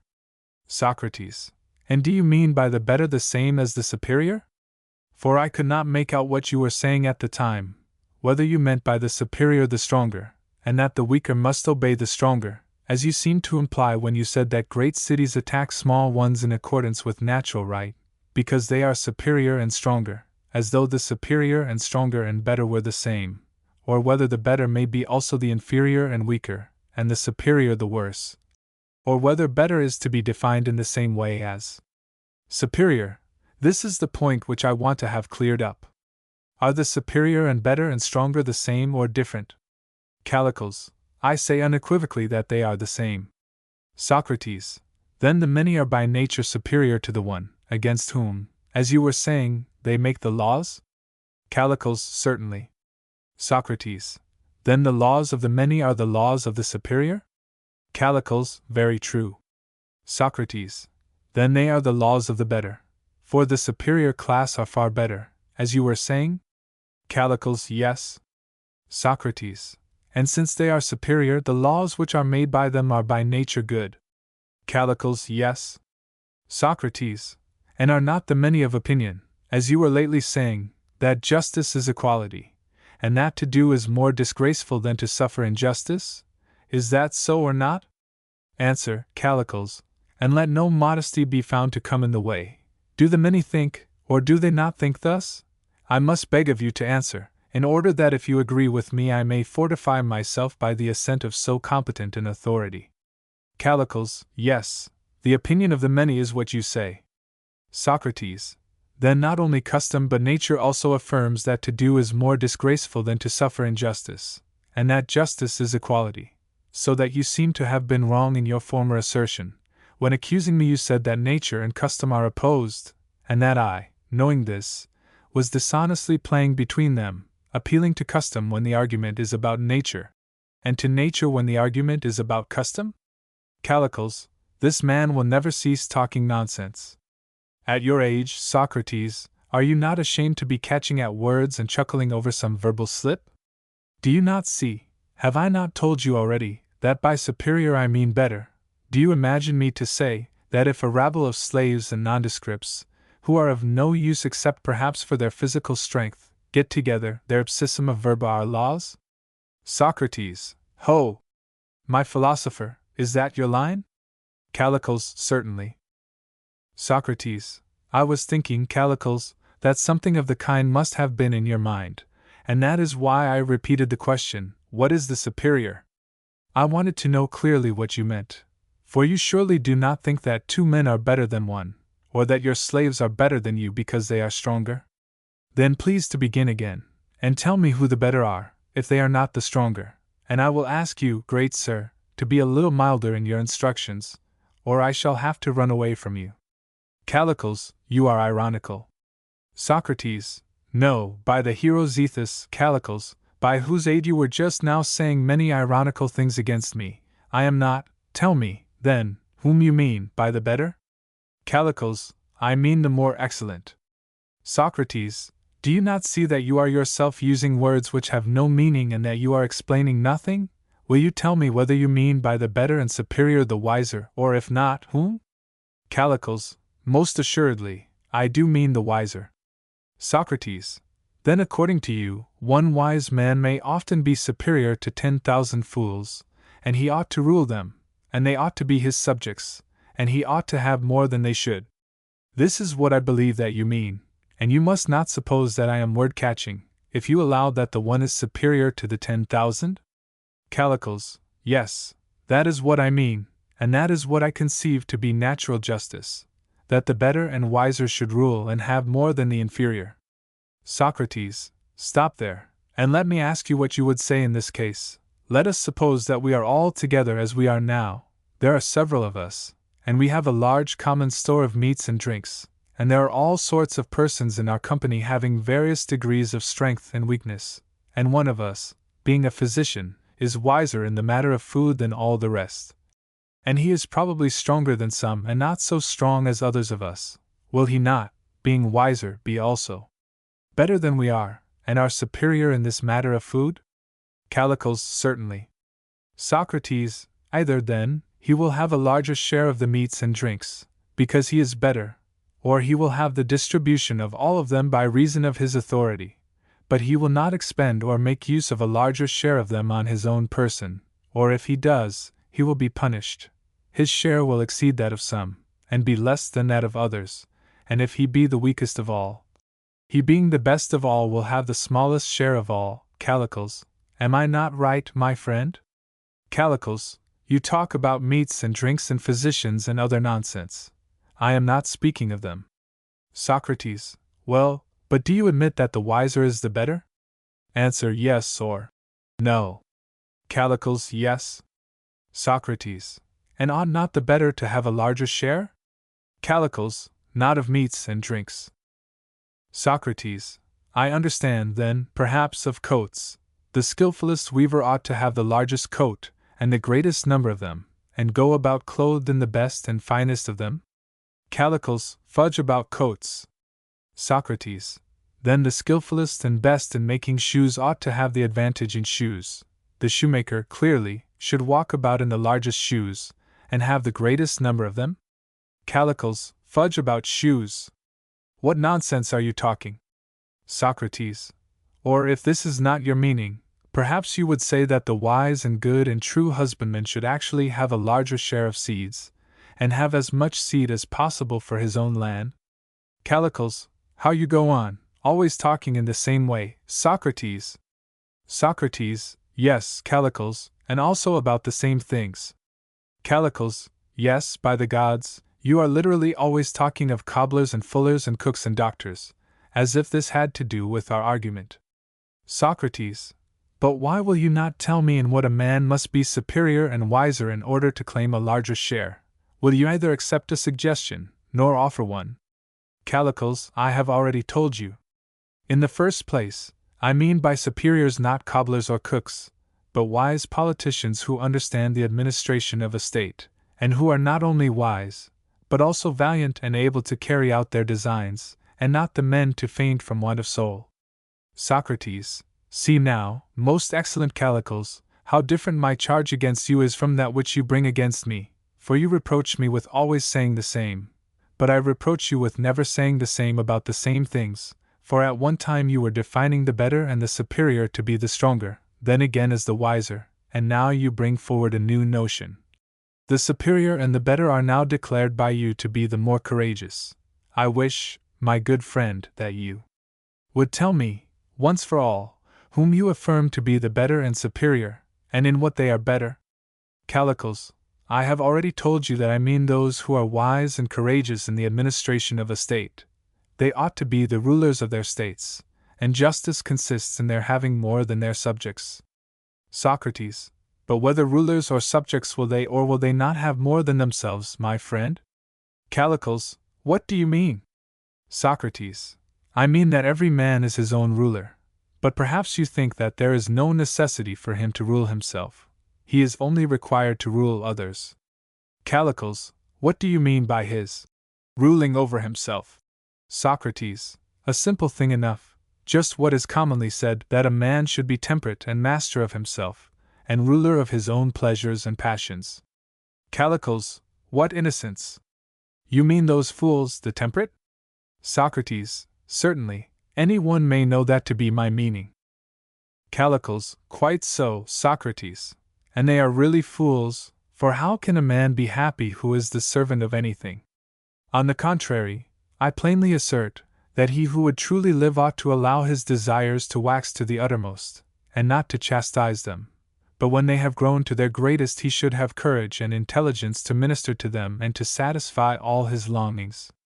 And this I affirm to be natural justice and nobility. To this, however, the many cannot attain, and they blame the strong man because they are ashamed of their own weakness, which they desire to conceal, and hence they say that intemperance is base. As I have remarked already, they enslave the nobler natures, and being unable to satisfy their pleasures, they praise temperance and justice out of their own cowardice. For if a man had been originally the son of a king, or had a nature capable of acquiring an empire or a tyranny or sovereignty, what could be more truly base or evil than temperance? To a man like him, I say, who might freely be enjoying every good, and has no one to stand in his way, and yet has admitted custom and reason and the opinion of other men to be lords over him? Must not he be in a miserable plight whom the reputation of justice and temperance hinders from giving more to his friends than to his enemies, even though he be a ruler in his city? Nay, Socrates, for you profess to be a votary of the truth, and the truth is this, that luxury and intemperance and license, if they be provided with means, are virtue and happiness. All the rest is a mere bauble, agreements contrary to nature, foolish talk of men, nothing worth. Compare Republic. Socrates, there is a noble freedom, Callicles, in your way of approaching the argument, for what you say is what the rest of the world think, but do not like to say. And I must beg of you to persevere, that the true rule of human life may become manifest. Tell me, then, you say, do you not, that in the rightly developed man the passions ought not to be controlled, but that we should let them grow to the utmost, and somehow or other satisfy them, and that this is virtue? Callicles, yes, I do. Socrates, then those who want nothing are not truly said to be happy. Callicles, no indeed, for then stones and dead men would be the happiest of all. Socrates, but surely life according to your view is an awful thing, and indeed I think that Euripides may have been right in saying, who knows if life be not death and death life? And that we are very likely dead. I have heard a philosopher say that at this moment we are actually dead, and that the body, soma, is our tomb, sima, compare Feder, and that the part of the soul which is the seat of the desires is liable to be tossed about by words and blown up and down, and some ingenious person, probably a Sicilian or an Italian, playing with the word, invented a tale in which he called the soul, because of its believing and make-believe nature, a vessel, an untranslatable pun, dia to pithanon t kai pistikan animes pithon, and the ignorant he called the uninitiated or leaky, and the place in the souls of the uninitiated in which the desires are seated, being the intemperate and incontinent part, he compared to a vessel full of holes, because it can never be satisfied. He is not of your way of thinking, Callicles, for he declares that of all the souls in Hades, meaning the invisible world, Aids, these uninitiated or leaky persons are the most miserable, and that they pour water into a vessel which is full of holes out of a colander which is similarly perforated. The colander, as my informer assures me, is the soul, and the soul which he compares to a colander is the soul of the ignorant, which is likewise full of holes, and therefore incontinent, owing to a bad memory and want of faith. These notions are strange enough, but they show the principle which, if I can, I would fain prove to you, that you should change your mind, and instead of the intemperate and insatiate life, choose that which is orderly and sufficient, and has a due provision for daily needs. Do I make any impression on you, and are you coming over to the opinion that the orderly are happier than the intemperate? Or do I fail to persuade you, and however many tales I rehearse to you, do you continue of the same opinion still? Callicles, the latter, Socrates, is more like the truth.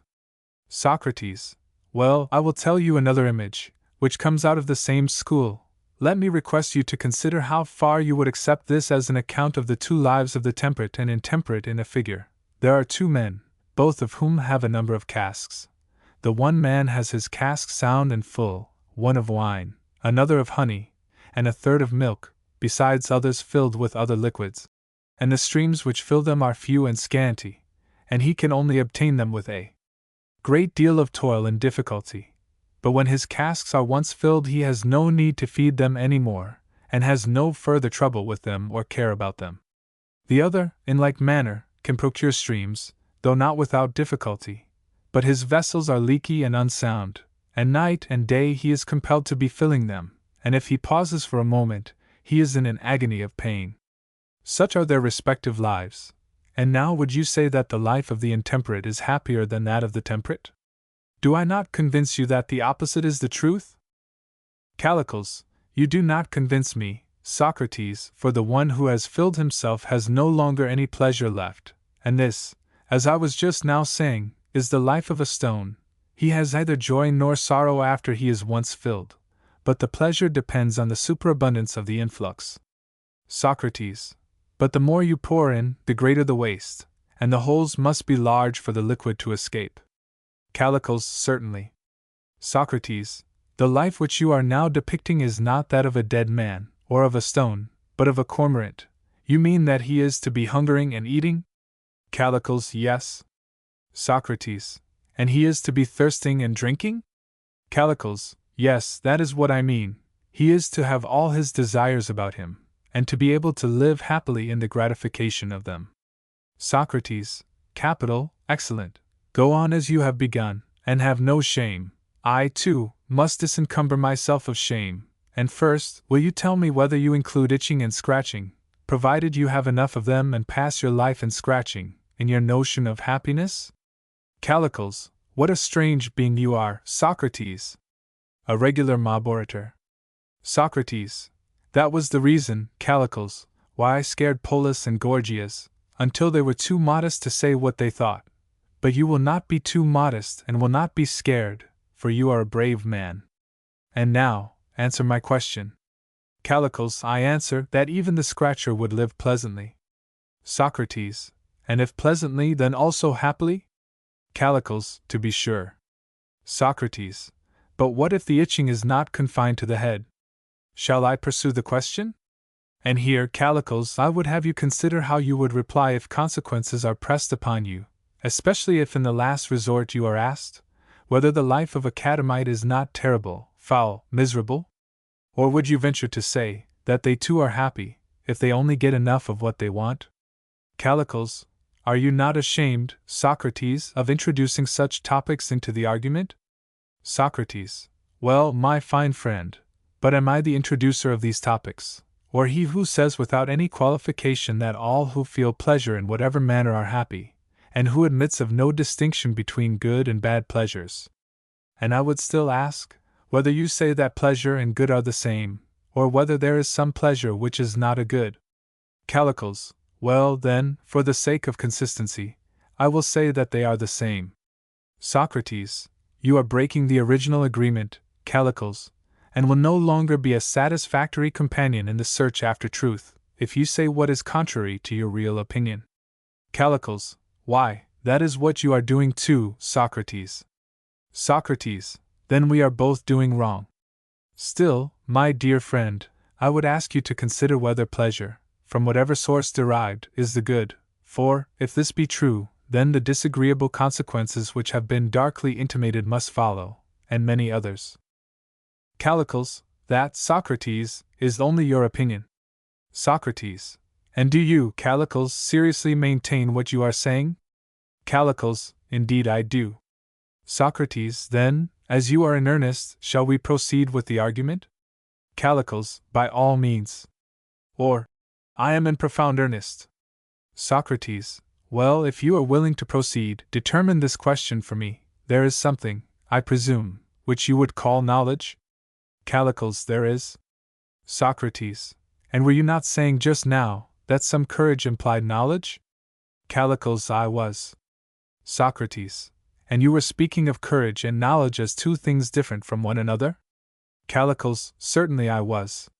Socrates, and would you say that pleasure and knowledge are the same, or not the same? Callicles, not the same, O man of wisdom. Socrates, and would you say that courage differed from pleasure? Callicles, certainly. Socrates, well then, let us remember that Callicles, the Acharnian, says that pleasure and good are the same, but that knowledge and courage are not the same, either with one another or with the good. Callicles, and what does our friend Socrates of Foxton say? Does he assent to this, or not?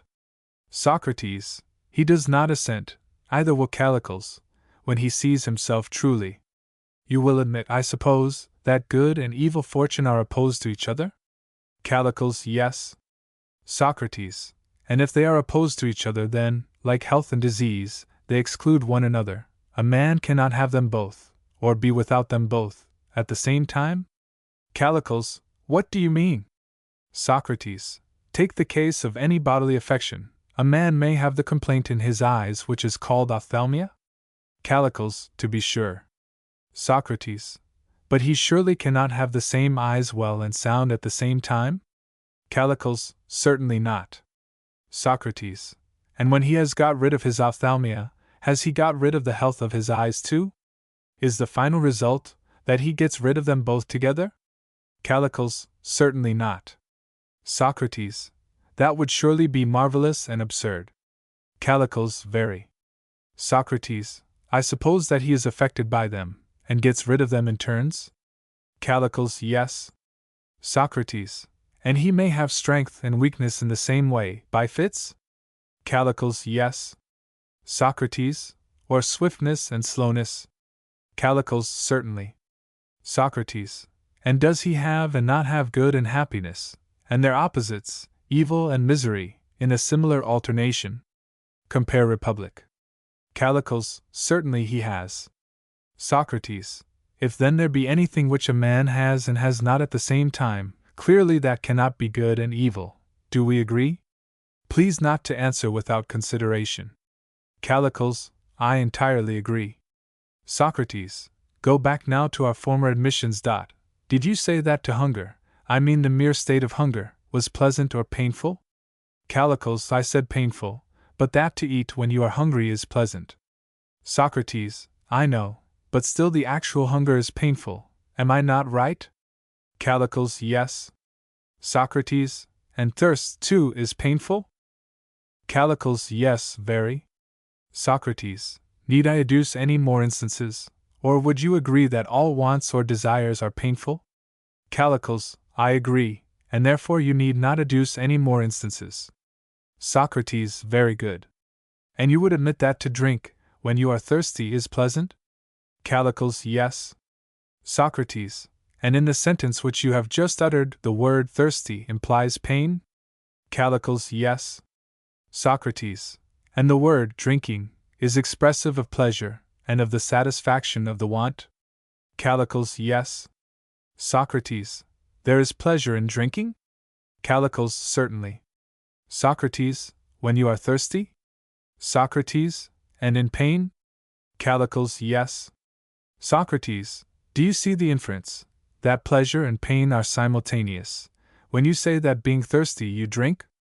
For are they not simultaneous, and do they not affect at the same time the same part, whether of the soul or the body? Which of them is affected cannot be supposed to be of any consequence. Is not this true? Callicles, it is. Socrates, you said also that no man could have good and evil fortune at the same time? Callicles, yes, I did. Socrates, but you admitted that when in pain a man might also have pleasure? Callicles, clearly. Socrates, then pleasure is not the same as good fortune, or pain the same as evil fortune, and therefore the good is not the same as the pleasant? Callicles, I wish I knew, Socrates, what your quibbling means. Socrates, you know, Callicles, but you affect not to know. Callicles, well, get on, and don't keep fooling, then you will know what a wiseacre you are in your admonition of me. Socrates, does not a man cease from his thirst and from his pleasure in drinking at the same time? Callicles, I do not understand what you are saying. Gorgias, nay, Callicles, answer, if only for our sakes, we should like to hear the argument out. Callicles, yes, Gorgias, but I must complain of the habitual trifling of Socrates. He is always arguing about little and unworthy questions. Gorgias, what matter? Your reputation, Callicles, is not at stake. Let Socrates argue in his own fashion. Callicles, well then, Socrates, you shall ask these little peddling questions, since Gorgias wishes to have them. Socrates, I envy you, Callicles, for having been initiated into the great mysteries before you were initiated into the lesser. I thought that this was not allowable. But to return to our argument, does not a man cease from thirsting and from the pleasure of drinking at the same moment? Callicles, true.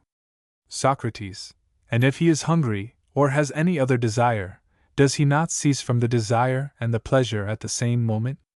Callicles, very true. Socrates, then he ceases from pain and pleasure at the same moment? Callicles, yes. Socrates, but he does not cease from good and evil at the same moment, as you have admitted. Do you still adhere to what you said? Callicles, yes, I do, but what is the inference? Socrates, why, my friend, the inference is that the good is not the same as the pleasant, or the evil the same as the painful. There is a cessation of pleasure and pain at the same moment, but not of good and evil, for they are different. How then can pleasure be the same as good, or pain as evil? And I would have you look at the matter in another light, which could hardly, I think, have been considered by you when you identified them. Are not the good because they have good present with them, as the beautiful are those who have beauty present with them? Callicles, yes. Socrates, and do you call the fools and cowards good men? For you were saying just now that the courageous and the wise are the good, would you not say so? Callicles, certainly. Socrates, and did you never see a foolish child rejoicing? Callicles, yes, I have. Socrates, and a foolish man too? Callicles, yes, certainly, but what is your drift? Socrates, nothing particular, if you will only answer. Callicles, yes, I have. Socrates, and did you ever see a sensible man rejoicing or sorrowing? Callicles, yes. Socrates, which rejoice and sorrow most, the wise or the foolish? Callicles, they are much upon a par, I think, in that respect. Socrates, enough, and did you ever see a coward in battle? Callicles, to be sure. Socrates, and which rejoice most at the departure of the enemy, the coward or the brave? Callicles, I should say, most of both, or at any rate, they rejoiced about equally. Socrates, no matter, then the cowards, and not only the brave, rejoice? Callicles, greatly. Socrates, and the foolish, so it would seem? Callicles, yes. Socrates, and are only the cowards pained at the approach of their enemies, or are the brave also pained? Callicles, both are pained. Socrates, And are they equally pained? Callicles, I should imagine that the cowards are more pained. Socrates, and are they not better pleased at the enemy's departure? Callicles, I dare say. Socrates, then are the foolish and the wise and the cowards and the brave all pleased and pained, as you were saying, in nearly equal degree. But are the cowards more pleased and pained than the brave? Callicles, yes. Socrates, but surely the wise and brave are the good, and the foolish and the cowardly are the bad? Callicles, yes. Socrates, then the good and the bad are pleased and pained in a nearly equal degree? Callicles, yes. Socrates, then are the good and bad in a nearly equal degree, or have the bad the advantage both in good and evil, i.e., in having more pleasure and more pain? Callicles, I really do not know what you mean. Socrates, why, do you not remember saying that the good were good because good was present with them, and the evil because evil, and that pleasures were goods and pains evils? Callicles, yes, I remember. Socrates, and are not these pleasures or goods present to those who rejoice, if they do rejoice? Callicles, certainly. Socrates, then those who rejoice are good when goods are present with them? Callicles, yes. Socrates, and those who are in pain have evil or sorrow present with them? Callicles, yes. Socrates, and would you still say that the evil are evil by reason of the presence of evil? Callicles, I should. Socrates, then those who rejoice are good, and those who are in pain evil? Callicles, yes. Socrates, the degrees of good and evil vary with the degrees of pleasure and of pain? Callicles, yes. Socrates, have the wise man and the fool, the brave and the coward, joy and pain in nearly equal degrees? Or would you say that the coward has more? Callicles, I should say that he has. Socrates, help me then to draw out the conclusion which follows from our admissions, for it is good to repeat and review what is good twice and thrice over, as they say. Both the wise man and the brave man we allow to be good? Callicles, yes. Socrates, and the foolish man and the coward to be evil? Callicles, certainly. Socrates, and he who has joy is good? Callicles, yes. Socrates, and he who is in pain is evil? Callicles, certainly. Socrates, the good and evil both have joy and pain, but perhaps the evil has more of them? Callicles, yes. Socrates, then must we not infer that the bad man is as good and bad as the good, or, perhaps, even better? Is not this a further inference which follows equally with the preceding from the assertion that the good and the pleasant are the same? Can this be denied, Callicles? Callicles, I have been listening and making admissions to you, Socrates, and I remark that if a person grants you anything in play, you, like a child, want to keep hold and will not give it back. But do you really suppose that I or any other human being denies that some pleasures are good and others bad? Socrates, alas, Callicles, how unfair you are! You certainly treat me as if I were a child, sometimes saying one thing, and then another, as if you were meaning to deceive me. And yet I thought at first that you were my friend, and would not have deceived me if you could have helped. But I see that I was mistaken, and now I suppose that I must make the best of a bad business, as they said of old, and take what I can get out of you. Well, then, as I understand you to say, I may assume that some pleasures are good and others evil? Callicles, yes. Socrates, the beneficial are good, and the hurtful are evil? Callicles, to be sure. Socrates, and the beneficial are those which do some good, and the hurtful are those which do some evil? Callicles, yes. Socrates, take, for example, the bodily pleasures of eating and drinking, which we were just now mentioning. You mean to say that those which promote health, or any other bodily excellence, are good, and their opposites evil? Callicles, certainly. Socrates, and in the same way there are good pains and there are evil pains? Callicles, to be sure. Socrates, and ought we not to choose and use the good pleasures and pains? Callicles, certainly. Socrates, but not the evil? Callicles, clearly. Socrates, because, if you remember, Polus and I have agreed that all our actions are to be done for the sake of the good, and will you agree with us in saying that the good is the end of all our actions, and that all our actions are to be done for the sake of the good, and not the good for the sake of them? Will you add a third vote to our two? Callicles, I will. Socrates. Then pleasure, like everything else, is to be sought for the sake of that which is good, and not that which is good for the sake of pleasure. Callicles, to be sure. Socrates. But can every man choose what pleasures are good and what are evil, or must he have art or knowledge of them in detail? Callicles, he must have art. Socrates. Let me now remind you of what I was saying to Gorgias and Polus. I was saying, as you will not have forgotten, that there were some processes which aim only at pleasure, and know nothing of a better and worse, and there are other processes which know good and evil. And I considered that cookery, which I do not call an art, but only an experience, was of the former class, which is concerned with pleasure, and that the art of medicine was of the class which is concerned with the good. And now, by the god of friendship, I must beg you, Callicles, not to jest, or to imagine that I am jesting with you. Do not answer at random and contrary to your real opinion, for you will observe that we are arguing about the way of human life, and to a man who has any sense at all, what question can be more serious than this, whether he should follow after that way of life to which you exhort me, and act what you call the manly part of speaking in the assembly, and cultivating rhetoric, and engaging in public affairs, according to the principles now in vogue, or whether he should pursue the life of philosophy, and in what the latter way differs from the former. But perhaps we had better first try to distinguish them, as I did before, and when we have come to an agreement that they are distinct, we may proceed to consider in what they differ from one another, and which of them we should choose. Perhaps, however, you do not even now understand what I mean? Callicles, no, I do not.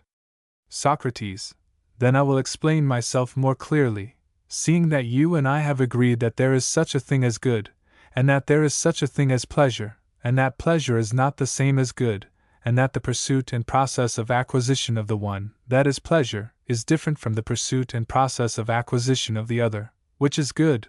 I wish that you would tell me whether you agree with me thus far or not. Do you agree? Callicles, I do. Socrates. Then I will proceed, and ask whether you also agree with me, and whether you think that I spoke the truth when I further said to Gorgias and Polus that cookery in my opinion is only an experience, and not an art at all, and that whereas medicine is an art, and attends to the nature and constitution of the patient, and has principles of action and reason in each case, cookery in attending upon pleasure never regards either the nature or reason of that pleasure to which she devotes herself, but goes straight to her end, nor ever considers or calculates anything, but works by experience and routine, and just preserves the recollection of what she has usually done when producing pleasure. And first, I would have you consider whether I have proved what I was saying, and then whether there are not other similar processes which have to do with the soul, some of them processes of art, making a provision for the soul's highest interest, others despising the interest, and, as in the previous case, considering only the pleasure of the soul, and how this may be acquired, but not considering what pleasures are good or bad, and having no other aim but to afford gratification, whether good or bad. In my opinion, Callicles, there are such processes, and this is the sort of thing which I term flattery, whether concerned with the body or the soul, or whenever employed with a view to pleasure and without any consideration of good and evil. And now I wish that you would tell me whether you agree with us in this notion, or whether you differ. Callicles, I do not differ, on the contrary I agree, for in that way I shall soonest bring the argument to an end, and shall oblige my friend Gorgias. Socrates, and is this notion true of one soul, or of two or more? Callicles, equally true of two or more. Socrates, then a man may delight a whole assembly, and yet have no regard for their true interests. Callicles, yes. Socrates, can you tell me the pursuits which delight mankind, or rather, if you would prefer, let me ask, and do you answer, which of them belong to the pleasurable class, and which of them not? In the first place, what say you of flute playing? Does not that appear to be an art which seeks only pleasure, Callicles, and thinks of nothing else?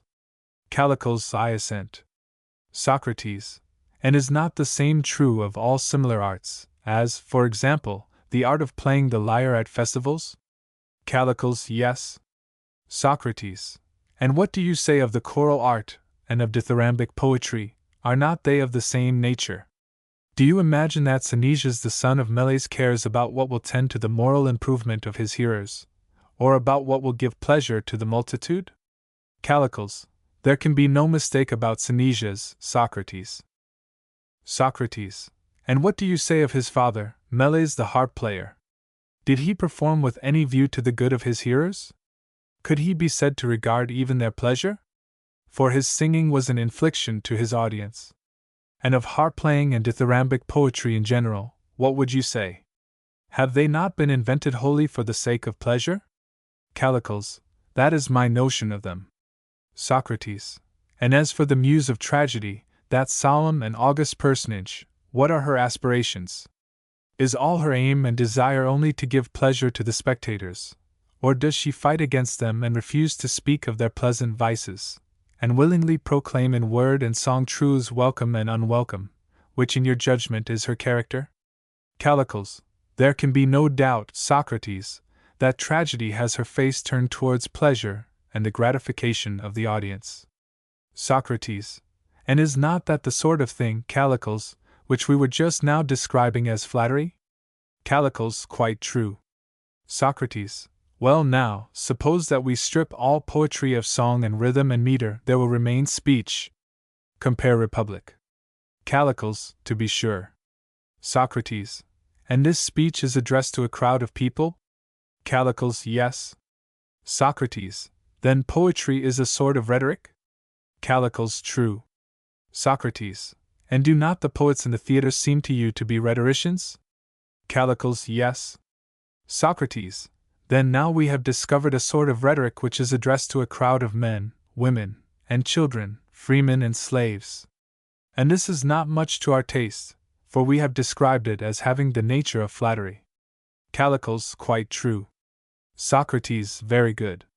And what do you say of that other rhetoric which addresses the Athenian assembly, and the assemblies of freemen in other states?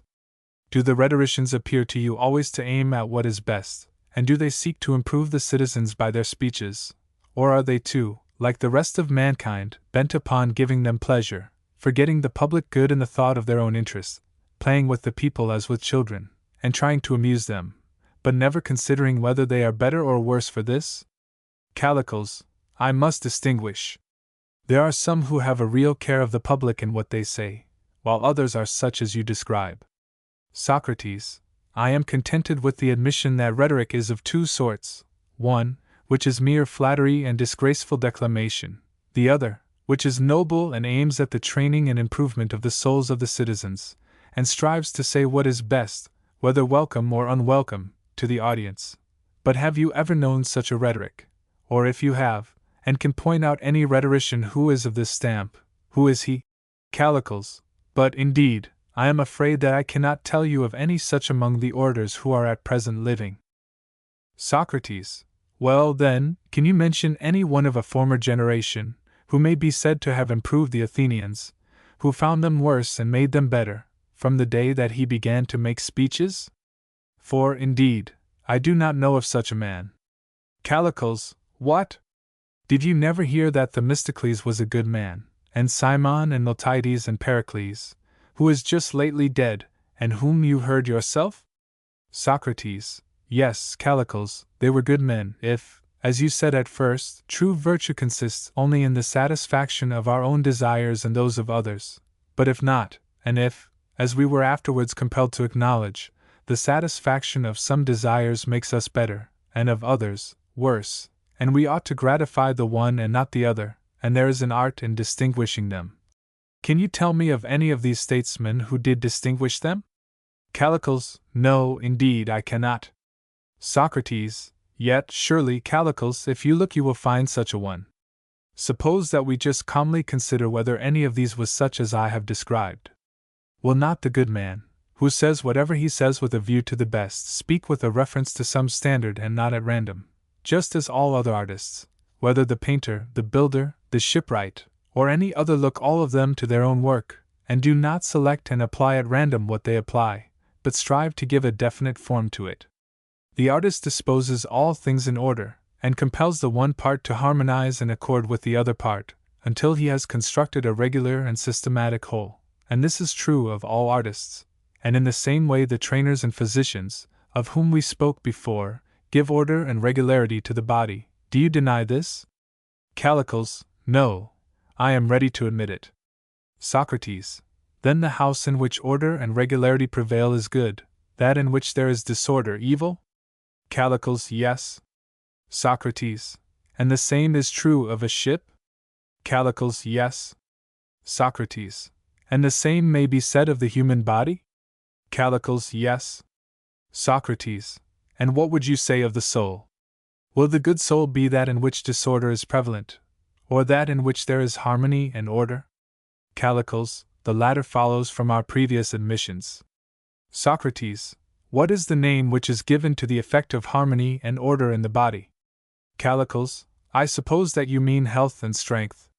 Socrates: Yes, I do. And what is the name which you would give to the effect of harmony and order in the soul?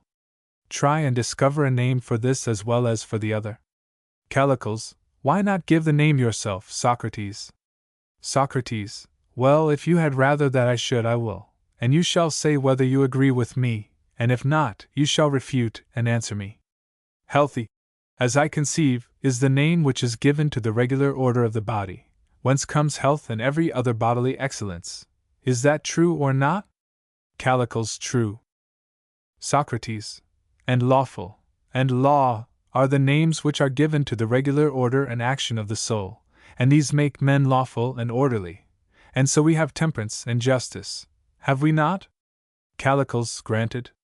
Socrates: And will not the true rhetorician who is honest and understands his art have his eye fixed upon these, in all the words which he addresses to the souls of men, and in all his actions, both in what he gives and in what he takes away?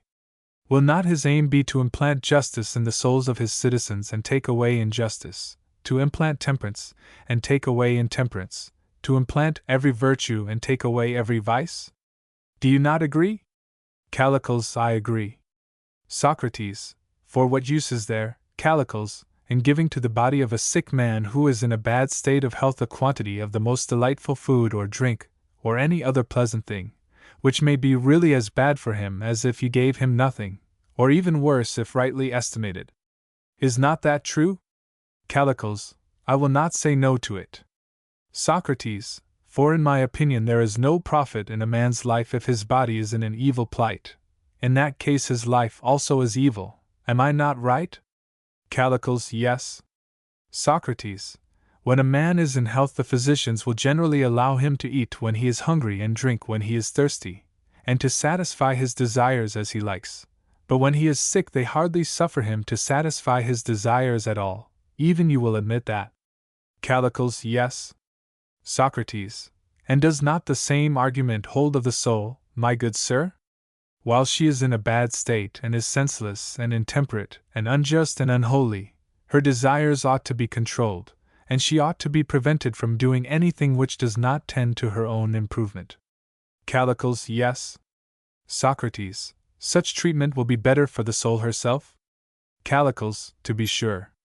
Socrates: And to restrain her from her appetites is to chastise her? Callicles: Yes. Socrates: Then restraint or chastisement is better for the soul than intemperance, or the absence of control, which you were just now preferring? Callicles: I do not understand you, Socrates, and I wish that you would ask someone who does. Socrates: Here is a gentleman who cannot endure to be improved or to subject himself to that very chastisement of which the argument speaks. Callicles: I do not heed a word of what you are saying, and have only answered hitherto out of civility to Gorgias. Socrates: What are we to do, then? Shall we break off in the middle? Callicles: You shall judge for yourself. Socrates: Well, but people say that a tale should have a head and not break off in the middle. And I should not like to have the argument going about without a head. Compare Laws. Please then to go on a little longer, and put the head on. Callicles: How tyrannical you are, Socrates! I wish that you and your argument would rest, or that you would get someone else to argue with you. Socrates: But who else is willing? I want to finish the argument. Callicles, cannot you finish without my help, either talking straight on, or questioning and answering yourself? Socrates, must I then say with Epicharmus, 2 men spoke before, but now 1 shall be enough? I suppose that there is absolutely no help. And if I am to carry on the inquirer by myself, I will first of all remark that not only I but all of us should have an ambition to know what is true and what is false in this matter, for the discovery of the truth is a common good. And now I will proceed to argue according to my own notion. But if any of you think that I arrive at conclusions which are untrue, you must interpose and refute me, for I do not speak from any knowledge of what I am saying. I am an inquirer like yourselves, and therefore, if my opponent says anything which is of force, I shall be the first to agree with him. I am speaking on the supposition that the argument ought to be completed, but if you think otherwise, let us leave off and go our ways. Gorgias, I think, Socrates, that we should not go our ways until you have completed the argument, and this appears to me to be the wish of the rest of the company. I myself should very much like to hear what more you have to say. Socrates, I too, Gorgias, should have liked to continue the argument with Callicles, and then I might have given him an Amphion in return for his Zethus. But since you, Callicles, are unwilling to continue, I hope that you will listen, and interrupt me if I seem to you to be in error. And if you refute me, I shall not be angry with you as you are with me, but I shall inscribe you as the greatest of benefactors on the tablets of my soul. Callicles, my good fellow, never mind me, but get on. Socrates, listen to me, then, while I recapitulate the argument. Is the pleasant the same as the good? Not the same. Callicles and I are agreed about that. And is the pleasant to be pursued for the sake of the good? Or the good for the sake of the pleasant? The pleasant is to be pursued for the sake of the good. And that is pleasant at the presence of which we are pleased, and that is good at the presence of which we are good? To be sure. And we are good, and all good things whatever are good when some virtue is present in us or them? That, Callicles, is my conviction. But the virtue of each thing, whether body or soul, instrument or creature, when given to them in the best way, comes to them not by chance but as the result of the order and truth and art which are imparted to them. Am I not right? I maintain that I am. And is not the virtue of each thing dependent on order or arrangement? Yes, I say. And that which makes a thing good is the proper order inhering in each thing? Such is my view. And is not the soul which has an order of her own better than that which has no order? Certainly. And the soul which has order is orderly? Of course. And that which is orderly is temperate? Assuredly. And the temperate soul is good? No other answer can I give, Callicles dear. Have you any? Callicles, go on, my good fellow. Socrates, then I shall proceed to add, that if the temperate soul is the good soul, the soul which is in the opposite condition, that is, the foolish and intemperate, is the bad soul. Very true. And will not the temperate man do what is proper, both in relation to the gods and to men, for he would not be temperate if he did not? Certainly he will do what is proper. In his relation to other men he will do what is just, and in his relation to the gods he will do what is holy, and he who does what is just and holy must be just and holy. Very true. And must he not be courageous? For the duty of a temperate man is not to follow or to avoid what he ought not, but what he ought, whether things or men or pleasures or pains, and patiently to endure when he ought, and therefore, Callicles, the temperate man, being, as we have described, also just and courageous and holy, cannot be other than a perfectly good man, nor can the good man do otherwise than well and perfectly whatever he does. And he who does well must of necessity be happy and blessed, and the evil man who does evil miserable. Now this latter is he whom you were applauding, the intemperate, who is the opposite of the temperate. Such is my position, and these things I affirm to be true. And if they are true, then I further affirm that he who desires to be happy must pursue and practice temperance, and run away from intemperance as fast as his legs will carry him. He had better order his life so as not to need punishment. But if either he or any of his friends, whether private, individual, or city, are in need of punishment, then justice must be done, and he must suffer punishment, if he would be happy. This appears to me to be the aim which a man ought to have, and towards which he ought to direct all the energies both of himself and of the state, acting so that he may have temperance and justice present with him and be happy, not suffering his lusts to be unrestrained, and in the never-ending desire satisfy them, leading a robber's life. Such a one is the friend neither of God nor man, for he is incapable of communion, and he who is incapable of communion is also incapable of friendship. And philosophers tell us, Calicles, that communion and friendship and orderliness and temperance and justice bind together heaven and earth and gods and men, and that this universe is therefore called cosmos or order, not disorder or misrule, my friend. But although you are a philosopher, you seem to me never to have observed that geometrical equality is mighty, both among gods and men.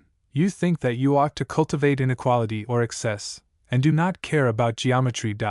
Well, then, either the principle that the happy are made happy by the possession of justice and temperance, and the miserable miserable by the possession of vice, must be refuted, or, if it is granted, what will be the consequences? All the consequences which I drew before, Calicles, and about which you asked me whether I was in earnest when I said that a man ought to accuse himself and his son and his friend if he did anything wrong, and that to this end he should use his rhetoric. All those consequences are true. And that which you thought that Polus was led to admit out of modesty is true, viz., that to do injustice, if more disgraceful than to suffer, is in that degree worse, and the other position, which, according to Polus, Gorgias admitted out of modesty, that he who would truly be a rhetorician ought to be just and have a knowledge of justice, has also turned out to be true. And now, these things being as we have said, let us proceed in the next place to consider whether you are right in throwing in my teeth that I am unable to help myself or any of my friends or kinsmen, or to save them in the extremity of danger, and that I am in the power of another like an outlaw to whom any one may do what he likes. He may box my ears, which was a brave saying of yours, or take away my goods or banish me, or even do his worst and kill me, a condition which, as you say, is the height of disgrace. My answer to you is one which has been already often repeated, but may as well be repeated once more. I tell you, Calicles, that to be boxed on the ears wrongfully is not the worst evil which can befall a man, nor to have my purse or my body cut open, but that to smite and slay me and mine wrongfully is far more disgraceful and more evil. Aye, and to despoil and enslave and pillage, or in any way at all to wrong me and mine, is far more disgraceful and evil to the doer of the wrong than to me who am the sufferer. These truths, which have been already set forth as I state them in the previous discussion, would seem now to have been fixed and riveted by us, if I may use an expression which is certainly bold, in words which are like bonds of iron and adamant, and unless you or some other still more enterprising hero shall break them, there is no possibility of denying what I say. For my position has always been, that I myself am ignorant how these things are, but that I have never met any one who could say otherwise, any more than you can, and not appear ridiculous. This is my position still, and if what I am saying is true, and injustice is the greatest of evils to the doer of injustice, and yet there is if possible a greater than this greatest of evils, compare republic, in an unjust man not suffering retribution, what is that defense of which the want will make a man truly ridiculous? Must not the defense be one which will avert the greatest of human evils? And will not the worst of all defenses be that with which a man is unable to defend himself, or his family, or his friends? And next will come that which is unable to avert the next greatest evil. Thirdly, that which is unable to avert the third greatest evil, and so of other evils. As is the greatness of evil, so is the honor of being able to avert them in their several degrees, and the disgrace of not being able to avert them. Am I not right, Calicles? Calicles, yes, quite right. Socrates, seeing then that there are these two evils, the doing injustice and the suffering injustice, and we affirm that to do injustice is a greater, and to suffer injustice a lesser evil, by what devices can a man succeed in obtaining the two advantages, the one of not doing and the other of not suffering injustice? Must he have the power, or only the will to obtain them? I mean to ask whether a man will escape injustice if he has only the will to escape, or must he have provided himself with the power? Calicles, he must have provided himself with the power, that is clear. Socrates, and what do you say of doing injustice? Is the will only sufficient, and will that prevent him from doing injustice? Or must he have provided himself with power and art, and if he have not studied and practiced, will he be unjust still? Surely you might say, Callicles, whether you think that Polus and I were right in admitting the conclusion that no one does wrong voluntarily, but that all do wrong against their will? Callicles, granted, Socrates, if you will only have done. Socrates, then, as would appear, power and art have to be provided in order that we may do no injustice. Callicles, certainly. Socrates, and what art will protect us from suffering injustice, if not wholly, yet as far as possible? I want to know whether you agree with me, for I think that such an art is the art of one who is either a ruler or even tyrant himself, or the equal and companion of the ruling power. Callicles, well said, Socrates, and please to observe how ready I am to praise you when you talk sense. Socrates, think and tell me whether you would approve of another view of mine. To me every man appears to be most the friend of him who is most like to him, like to like, as ancient sages say. Would you not agree to this? Callicles, I should.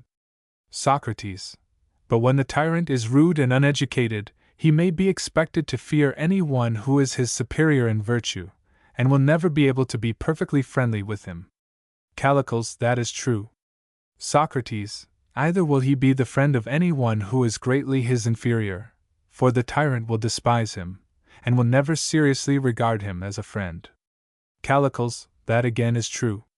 Socrates, then the only friend worth mentioning, whom the tyrant can have, will be one who is of the same character, and has the same likes and dislikes, and is at the same time willing to be subject and subservient to him. He is the man who will have power in the state, and no one will injure him with impunity. Is not that so? Callicles, yes. Socrates, and if a young man begins to ask how he may become great and formidable, this would seem to be the way. He will accustom himself, from his youth upward, to feel sorrow and joy on the same occasions as his master, and will contrive to be as like him as possible? Callicles, yes. Socrates, and in this way he will have accomplished, as you and your friends would say, the end of becoming a great man and not suffering injury? Callicles, very true. Socrates, but will he also escape from doing injury? Must not the very opposite be true, if he is to be like the tyrant in his injustice, and to have influence with him? Will he not rather contrive to do as much wrong as possible, and not be punished? Callicles, true. Socrates, and by the imitation of his master and by the power which he thus acquires will not his soul become bad and corrupted, and will not this be the greatest evil to him? Callicles, you always contrive somehow or other, Socrates, to invert everything. Do you not know that he who imitates the tyrant will, if he has a mind, kill him who does not imitate him and take away his goods? Socrates, excellent Callicles, I am not deaf, and I have heard that a great many times from you and from Polus and from nearly every man in the city, but I wish that you would hear me too. I dare say that he will kill him if he has a mind. The bad man will kill the good and true. Callicles, and is not that just the provoking thing? Socrates, nay, not to a man of sense, as the argument shows. Do you think that all our cares should be directed to prolonging life to the uttermost, and to the study of those arts which secure us from danger always, like that art of rhetoric which saves men in courts of law, and which you advise me to cultivate? Callicles, yes, truly, and very good advice too. Socrates, well, my friend, but what do you think of swimming? Is that an art of any great pretensions? Callicles, no, indeed. Socrates, and yet surely swimming saves a man from death, and there are occasions on which he must know how to swim. And if you despise the swimmers, I will tell you of another and greater art, the art of the pilot, who not only saves the souls of men, but also their bodies and properties from the extremity of danger, just like rhetoric. Yet his art is modest and unpresuming. It has no airs or pretenses of doing anything extraordinary, and in return for the same salvation which is given by the pleader, demands only 2 obols, if he brings us from Aegina to Athens, or for the longer voyage from Pontus or Egypt, at the utmost 2 drachmae, when he has saved, as I was just now saying, the passenger and his wife and children and goods, and safely disembarked them at the Piraeus. This is the payment which he asks in return for so great a boon, and he who is the master of the art, and has done all this, gets out and walks about on the seashore by his ship in an unassuming way. For he is able to reflect and is aware that he cannot tell which of his fellow passengers he has benefited, and which of them he has injured in not allowing them to be drowned. He knows that they are just the same when he has disembarked them as when they embarked, and not a whit better either in their bodies or in their souls, and he considers that if a man who is afflicted by great and incurable bodily diseases is only to be pitied for having escaped, and is in no way benefited by him in having been saved from drowning, much less he who has great and incurable diseases, not of the body, but of the soul, which is the more valuable part of him, either is life worth having nor of any profit to the bad man, whether he be delivered from the sea, or the law courts, or any other devourer, and so he reflects that such a one had better not live, for he cannot live well. Compare Republic. And this is the reason why the pilot, although he is our savior, is not usually conceited, any more than the engineer, who is not at all behind either the general, or the pilot, or any one else, in his saving power, for he sometimes saves whole cities. Is there any comparison between him and the pleader? And if he were to talk, Calicles, in your grandiose style, he would bury you under a mountain of words, declaring and insisting that we ought all of us to be engine makers, and that no other profession is worth thinking about. He would have plenty to say. Nevertheless, you despise him and his art, and sneeringly call him an engine maker, and you will not allow your daughters to marry his son, or marry your son to his daughters. And yet, on your principle, what justice or reason is there in your refusal? What right have you to despise the engine maker, and the others whom I was just now mentioning? I know that you will say, I am better and better born. But if the better is not what I say, and virtue consists only in a man saving himself and his, whatever may be his character, then your censure of the engine maker, and of the physician, and of the other arts of salvation, is ridiculous. Oh, my friend! I want you to see that the noble and the good may possibly be something different from saving and being saved.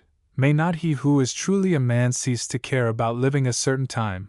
He knows, as women say, that no man can escape fate, and therefore he is not fond of life. He leaves all that with God, and considers in what way he can best spend his appointed term. Whether by assimilating himself to the constitution under which he lives, as you at this moment have to consider how you may become as like as possible to the Athenian people, if you mean to be in their good graces, and to have power in the state, whereas I want you to think and see whether this is for the interest of either of us. I would not have us risk that which is dearest on the acquisition of this power, like the Thessalian enchantresses, who, as they say, bring down the moon from heaven at the risk of their own perdition. But if you suppose that any man will show you the art of becoming great in the city, and yet not conforming yourself to the ways of the city, whether for better or worse, then I can only say that you are mistaken, Calides. For he who would deserve to be the true natural friend of the Athenian Demas, or of Pyrilamp's darling who is called after them, must be by nature like them, and not an imitator only. He, then, who will make you most like them, will make you as you desire, a statesman and orator, for every man is pleased when he is spoken to in his own language and spirit, and dislikes any other. But perhaps you, sweet Calicles, may be of another mind. What do you say? Calicles, somehow or other your words, Socrates, always appear to me to be good words, and yet, like the rest of the world, I am not quite convinced by them. Compare Symp. 1 Alcib. Socrates, the reason is, Calicles, that the love of Demas which abides in your soul is an adversary to me. But I dare say that if we recur to these same matters, and consider them more thoroughly, you may be convinced for all that. Please, then, to remember that there are two processes of training all things, including body and soul. In the one, as we said, we treat them with a view to pleasure, and in the other with a view to the highest good, and then we do not indulge but resist them. Was not that the distinction which we drew? Calicles, very true. Socrates, and the one which had pleasure in view was just a vulgar flattery. Was not that another of our conclusions? Calicles, be it so, if you will have it. Socrates, and the other had in view the greatest improvement of that which was ministered to, whether body or soul. Callicles, quite true. Socrates, and must we not have the same end in view in the treatment of our city and citizens? Must we not try and make them as good as possible? For we have already discovered that there is no use in imparting to them any other good, unless the mind of those who are to have the good, whether money or office, or any other sort of power, be gentle and good. Shall we say that? Callicles, yes, certainly, if you like. Socrates, well then, if you and I, Callicles, were intending to set about some public business, and were advising one another to undertake buildings such as walls, docks, or temples of the largest size, ought we not to examine ourselves, first, as to whether we know or do not know the art of building, and who taught us? Would not that be necessary, Callicles? Callicles, true. Socrates, in the second place, we should have to consider whether we had ever constructed any private house, either of our own or for our friends, and whether this building of ours was a success or not, and if upon consideration we found that we had had good and eminent masters, and had been successful in constructing many fine buildings, not only with their assistance, but without them, by our own unaided skill. In that case, prudence would not dissuade us from proceeding to the construction of public works. But if we had no master to show, and only a number of worthless buildings or none at all, then, surely, it would be ridiculous in us to attempt public works, or to advise one another to undertake them. Is not this true? Callicles, certainly. Socrates, and does not the same hold in all other cases? If you and I were physicians, and were advising one another that we were competent to practice as state physicians, should I not ask about you, and would you not ask about me? Well, but how about Socrates himself? Has he good health? And was any one else ever known to be cured by him, whether slave or freeman? And I should make the same inquiries about you.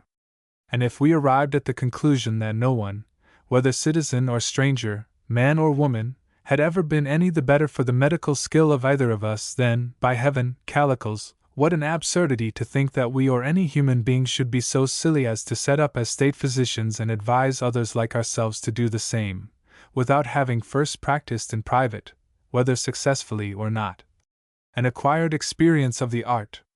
Is not this, as they say, to begin with the big jar when you are learning the potter's art, which is a foolish thing? Callicles, true. Socrates, and now, my friend, as you are already beginning to be a public character, and are admonishing and reproaching me for not being one, suppose that we ask a few questions of one another. Tell me, then, Callicles, how about making any of the citizens better? Was there ever a man who was once vicious, or unjust, or intemperate, or foolish, and became by the help of Callicles good and noble? Was there ever such a man, whether citizen or stranger, slave or freeman? Tell me, Callicles, if a person were to ask these questions of you, what would you answer? Whom would you say that you had improved by your conversation? There may have been good deeds of this sort which were done by you as a private person, before you came forward in public. Why will you not answer? Callicles, you are contentious, Socrates.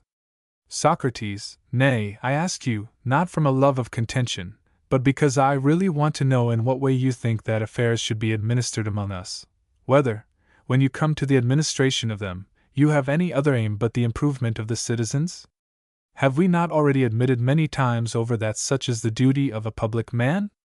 Nay, we have surely said so, for if you will not answer for yourself I must answer for you. But if this is what the good man ought to effect for the benefit of his own state, allow me to recall to you the names of those whom you were just now mentioning, Pericles, and Cimon, and Miltiades, and Themistocles, and ask whether you still think that they were good citizens. Callicles, I do.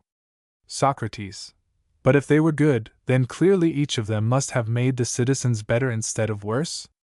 Callicles, yes. Socrates, and therefore, when Pericles first began to speak in the assembly, the Athenians were not so good as when he spoke last? Callicles, very likely. Socrates, nay, my friend, likely is not the word, for if he was a good citizen, the inference is certain. Callicles, and what difference does that make? Socrates, none.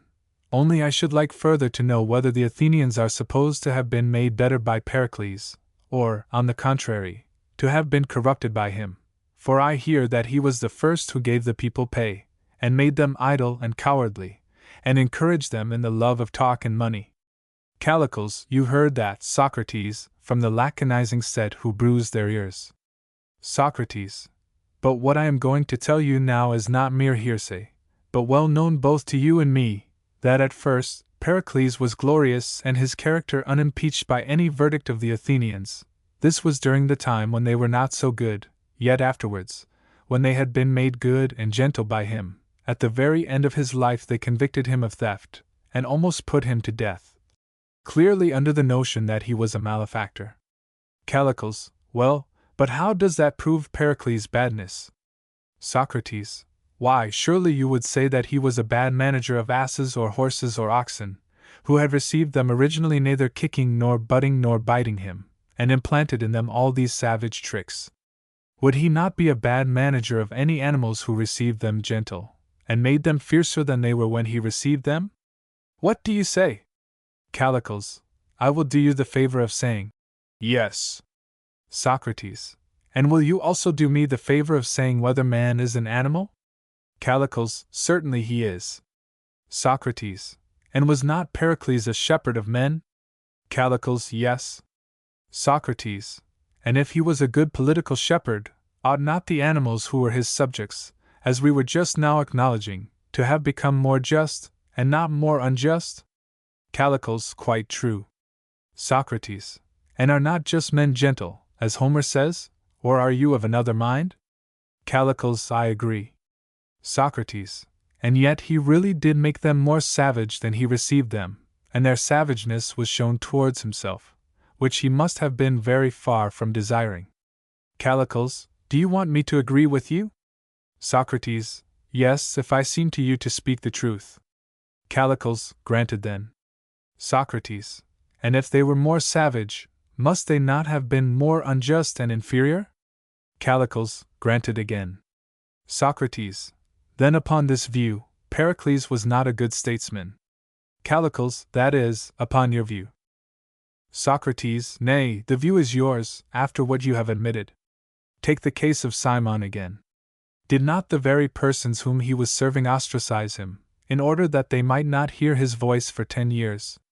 And they did just the same to Themistocles, adding the penalty of exile, and they voted that Miltiades, the hero of Marathon, should be thrown into the pit of death, and he was only saved by the Prytanes. And yet, if they had been really good men, as you say, these things would never have happened to them. For the good charioteers are not those who at first keep their place, and then, when they have broken in their horses, and themselves become better charioteers, are thrown out. That is not the way either in charioteering or in any profession. What do you think? Callicles. I should think not. Socrates. Well, but if so, the truth is, as I have said already, that in the Athenian state no one has ever shown himself to be a good statesman. You admitted that this was true of our present statesmen, but not true of former ones, and you preferred them to the others, yet they have turned out to be no better than our present ones, and therefore, if they were rhetoricians, they did not use the true art of rhetoric or of flattery, or they would not have fallen out of favor. Callicles. But surely, Socrates, no living man ever came near any one of them in his performances. Socrates. Oh, my dear friend, I say nothing against them regarded as the serving men of the state, and I do think that they were certainly more serviceable than those who are living now, and better able to gratify the wishes of the state. But as to transforming those desires and not allowing them to have their way, and using the powers which they had, whether of persuasion or of force, in the improvement of their fellow citizens, which is the prime object of the truly good citizen, I do not see that in these respects they were a whit superior to our present statesmen, although I do admit that they were more clever at providing ships and walls and docks, and all that. You and I have a ridiculous way, for during the whole time that we are arguing, we are always going round and round to the same point, and constantly misunderstanding one another. If I am not mistaken, you have admitted and acknowledged more than once that there are two kinds of operations which have to do with the body, and two which have to do with the soul. One of the two is ministerial, and if our bodies are hungry provides food for them, and if they are thirsty gives them drink, or if they are cold supplies them with garments, blankets, shoes, and all that they crave. I use the same images as before intentionally, in order that you may understand me the better. The purveyor of the articles may provide them either wholesale or retail, or he may be the maker of any of them, the baker, or the cook, or the weaver, or the shoemaker, or the currier, and in so doing, being such as he is naturally supposed by himself and every one to minister to the body. For none of them know that there is another art, an art of gymnastic and medicine which is the true minister of the body, and ought to be the mistress of all the rest, and to use their results according to the knowledge which she has and they have not, of the real good or bad effects of meats and drinks on the body. All other arts which have to do with the body are servile and menial and illiberal, and gymnastic and medicine are, as they ought to be, their mistresses. Now, when I say that all this is equally true of the soul, you seem at first to know and understand and assent to my words, and then a little while afterwards you come repeating, has not the state had good and noble citizens? And when I ask you who they are, you reply, seemingly quite in earnest, as if I had asked, who are or have been good trainers? And you had replied, Thearion, the baker, Methicus, who wrote the Sicilian cookery book, Sarambus, the vintner. These are ministers of the body, first-rate in their art, for the first makes admirable loaves, the second excellent dishes, and the third capital wine. To me these appear to be the exact parallel of the statesmen whom you mention. Now you would not be altogether pleased if I said to you, my friend, you know nothing of gymnastics. Those of whom you are speaking to me are only the ministers and purveyors of luxury, who have no good or noble notions of their art, and may very likely be filling and fattening men's bodies and gaining their approval, although the result is that they lose their original flesh in the long run, and become thinner than they were before, and yet they, in their simplicity, will not attribute their diseases and loss of flesh to their entertainers. But when in after years the unhealthy surfeit brings the attendant penalty of disease, he who happens to be near them at the time, and offers them advice, is accused and blamed by them, and if they could they would do him some harm, while they proceed to eulogize the men who have been the real authors of the mischief. And that, Callicles, is just what you are now doing. You praise the men who feasted the citizens and satisfied their desires, and people say that they have made the city great, not seeing that the swollen and ulcerated condition of the state is to be attributed to these elder statesmen, for they have filled the city full of harbors and docks and walls and revenues and all that, and have left no room for justice and temperance. And when the crisis of the disorder comes, the people will blame the advisers of the hour, and applaud Themistocles and Cimon and Pericles, who are the real authors of their calamities, and if you are not careful they may assail you and my friend Alcibiades, when they are losing not only their new acquisitions, but also their original possessions, not that you are the authors of these misfortunes of theirs, although you may perhaps be accessories to them. A great piece of work is always being made, as I see and am told, now as of old, about our statesmen. When the state treats any of them as malefactors, I observe that there is a great uproar and indignation at the supposed wrong which is done to them. After all their many services to the state, that they should unjustly perish. So the tale runs.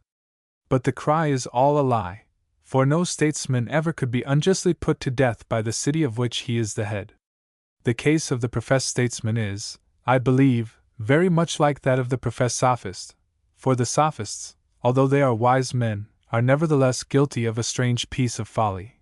Professing to be teachers of virtue, they will often accuse their disciples of wronging them, and defrauding them of their pay, and showing no gratitude for their services. Yet what can be more absurd than that men who have become just and good, and whose injustice has been taken away from them, and who have had justice implanted in them by their teachers, should act unjustly by reason of the injustice which is not in them? Can anything be more irrational, my friends, than this? You, Callicles, compel me to be a mob orator, because you will not answer. Callicles, and you are the man who cannot speak unless there is someone to answer? Socrates, I suppose that I can, just now, at any rate, the speeches which I am making are long enough because you refuse to answer me. But I adjure you by the God of friendship, my good sir, do tell me whether there does not appear to you to be a great inconsistency in saying that you have made a man good, and then blaming him for being bad? Callicles, yes, it appears so to me. Socrates, Do you never hear our professors of education speaking in this inconsistent manner? Callicles, yes, but why talk of men who are good for nothing? Socrates, I would rather say, why talk of men who profess to be rulers, and declare that they are devoted to the improvement of the city, and nevertheless upon occasion declaim against the utter vileness of the city? Do you think that there is any difference between one and the other? My good friend, the sophist and the rhetorician, as I was saying to Polus, are the same, or nearly the same.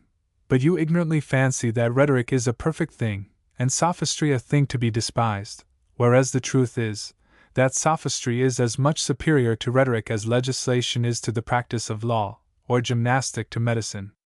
The orators and sophists, as I am inclined to think, are the only class who cannot complain of the mischief ensuing to themselves from that which they teach others, without in the same breath accusing themselves of having done no good to those whom they profess to benefit. Is not this a fact? Callicles, certainly it is. Socrates, if they were right in saying that they make men better, then they are the only class who can afford to leave their remuneration to those who have been benefited by them. Whereas if a man has been benefited in any other way, if, for example, he has been taught to run by a trainer, he might possibly defraud him of his pay, if the trainer left the matter to him, and made no agreement with him that he should receive money as soon as he had given him the utmost speed, for not because of any deficiency of speed do men act unjustly, but by reason of injustice. Callicles, very true. Socrates, and he who removes injustice can be in no danger of being treated unjustly. He alone can safely leave the honorarium to his pupils, if he be really able to make them good. Am I not right? Compare Protag. Callicles, yes. Socrates, then we have found the reason why there is no dishonor in a man receiving pay who is called in to advise about building or any other art. Callicles, yes, we have found the reason. Socrates, but when the point is, how a man may become best himself, and best govern his family and state, then to say that you will give no advice gratis is held to be dishonorable. Callicles, true. Socrates, and why? Because only such benefits call forth a desire to requite them, and there is evidence that a benefit has been conferred when the benefactor receives a return, otherwise not. Is this true? Callicles, it is. Socrates, then to which service of the state do you invite me? Determine for me. Am I to be the physician of the state who will strive and struggle to make the Athenians as good as possible? Or am I to be the servant and flatterer of the state? Speak out, my good friend, freely and fairly as you did at first and ought to do again, and tell me your entire mind. Callicles, I say then that you should be the servant of the state. Socrates, the flatterer? Well, sir, that is a noble invitation. Callicles, the mission, Socrates, or what you please. For if you refuse, the consequences will be. Socrates, do not repeat the old story, that he who likes will kill me and get my money, for then I shall have to repeat the old answer that he will be a bad man and will kill the good, and that the money will be of no use to him, but that he will wrongly use that which he wrongly took, and if wrongly, basely, and if basely, hurtfully. Callicles, how confident you are, Socrates, that you will never come to harm. You seem to think that you are living in another country, and can never be brought into a court of justice, as you very likely may be brought by some miserable and mean person. Socrates, then I must indeed be a fool, Callicles, if I do not know that in the Athenian state any man may suffer anything. And if I am brought to trial and incur the dangers of which you speak, he will be a villain who brings me to trial, of that I am very sure, for no good man would accuse the innocent. Nor shall I be surprised if I am put to death. Shall I tell you why I anticipate this? Callicles, by all means. Socrates, I think that I am the only or almost the only Athenian living who practices the true art of politics. I am the only politician of my time. Now, seeing that when I speak my words are not uttered with any view of gaining favor, and that I look to what is best and not to what is most pleasant, having no mind to use those arts and graces which you recommend, I shall have nothing to say in the justice court.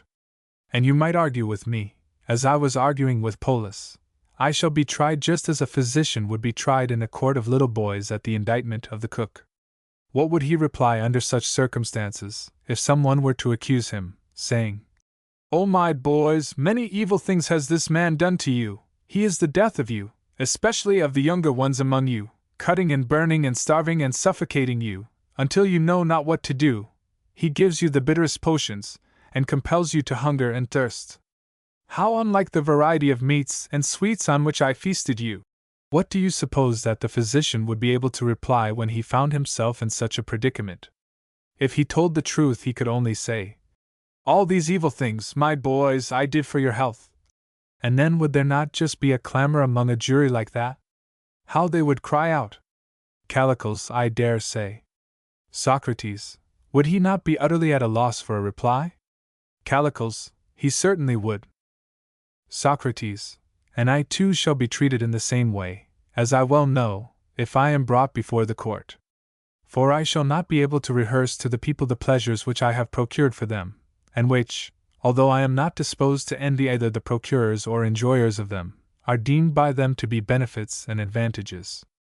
And if any one says that I corrupt young men, and perplex their minds, or that I speak evil of old men, and use bitter words towards them, whether in private or public, it is useless for me to reply, as I truly might.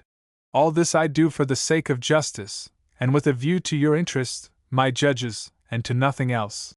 And therefore there is no saying what may happen to me. Callicles, and do you think, Socrates, that a man who is thus defenseless is in a good position? Socrates, yes, Callicles, if he have that defense, which as you have often acknowledged he should have, if he be his own defense, and have never said or done anything wrong, either in respect of gods or men, and this has been repeatedly acknowledged by us to be the best sort of defense. And if any one could convict me of inability to defend myself or others after this sort, I should blush for shame, whether I was convicted before many, or before a few, or by myself alone, and if I died from want of ability to do so, that would indeed grieve me.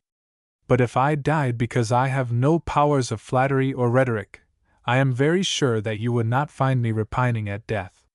For no man who is not an utter fool and coward is afraid of death itself, but he is afraid of doing wrong. For to go to the world below having one's soul full of injustice is the last and worst of all evils. And in proof of what I say, if you have no objection, I should like to tell you a story. Callicles, very well, proceed, and then we shall have done.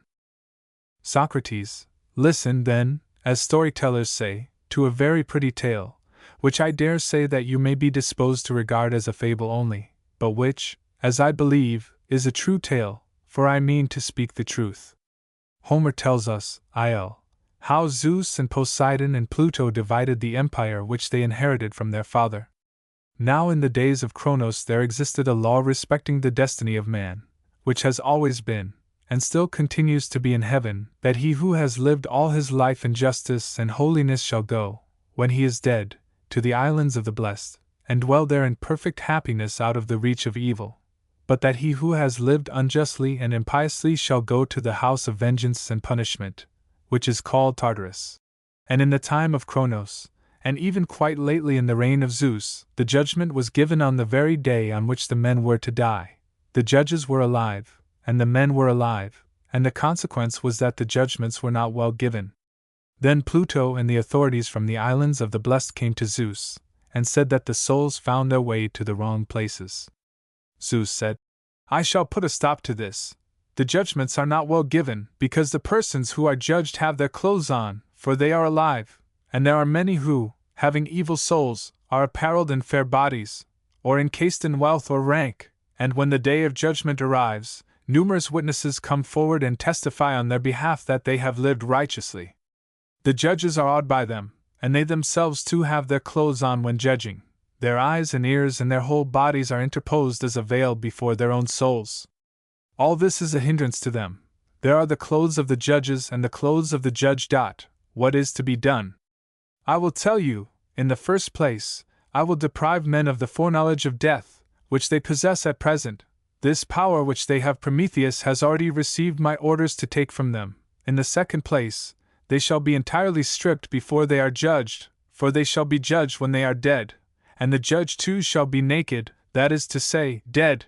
he with his naked soul shall pierce into the other naked souls, and they shall die suddenly and be deprived of all their kindred, and leave their brave attire strewn upon the earth. Conducted in this manner, the judgment will be just. I knew all about the matter before any of you, and therefore I have made my sons judges, 2 from Asia, Minos and Rhadamanthus, and 1 from Europe, Aeacus. And these, when they are dead, shall give judgment in the meadow at the parting of the ways, whence the 2 roads lead, one to the islands of the blessed, and the other to Tartarus. Rhadamanthus shall judge those who come from Asia, and Aeacus those who come from Europe. And to Minos I shall give the primacy, and he shall hold a court of appeal, in case either of the 2 others are in any doubt. Then the judgment respecting the last journey of men will be as just as possible. From this tale, Callicles, which I have heard and believe, I draw the following inferences. Death, if I am right, is in the first place the separation from one another of 2 things, soul and body, nothing else. And after they are separated they retain their several natures, as in life. The body keeps the same habit, and the results of treatment or accident are distinctly visible in it. For example, he who by nature or training or both, was a tall man while he was alive, will remain as he was, after he is dead, and the fat man will remain fat, and so on, and the dead man, who in life had a fancy to have flowing hair, will have flowing hair. And if he was marked with the whip and had the prints of the scourge, or of wounds in him when he was alive, you might see the same in the dead body.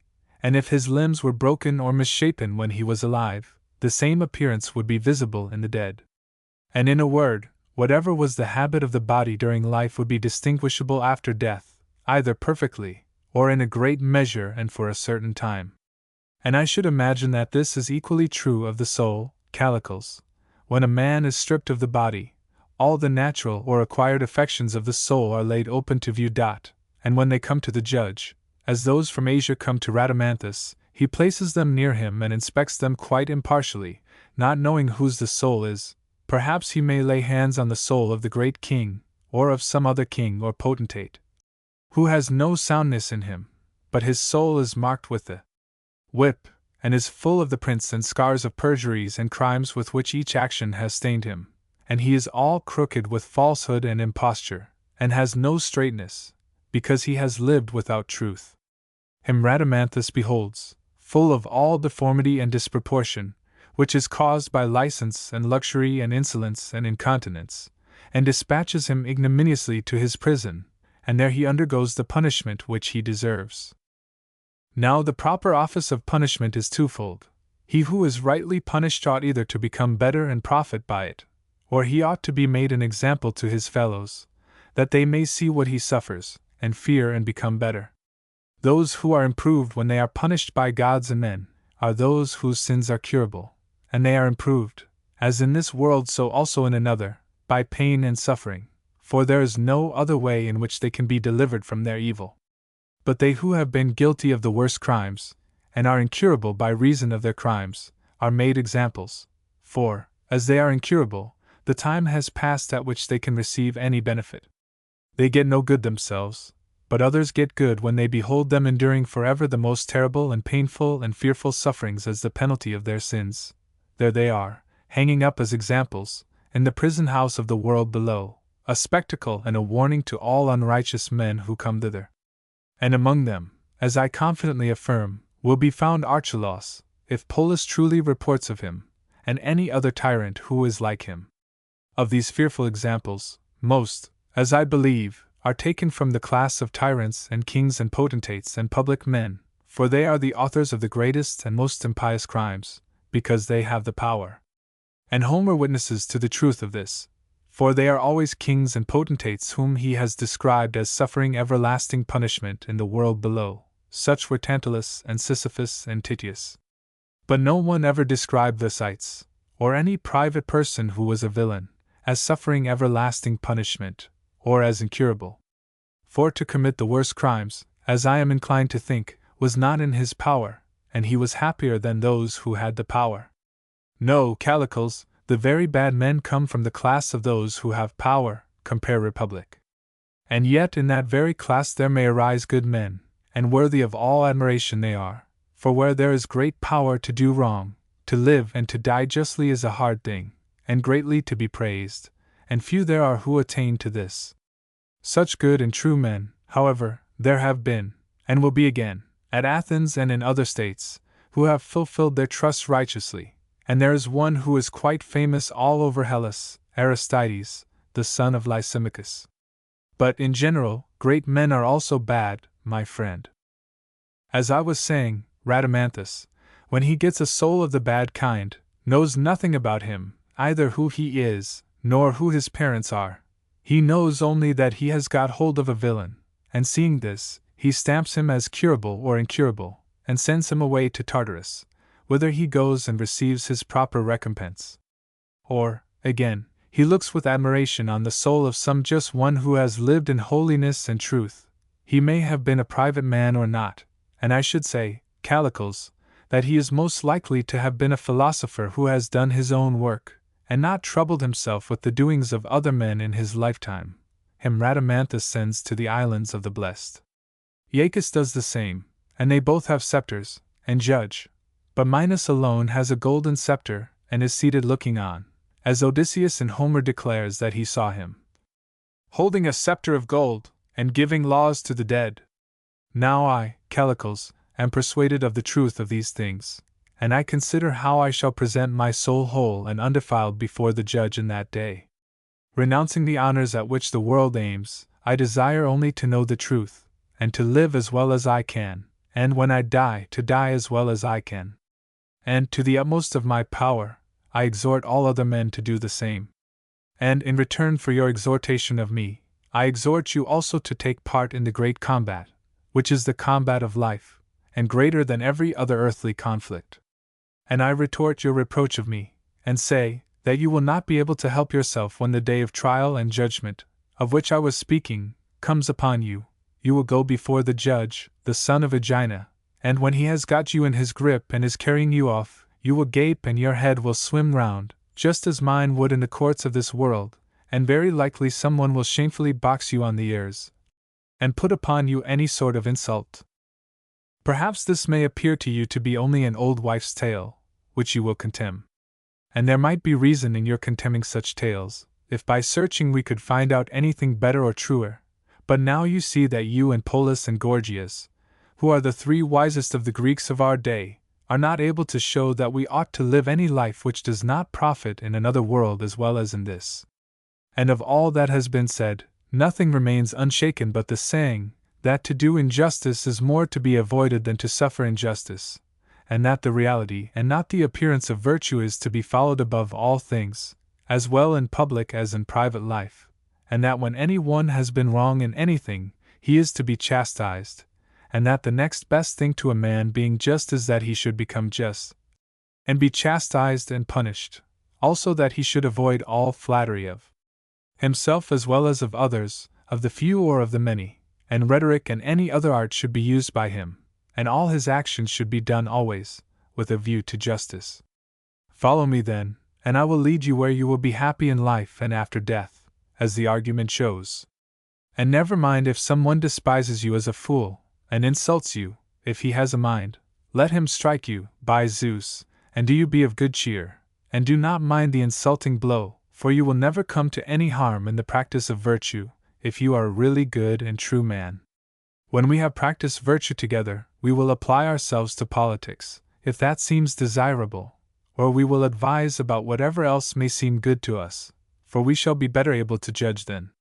In our present condition we ought not to give ourselves airs, for even on the most important subjects we are always changing our minds, so utterly stupid are we. Let us, then, take the argument as our guide, which has revealed to us that the best way of life is to practice justice and every virtue in life and death. This way let us go, and in this exhort all men to follow, not in the way to which you trust, and in which you exhort me to follow you, for that way, Callicles, is nothing worth.